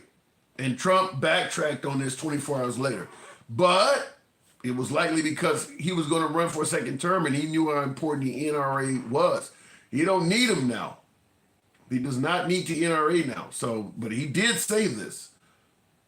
MAGA supports child rapists. Damn. Real quick in it, bro, you show us all the time. You show us all the time. It still doesn't mean nothing. I don't know what you're telling me. I show you. Trump is a fucking lunatic and he has lost his mind. Trump needs impeached. Well, I'll tell you this: if Trump does not do well in the midterms, the Democrats are going to impeach him. I don't know I don't know for what, but I'm thinking there's probably a bunch of different cases can be made. I mean, if you can come up with any American that's been wrongfully deported by his administration, I don't know if there is any American that's been deported by his administration, but I'm sure there are Americans that have had their civil rights violated. I mean, ICE is grabbing everybody. I'm sure there are plenty of Americans that ICE has grabbed and demanded paperwork and stuff from for no other reason than they were brown. I'm sure that has happened. So, yeah, if he does not win if he doesn't maintain control of Congress and the Senate in the midterms, they are going to impeach him. I don't know for what, but he's pushed the envelope in so many ways. I'm sure it'll happen. I don't know why. I mean, don't know which one, but they will do it. What rights have you lost? I don't know if any, people do say if you vote for Trump, you're going to lose rights. I don't think anybody's lost any rights under Trump so far. You've lost privileges a lot, though. I mean, Roe versus Wade, that's a privilege that was gone. TPS, temporary protected status, all of them people lost the privilege of being allowed to stay here. So was the asylum seekers. There's a whole lot of people who lost a lot of privileges under Trump.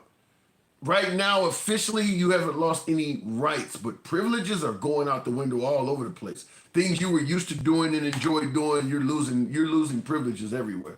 I can believe that people are mean nowadays. So yeah, you're losing privileges.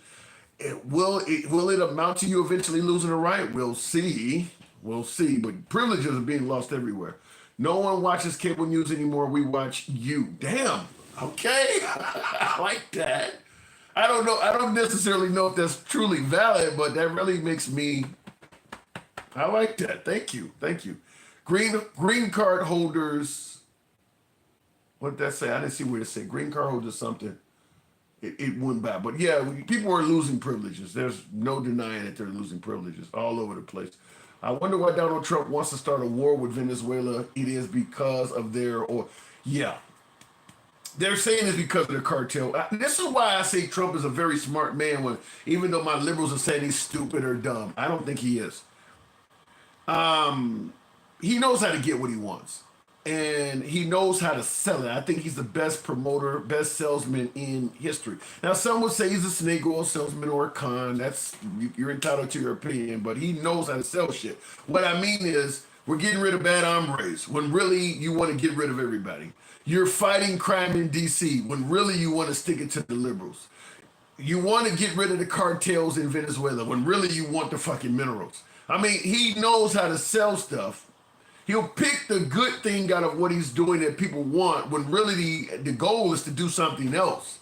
And people fall for it. People keep falling for it. I mean, everybody wanted to get rid of the rapists and murderers that was in the country illegally. Even the immigrants that have gained their right to stay here thought that was a good idea. But then he started going after people's moms and shit like that. But he sold it as getting rid of bad people. Same thing he's doing in DC right now. He's selling it as reducing crime. But in reality, it's controlling liberal areas.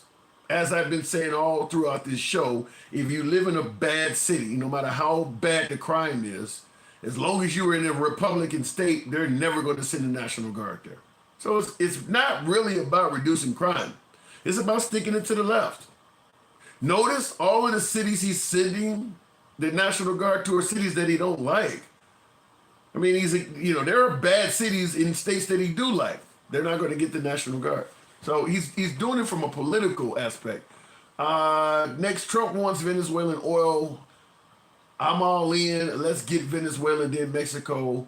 MAGA's kicking ass. Well, when you're talking about, now you just said, T2, that Trump wants Venezuelan oil, and you're all in. Let's get their oil, then Mexico next. MAGA, we're kicking ass. When you wonder why there are caravans of people coming through the southern countries trying to get into America, it's shit like that. It's shit like what you're saying right now, T2. You're going to take their resources and impoverish their fucking country, and then find yourself acting baffled while they're trying to come here for better opportunity. When you're taking the wealth from their country. That's what you're saying. Like, hey, let's go, we're winning, let's rock. I mean, what you're basically doing is very similar to how this country was founded. Just remember, what did they say? 13% of the population, 50% of the crime. It's just a matter of it not being a crime when you do it. You literally are celebrating going to another country and stealing their shit. It's not a crime. But if a couple guys in DC decide to go to a liquor store and steal their shit, well, they're criminals. They should get life in prison. What's the difference? What's the difference between what they doing and what you're talking about doing? Other than they're taking it from a liquor store, you're talking about taking it from a whole fucking country of people. What's the difference? Robbing is robbing. Thieving is thieving. It's amazing how some people can literally put their hands in their pants, come up with a whole handful of peanut butter, and swear to God it don't stink at all. You're talking about thievery, stealing, all of the shit you say you're having black fatigue for. You're doing it to a whole fucking country. Anyhow, folks, I do gotta step away. That is comical, though. That is comical that you're doing that. And you cool with it, too. Cool with it. Knowing damn well you would be calling some criminal doing that shit, having black fatigue or whatever. It's your boy, Tim, the handsome liberal. I do gotta step away. Did I miss somebody? I damn sure did. King, I don't want to miss King.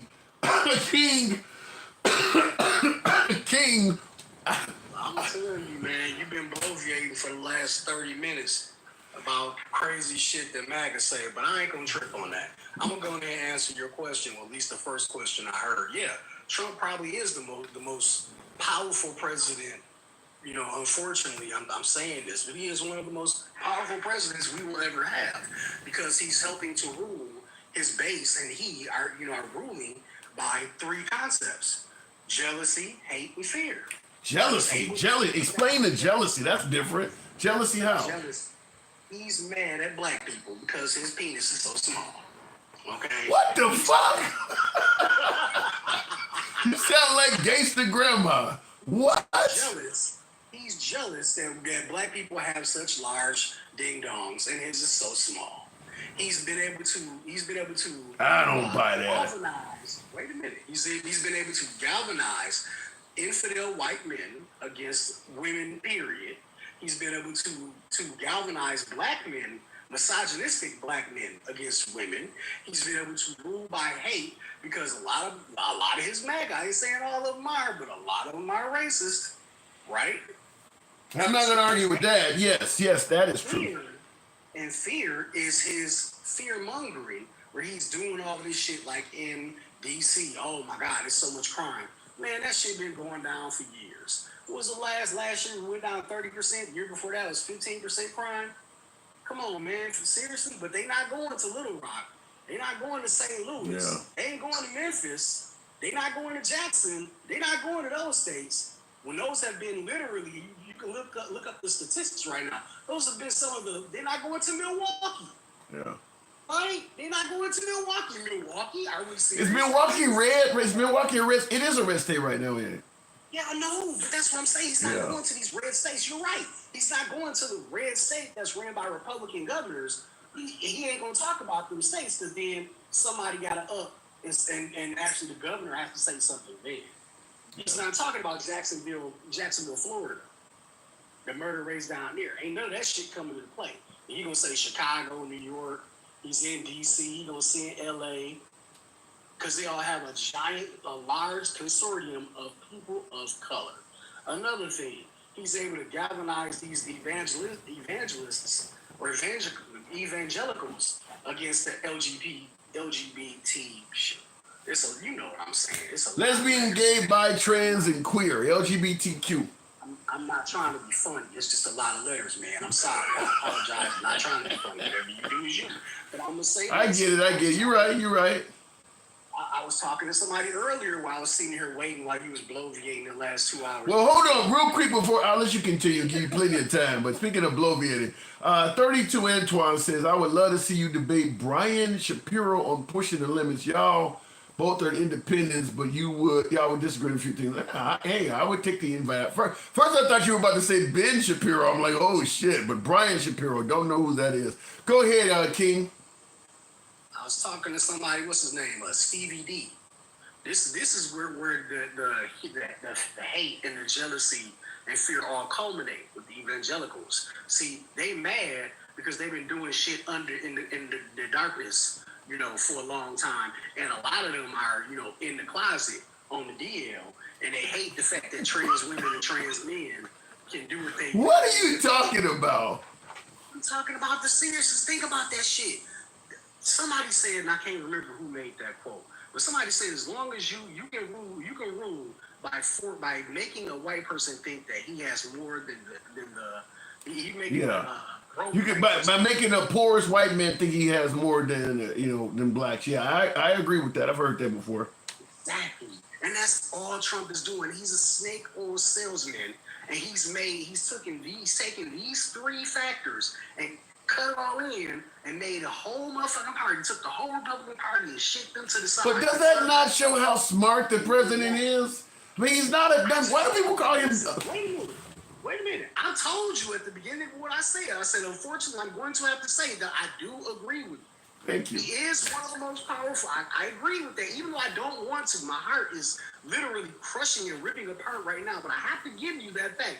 You're right about that. He is, because he found a way to galvanize all the white people between jealousy, hate, and fear, and capitalized on that shit. The snake oil salesman. We can criticize Trump, but fact is, he's doing what a politician is supposed to do. People say he's not a typical politician. He's actually a really good one. I mean, that's what you're supposed to do. Be able to, what they call it, shake hands and kissing babies and shaking hands, resonate with the people. He goes and talks to folks. He's even been in liberal areas talking to the people and shit like that. Whereas the liberals don't do that. I mean, he's on TV plenty of times.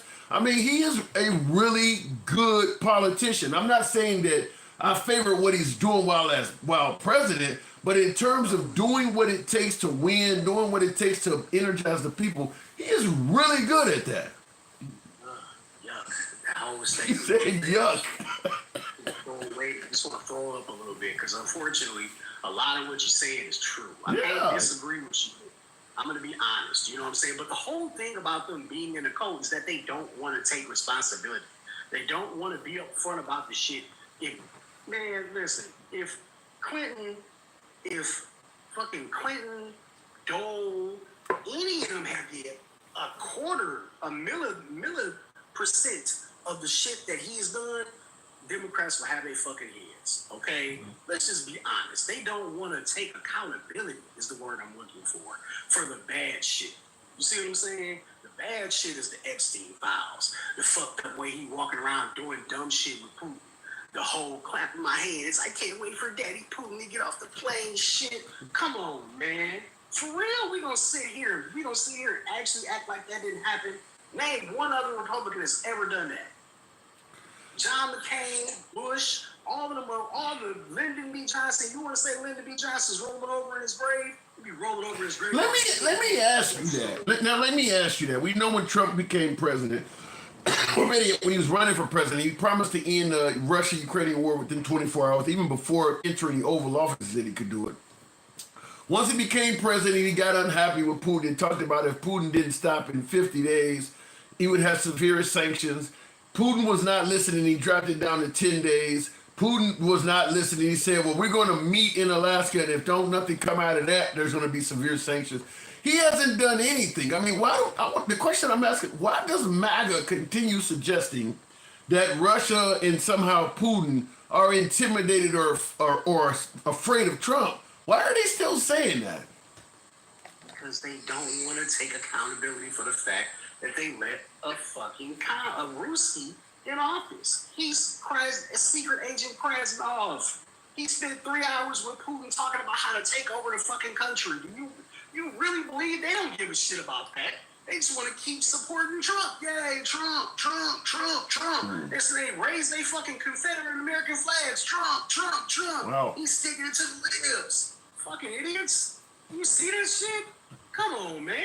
No, man. No, period. No, period. Put a dot behind it. Period. We spent 3 hours talking to Putin about what he can do to further himself to make America look like Russia, to make Washington, D.C. turn into the Kremlin. What the fuck are you talking about? That's why the troops are there. He don't plan on leaving. He plan on inserting martial law in these cities. Because if you really think about it, notice the size of the cities as well. D.C., New York, L.A., these are all big-ass cities, too.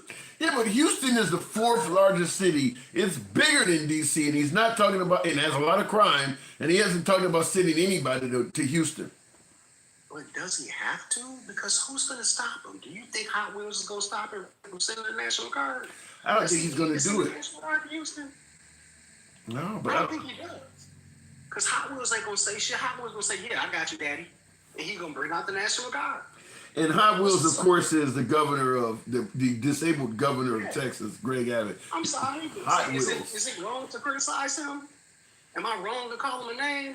Because, ever since before Trump became a presidential candidate, before when Bush was in office, did we talk about did we make fun of our candidates and our governors and stuff like that so publicly? I don't think we did we? But who started that shit?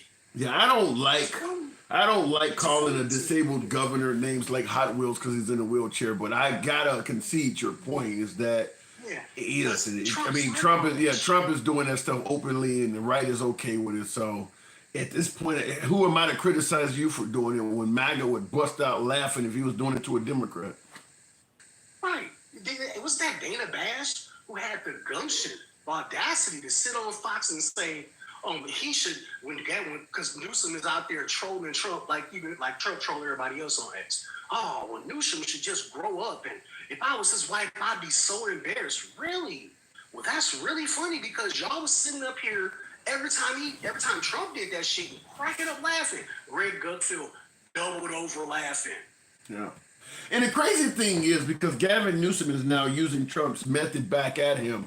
You got Dana Perino on Fox News talking about he should be ashamed of himself and his wife should be embarrassed that he's, stupid and doing. What? You guys have been favoring Trump with this mean tweet shit forever. And now because Gavin Newsom is doing the exact same thing, you want to attack Gavin? Do you guys realize how hypocritical this looks? You've been laughing at Trump's tweets for, almost a decade now. It's okay to do this. It's $2 gas. Yeah. It's okay when you got $2 gas, right? Mean tweets. Mean tweet. I could go for some mean tweets and $2 gas. That is true. That's what they were saying. I could go for when politics was fucking boring. When I could watch C-SPAN and not know that I'm going to see a complete party vote against every fucking thing and make a complete ass of themselves. Because if you look on C-SPAN a couple of these days, I know you watch a lot of Fox and shit like that. But if you look on C-SPAN and just watch them debate shit, MAGA's points are fucking insane. Give me an example of what you're talking about. Give me an example. Oh my God, shit, I don't even know, man.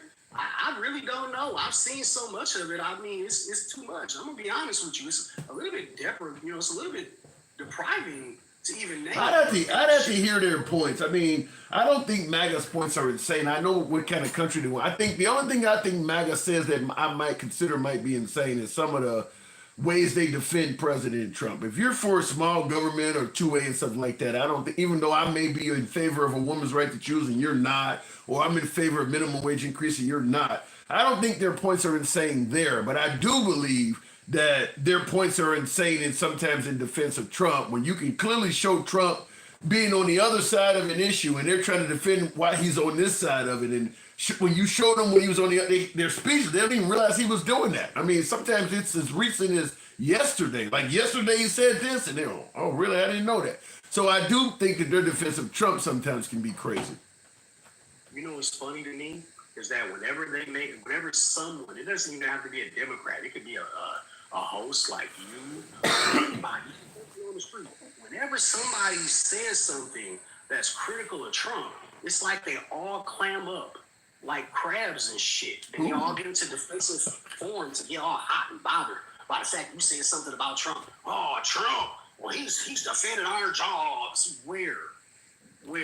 Well, manufacturers are going to be able to be back in it for at least another 10 years. Another company, did you know this, that Toyota pulled most of their workers and their jobs out of America and sent them to Canada because America has a deficit of taxing them and tariffing them to death, so they can't make their electric cars in America anymore? So where are the jobs coming from? That I had not heard of. I got to move it on King Finn as always, but I hadn't heard of that. Wow. Yeah, holla at me, man. Tariffs have consequences. I don't think many Americans realize it yet, but when they start hitting, we will realize tariffs do have consequences. I think they have significant amount more than what we're being told. King, appreciate you coming through. Peace. All right. Moving on with the program real quick. Somebody made a statement, and I do see you corrected that 32 Antoine, you said not Ben Shapiro, Brian Shapiro. I don't mind going on other programs. I would certainly, debate the issues with somebody else that has a difference of opinion. I'm not going to suggest that I'd always win or be right on every topic, but listen, at the end of the day, if I'm wrong, but I learned something, to me, that's a win. That's why I believe in free speech. I believe in letting all of you folks speak regardless of your opinion, because I don't ever want to come across as a know-it-all. I don't know every damn thing, and neither do you. So the fact that we can all come together in one forum, left of Bernie Sanders to having dinner with Q, as I always say, puts all of the ideas in one place. You don't normally get that in the media. You watch the media, everybody leans right on one program, everybody leans left on the other program. And in most cases, they don't have a lot of people on the program that represents the other side. So if we, listen, I'd have MAGA on here, caller after caller after caller, if I could. A lot of MAGA don't like to hear Trump criticized, so they don't call in as much. But when Biden was president, and I was all over Biden for the economy and things like that, most of my program was MAGA because I was criticizing the left. Now that I'm speaking ill of Trump because it makes no sense to be criticizing Kamala Harris and Biden anymore, they're not in office. Well, now MAGA's running and saying that you're too critical of him. So it is what it is, but I do believe in free speech. I got the best vet care here in New Mexico. Liberals call Trump orange as a derogatory, but cry if you say you don't like black or brown. They can cry all they want. You're still going to say it, right? So it doesn't matter if they're crying. He's never said what he's going to do with the tariff money. All the money is going to help veterans. That would be awesome. Yeah, he's never said what he's going to do with the tariff money, and I don't believe for a second that all the money is going to help veterans. The reason the veterans get treated like shit is the same reason you and I don't often get any help when we need it. There's no benefit to doing it. There is no benefit to doing it. People, the haves do not just help out the have-nots out of the kindness of their hearts. They want something, there has to be something in it for doing it, which is why they would rather see money going to, for crime and shit like that, for profit prison, because they get something out of it. You don't get any money out of helping the vets. It's just a good gesture to say, you served our country, I want to look out for you. But you don't get nothing in return for it. So you're never going to see a time when the vets in this country are being treated right. There's nothing to gain from doing it. We would rather send money to Zelensky or to Netanyahu in Israel than help out the homeless. Because if you send money to them, they use weapons that we sell, we can make money off of it, you know, send them money to purchase weapons, and once that weapon does a lot of destruction in Russia or causes a lot of destruction in Gaza, we can show the footage to future customers so they'll buy more of these weapons. We can show how this shot down Russian aircraft for the Ukrainians, so when we try to sell these to another country, they'll be willing to buy more of them. But they're not helping out the Ukrainians or helping out the Russians out of the kindness of their heart. They're doing it because they'll get something on the back end. You don't get nothing on the back end for helping out homeless veterans. So I don't think there'll ever be a time when you'll see veterans saying that they're being properly helped out. There's nothing in it for them. Russians are fighting Nazis now. Ukraine, it's not happening. Why would the Ukrainians... I don't even know where to go with that. That was the whole notion in the beginning. The right was trying to suggest that the Ukrainians were Nazis and Russia somehow. We got Nazis in this goddamn country. Why don't they come over here then? If that's what the goal of the Russians is, to fight Nazis, why ain't they here? We got plenty of them walking down the street on the highways and shit, throwing up the Roman salute. If that's really what their goal was, Trump has already made $3.8 billion while in office. That's against the Constitution. I've heard he's made a ton of money. I don't know what's against the Constitution or not, but I don't buy into the notion that, well, he gave up his salary and he's not making, no, he's making a killing. He's making a killing. If you don't see all of the avenues available for Trump, his wife, his associates, if you don't see them making a killing, you're just keeping your eyes closed. And if you're trying to deflect to Biden or Hunter, then you're admitting Trump is making a killing and you're just saying Democrats are doing it too. But fact is, yeah, Trump is making a killing from being president. Shoes, books, Bibles. I mean, man, the list is endless. I think the state of Oklahoma is trying to put Bibles in schools, and the Bible has to have the Constitution in it. And the only person that sells a Bible that also contains the Constitution is Trump. I mean, it's literally a kickback to him. We'll pass a law that they got to have the Bible in schools, and we'll tailor the law so it only applies to your Bibles. I mean, he's making a killing while he's president. I mean, it's insane. You know he ain't making it the right way. Well, I don't know if he's making it the right way or not. I think he's making a lot of it the right way. I don't favor him getting on social media and saying now is a good time to buy right before he imposes tariffs and shit. I mean, even Marjorie Taylor Greene has made a few million because of what he's doing. He's openly giving out, insider trading. Yeah, he's making, which is why I said if Trump does not win in the midterms, that's another area where they're going to impeach him on. They're going to say he was involved in insider trading. I mean, there's a lot of stuff there. I don't know if it's legit or not, but it is a lot there to ask questions about. I mean, he has done a lot of stuff that is pushing the envelope to some degree. But the insider trading, yeah, that's another one that they probably, I mean, I don't know what's going on with his cryptocurrency. There's no way to know that. Is it all on the up and up? No way to say. But I'll tell you this, if you are a world leader and you want something from Trump and you don't want it to be public, cryptocurrency might be a really good way of giving him payment through a backdoor method. I mean, so there's no way to know. The president of the United States should not have their own cryptocurrency. That just, when we talk about stuff that, I mean, whether it's constitutional or not, I can't speak on that. But some things should just be common sense. Why would you allow him to have his own crypto? I mean, it's common sense that could lead to, and this is why I always say, the right is allowing Trump to do things that they will not favor in the future. Can you imagine crooked Hillary having her own crypto? If you think she's crooked, would you want to give her cryptocurrency privileges? So by allowing Trump to do that, you're allowing future presidents to have that. You're basically allowing other future presidents that you might not like, that you might not trust, to be able to do all the stuff Trump is doing, have immunity. You're opening up the door for all of this stuff. To send the military to cities based on whatever emergency they come up with. It could be anything from, I think, too many gays in your city is being attacked. So we're going to send in the military to protect gay people. I think too many kids are being abused. I mean, you're opening up the door for the next president to come up with any emergency they want to and do the same thing. You're favoring Trump, but you're selling the farm in the process.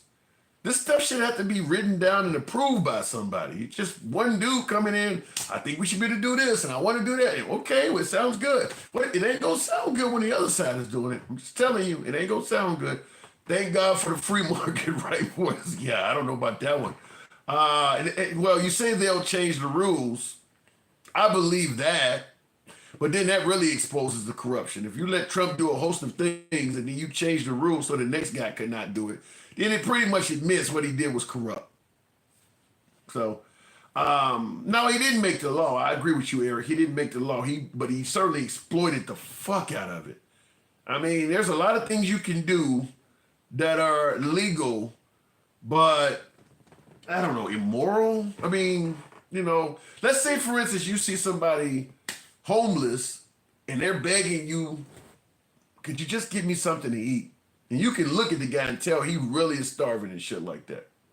So you walk into the local Olive Garden or the local Applebee's and comes out with a big fat ass steak.